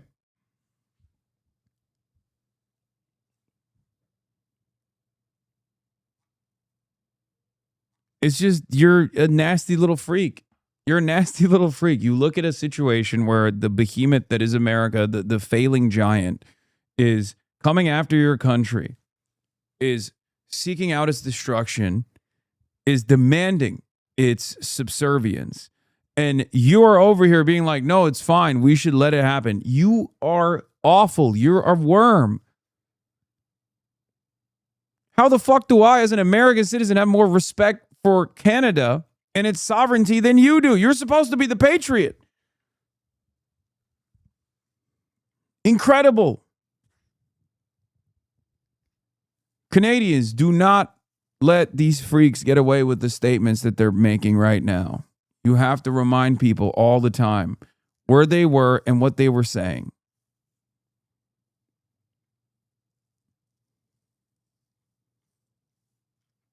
Actually mind-boggling to me that they think that they can get away with this shit. Canadian economic policy towards Britain, towards Europe, towards China, towards Japan, in other words, towards exterior partners, would have to align with the American. Yeah, I know it's way worse in Latin America. Colombia's new president is a cook to Israel and the U.S. I know. But at least in Latin America, that's like, you know, there's like espionage at play. There's like very indirect and sometimes direct manipulation taking place. These are economies and countries that are far less powerful than Canada, which is an energy providing nation, right? Like, there's a difference between Canada and Colombia, chatter. What are you talking about? Colombia has barely ever had a moment to breathe, let alone have independence, let alone have sovereignty, with unbelievable amounts of American meddling. Whereas at least with Canada, it's supposed to be this fucking sovereign nation. It's under the Commonwealth, for example.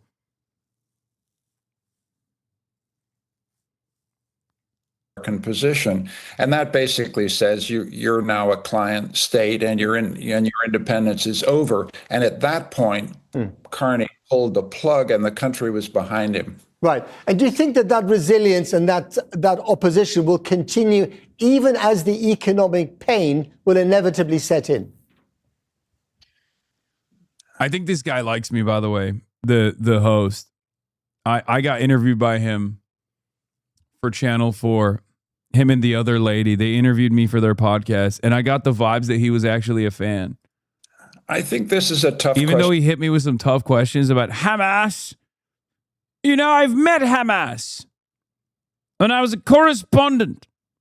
I've met Hamas, and they've got some ideas that I think are unfavorable. That's what he said.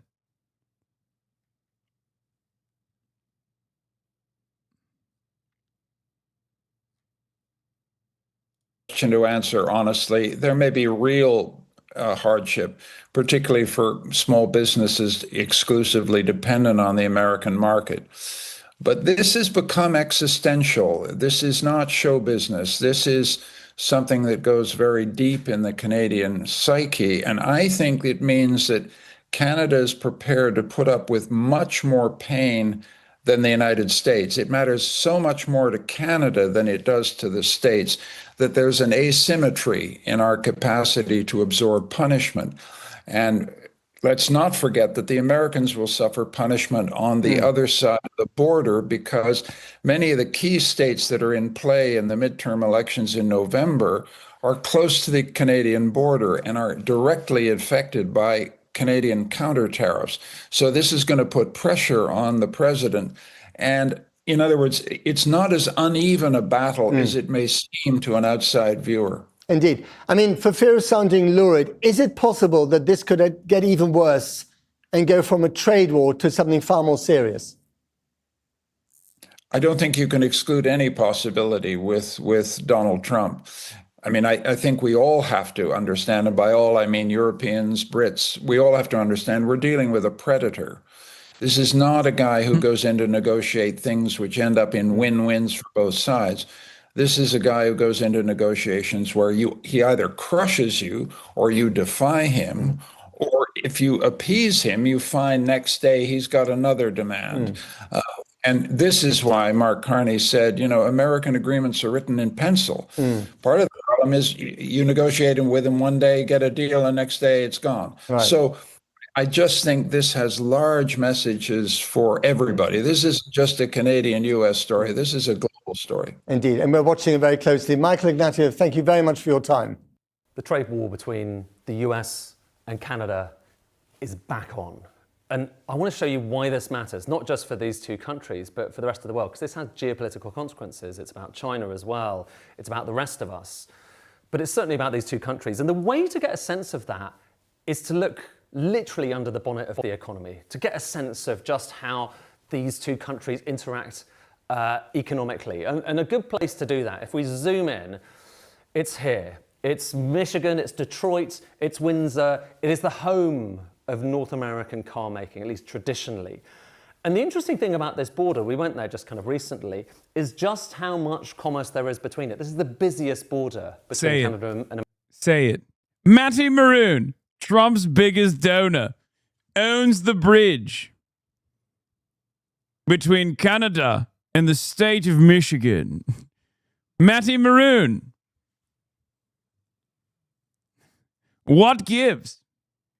Israel comes to me in my dreams. America anywhere. You've got trucks going over all the time, and most of those trucks are filled with parts that are used for... Where are they going over? What is the bridge that they're going over? Which bridge? Is it the Gordie Howe Bridge?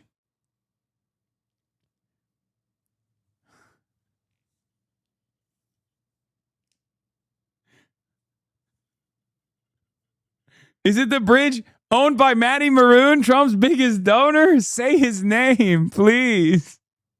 Making cars. Cars like this, Chrysler Pacific, are actually made on the Canadian side. Is it the of the Ambassador Bridge or is it the Gordie Howe Bridge? Like I said, we are going literally under the bonnet. If you could have opened up the door, you'll see parts like this. This is called a striker. It's the thing, basically, if you close your car door, this is what it latches onto. It's not necessarily super sophisticated, but it's really important and it can't go wrong. And right now, the strikers for a lot of cars made in that kind of Detroit area, they're made kind of across the border in Windsor, Ontario. So they're made there. But if we follow the journey of one of those parts as it's being made, you'll get a sense, if you multiply that by kind of 20, 30,000, because cars are made of that many parts. If you multiply that by that, you will get a sense of why this is so complex here. So the steel for the striker, it's made in Wixom, so just north of Detroit. It gets sent over the border, goes across the bridge there. It gets moved across to another plant where it's heat treated. It gets sent back across the border for plating. You can see it's crossing the border again and again. Then it goes across the border one more time to be packaged back in Windsor, Ontario. And then it gets sent across the border again for assembly into the final car. Now, this is just one example, one part, one particular journey. But like I say, this has already crossed the border 4 times. And that's actually below the average. There are many parts that cross the border kind of 6, 7, 8 times. 6, 7. Darlene Graham won, but pretty narrowly. Oh my God. Congratulations to Lindsey Graham's sister, who doesn't know anything about foreign policy. It's kind of funny. Well, she knows the only thing she needs to know, which is that she loves Israel, right? Run it back. Okay, one more time. Over here, we have the Ambassador Bridge. Trucks, freight, moving back and forth from the Motor City to Canada, moving our economy forward. This bridge is open. It's owned by Donald Trump's biggest donor, Maddie Maroon. Biggest donor, Maddie Maroon. Donald Trump's biggest donor, Maddie Maroon. I'd love that. She's growing on me. She's growing on They're me. collecting tolls with every passing. But wait a minute, look over here. The Michigan-made, Canada-paid Gordie Howe Bridge. Why is the Gordie Howe Bridge not open? Maddie Maroon, Trump's biggest donor. Just as they're being made before they get to the finished car. This is what you call basically Bro, a she's single done. Let her market, go. an She's entirely never done porous in my border. heart. And if you start imposing tariffs on this stuff going across, then you can see you've got a big problem, big consequences, really inflationary for people. And so thus far, even though there has been this trade war, a lot of this stuff has been excluded. Certainly the car parts have been excluded. Some of the steel has been tariffed. But here's what's interesting about this, okay? So that was one tiny example. Big picture here, Canada is massively integrated with America. So imagine that all the way across the border. This is showing you Canadian exports and where they go to. So this is the stuff that potentially gets tariffed now, and the majority of it goes to America. Just look at how much higher that bar is than everywhere else. There's the US in second place, by the way. Majority of it goes to America. Same thing for Canadian imports. And Mark Carney has said, listen, if we're going to have this trade war, we're going to be imposing tariffs on American goods coming across. That's a big problem for Canada as well. And this is why a lot of people are looking at the Canadian economy and going, this looks kind of recessionary to us. You know, it's going to have a big impact, a really big impact. But it could also have an impact on the US. And obviously, America isn't as dependent on Canada as Canada is on America. But look at steel imports. So where is America importing its steel from? Well, Canada is up there in the top position. There's Mexico, there's Brazil, South Korea, but Canada at the top. Same for aluminum, I should say. It's even more stark there. So much of America's aluminium comes from Canada. And obviously, actually, that has already been tariffed. And part of these talks that have just broken down were about trying to get the tariffs on this stuff down, because higher tariffs on Canadian aluminium mean that's more expensive for car producers and producers of everything else, aircraft, for instance. Okay, I get it, bro. Another trillion to Israel. True. In America. You see how this all kind of intertwines. The problem is we kind of need some of this shit to build missiles too. And you know, the big picture here, if we're going kind of looking historically, how did you get that border where you have a part that's crossing kind of 4, 5, 6 times? It's largely down to the fact that tariffs between the two countries came down and down and down. They came down in the kind of, in the 80s and the 90s with the Canada-US Free Trade Agreement, going down, down, down, basically to zero. So Canadian goods have been able to enter the US, and US goods going into America as well, with basically zero tariffs for the most part, for most of recent history, for decades, all the way up until there. That's, what is it? Well, that's Donald Trump's first term. So you can see that spike there over various talks over various different commodities. But this is as nothing compared with what we're seeing right now, what we actually have in place. Look at where the line is now. Just look at that. Up at kind of 3.5%. And these are the tariffs that are in place right now. So what we're seeing on the border, not just the threats, that's what we're seeing. And it's worth just having a bit of context. Historically, that's maybe not unprecedented, but we've never seen anything like that for kind of going back 40, 50 years.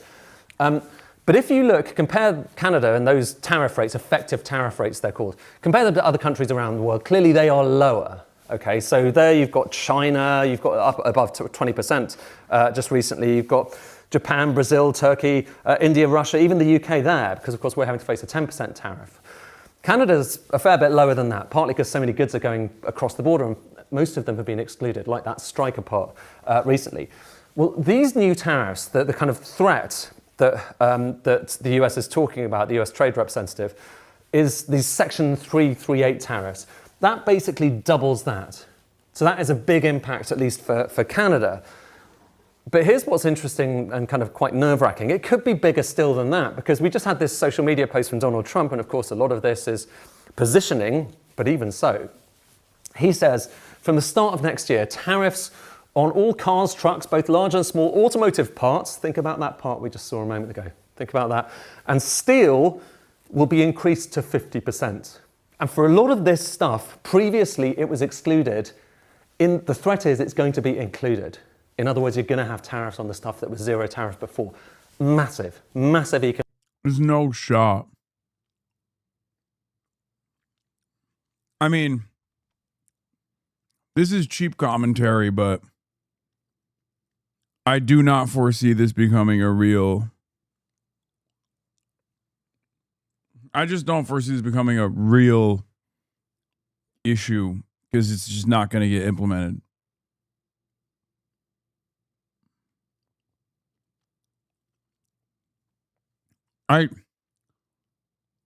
You said there was no shot for many things before. True.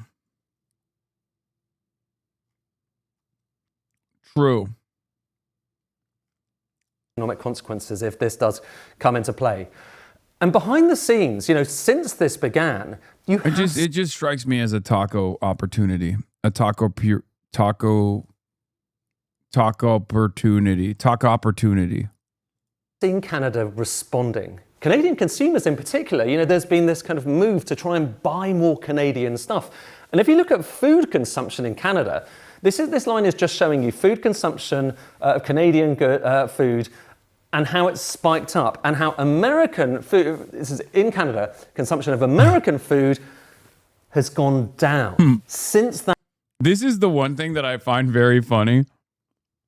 Canadians literally instituted a BDS on American products like that. It is kind of wild. They immediately stopped imports of American American wines, American spirits, straight up, just like that. It was like almost overnight.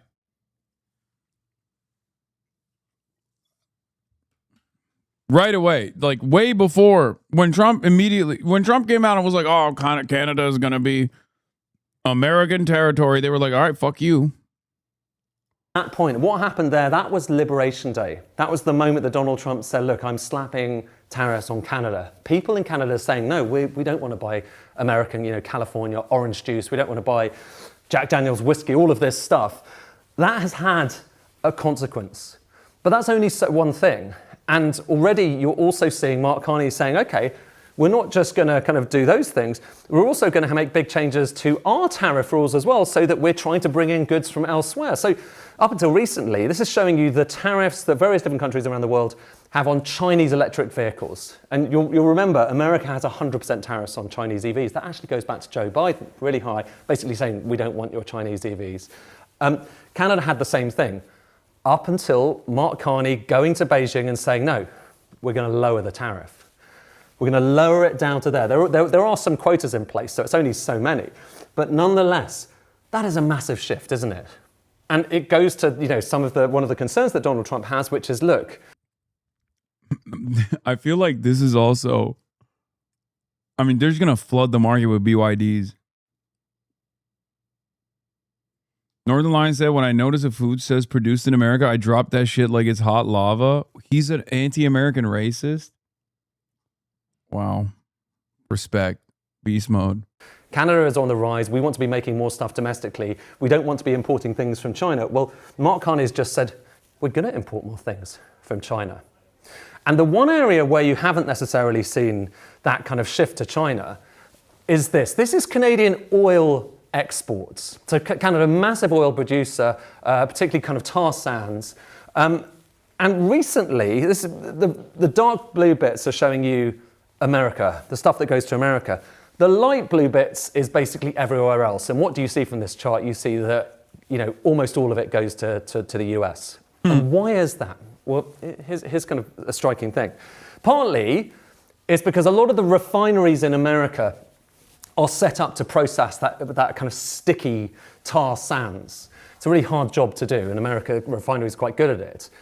But partly, just as much, so the kind of oil sands, mostly in Alberta, just as much, it's because the pipelines that take that oil from where it's coming out of the ground to the refineries, where do most of them go?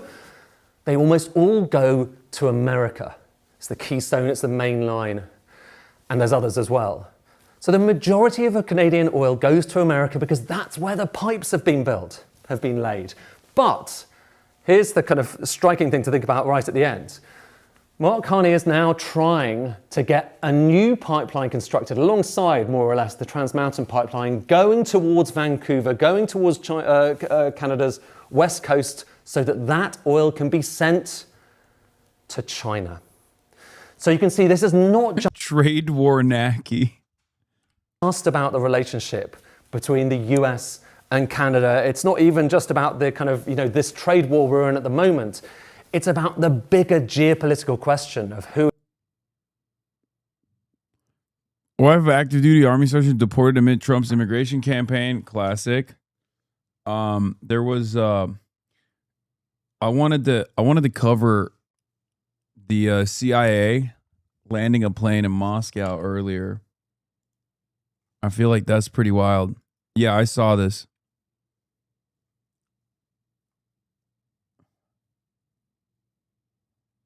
Random pro HasanAbi top comment with 8K Look at what likes. happened on Ewok Yeah, I October saw 7th. this.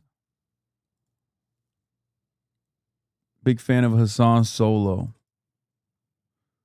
I know.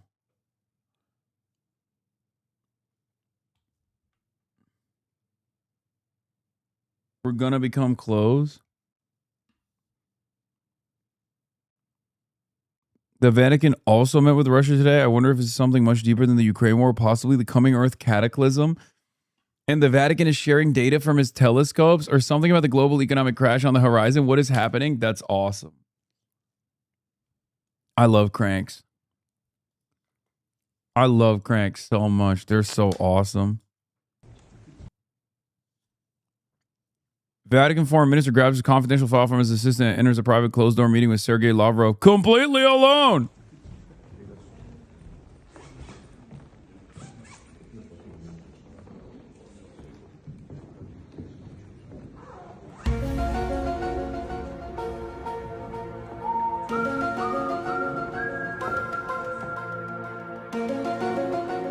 What they don't realize is because Vladimir Putin is opening up the world's oldest vault. They're opening up the world's oldest vault. And it turns out, Jesus Christ, he's black. Everyone of the Bible, black. Yep. Yep. And the Vatican doesn't want you to know that. Dude, I can't believe you sincerely linked me a Mario Naval tweet. We are now officially in the throes.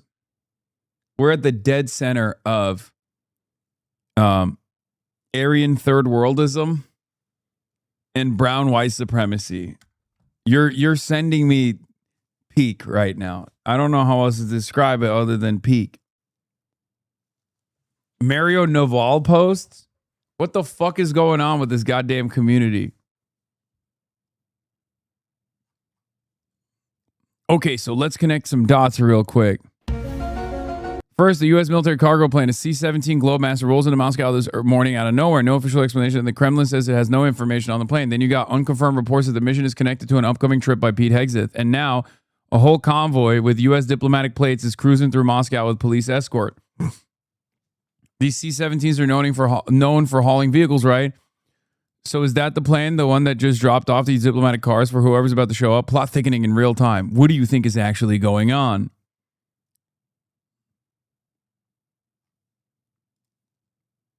He said you contradict yourself. He said you spoke out both sides. He said you contradict yourself. Who? Mario Naval did? Mario Naval knows who I am?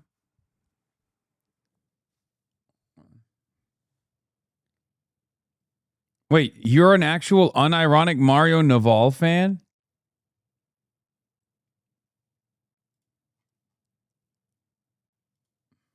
That's even stranger to me than anything else, honestly.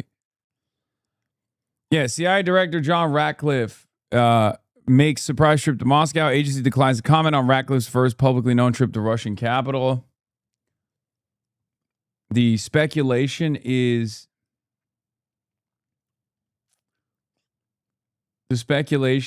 that what is it that they think that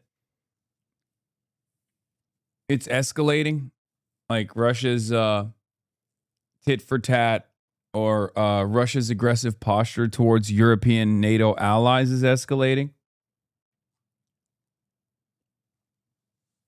So they're trying to manage it.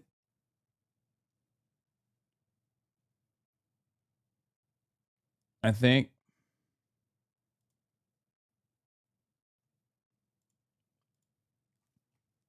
Russian officials have briefed Iran that the CIA director Ratcliffe's Moscow visit delivered a message with the U.S. asking Moscow to press it. No.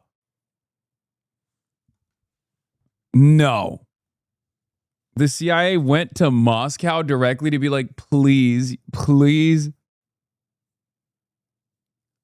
open the Strait of Hormuz, bro. Please, bro. Can you please press these Iranians? Oh my God, bro. They're beating our ass, bro. It is fucked up. Bro, have you seen it? They're embarrassing us, bro. Please.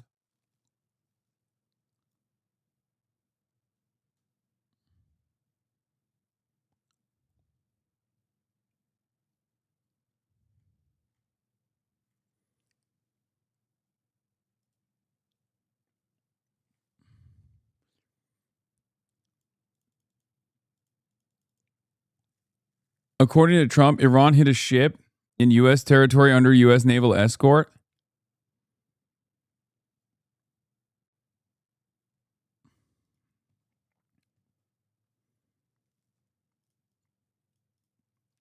Moscow to press Iran into reopening the Strait of Hormuz, warning that Russian entities will otherwise face designations under Operation Economic Outcast. Russia declined and told Iran the threatened measures were of limited consequence, according to two senior Iranian sources with knowledge of the briefing. The message also warned that Russian banks, traders, and shipping entities tied to Iranian oil, gold, and aviation will be sanctioned under the operation unless Moscow moves to close those channels.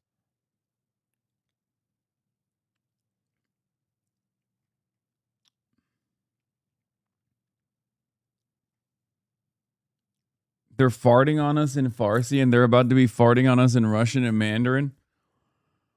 Yeah, things are not looking too great. I won't lie to you. Anyway, that's all I got for tonight, though. I'm tired. And I have been drinking water. I'm almost done with this. Okay, calm down.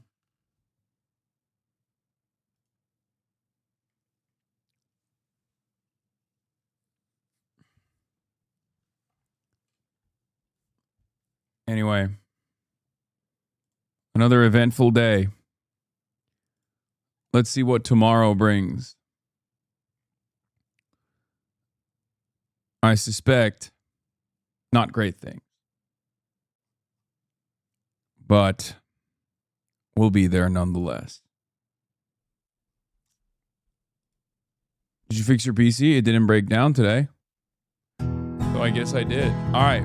Peace, everybody. Love you all. See you tomorrow. Bye-bye. Stunning lo-fi introduction, starting off the day. All the chatter's trickling in, hostile people hate. Sunny in Los Angeles, California, says Hasan. Stun luck to the stun luck to the topics just begun. 'Cause there is again, Hasan is streaming. Hasan is streaming. There is again, Hasan is streaming. Hasan is streaming. Reviewing a Chinese train, telling Kaya place. Sun and Asmin chatter loves, giving Greening's grace. Zoran winning NYC, woke two back with the force. The Rogan of the left, to me a dumb himbo still of course. The Charlie Kirk assassination, the Fear and Online show. 8 full fucking years of this, and plenty more to go. Doing fun stuff tomorrow, throw PBS up on the screen. A man-made horror reaction brought to you by this life's dream. 'Cause there he is again, Hasan is streaming. Hasan is streaming.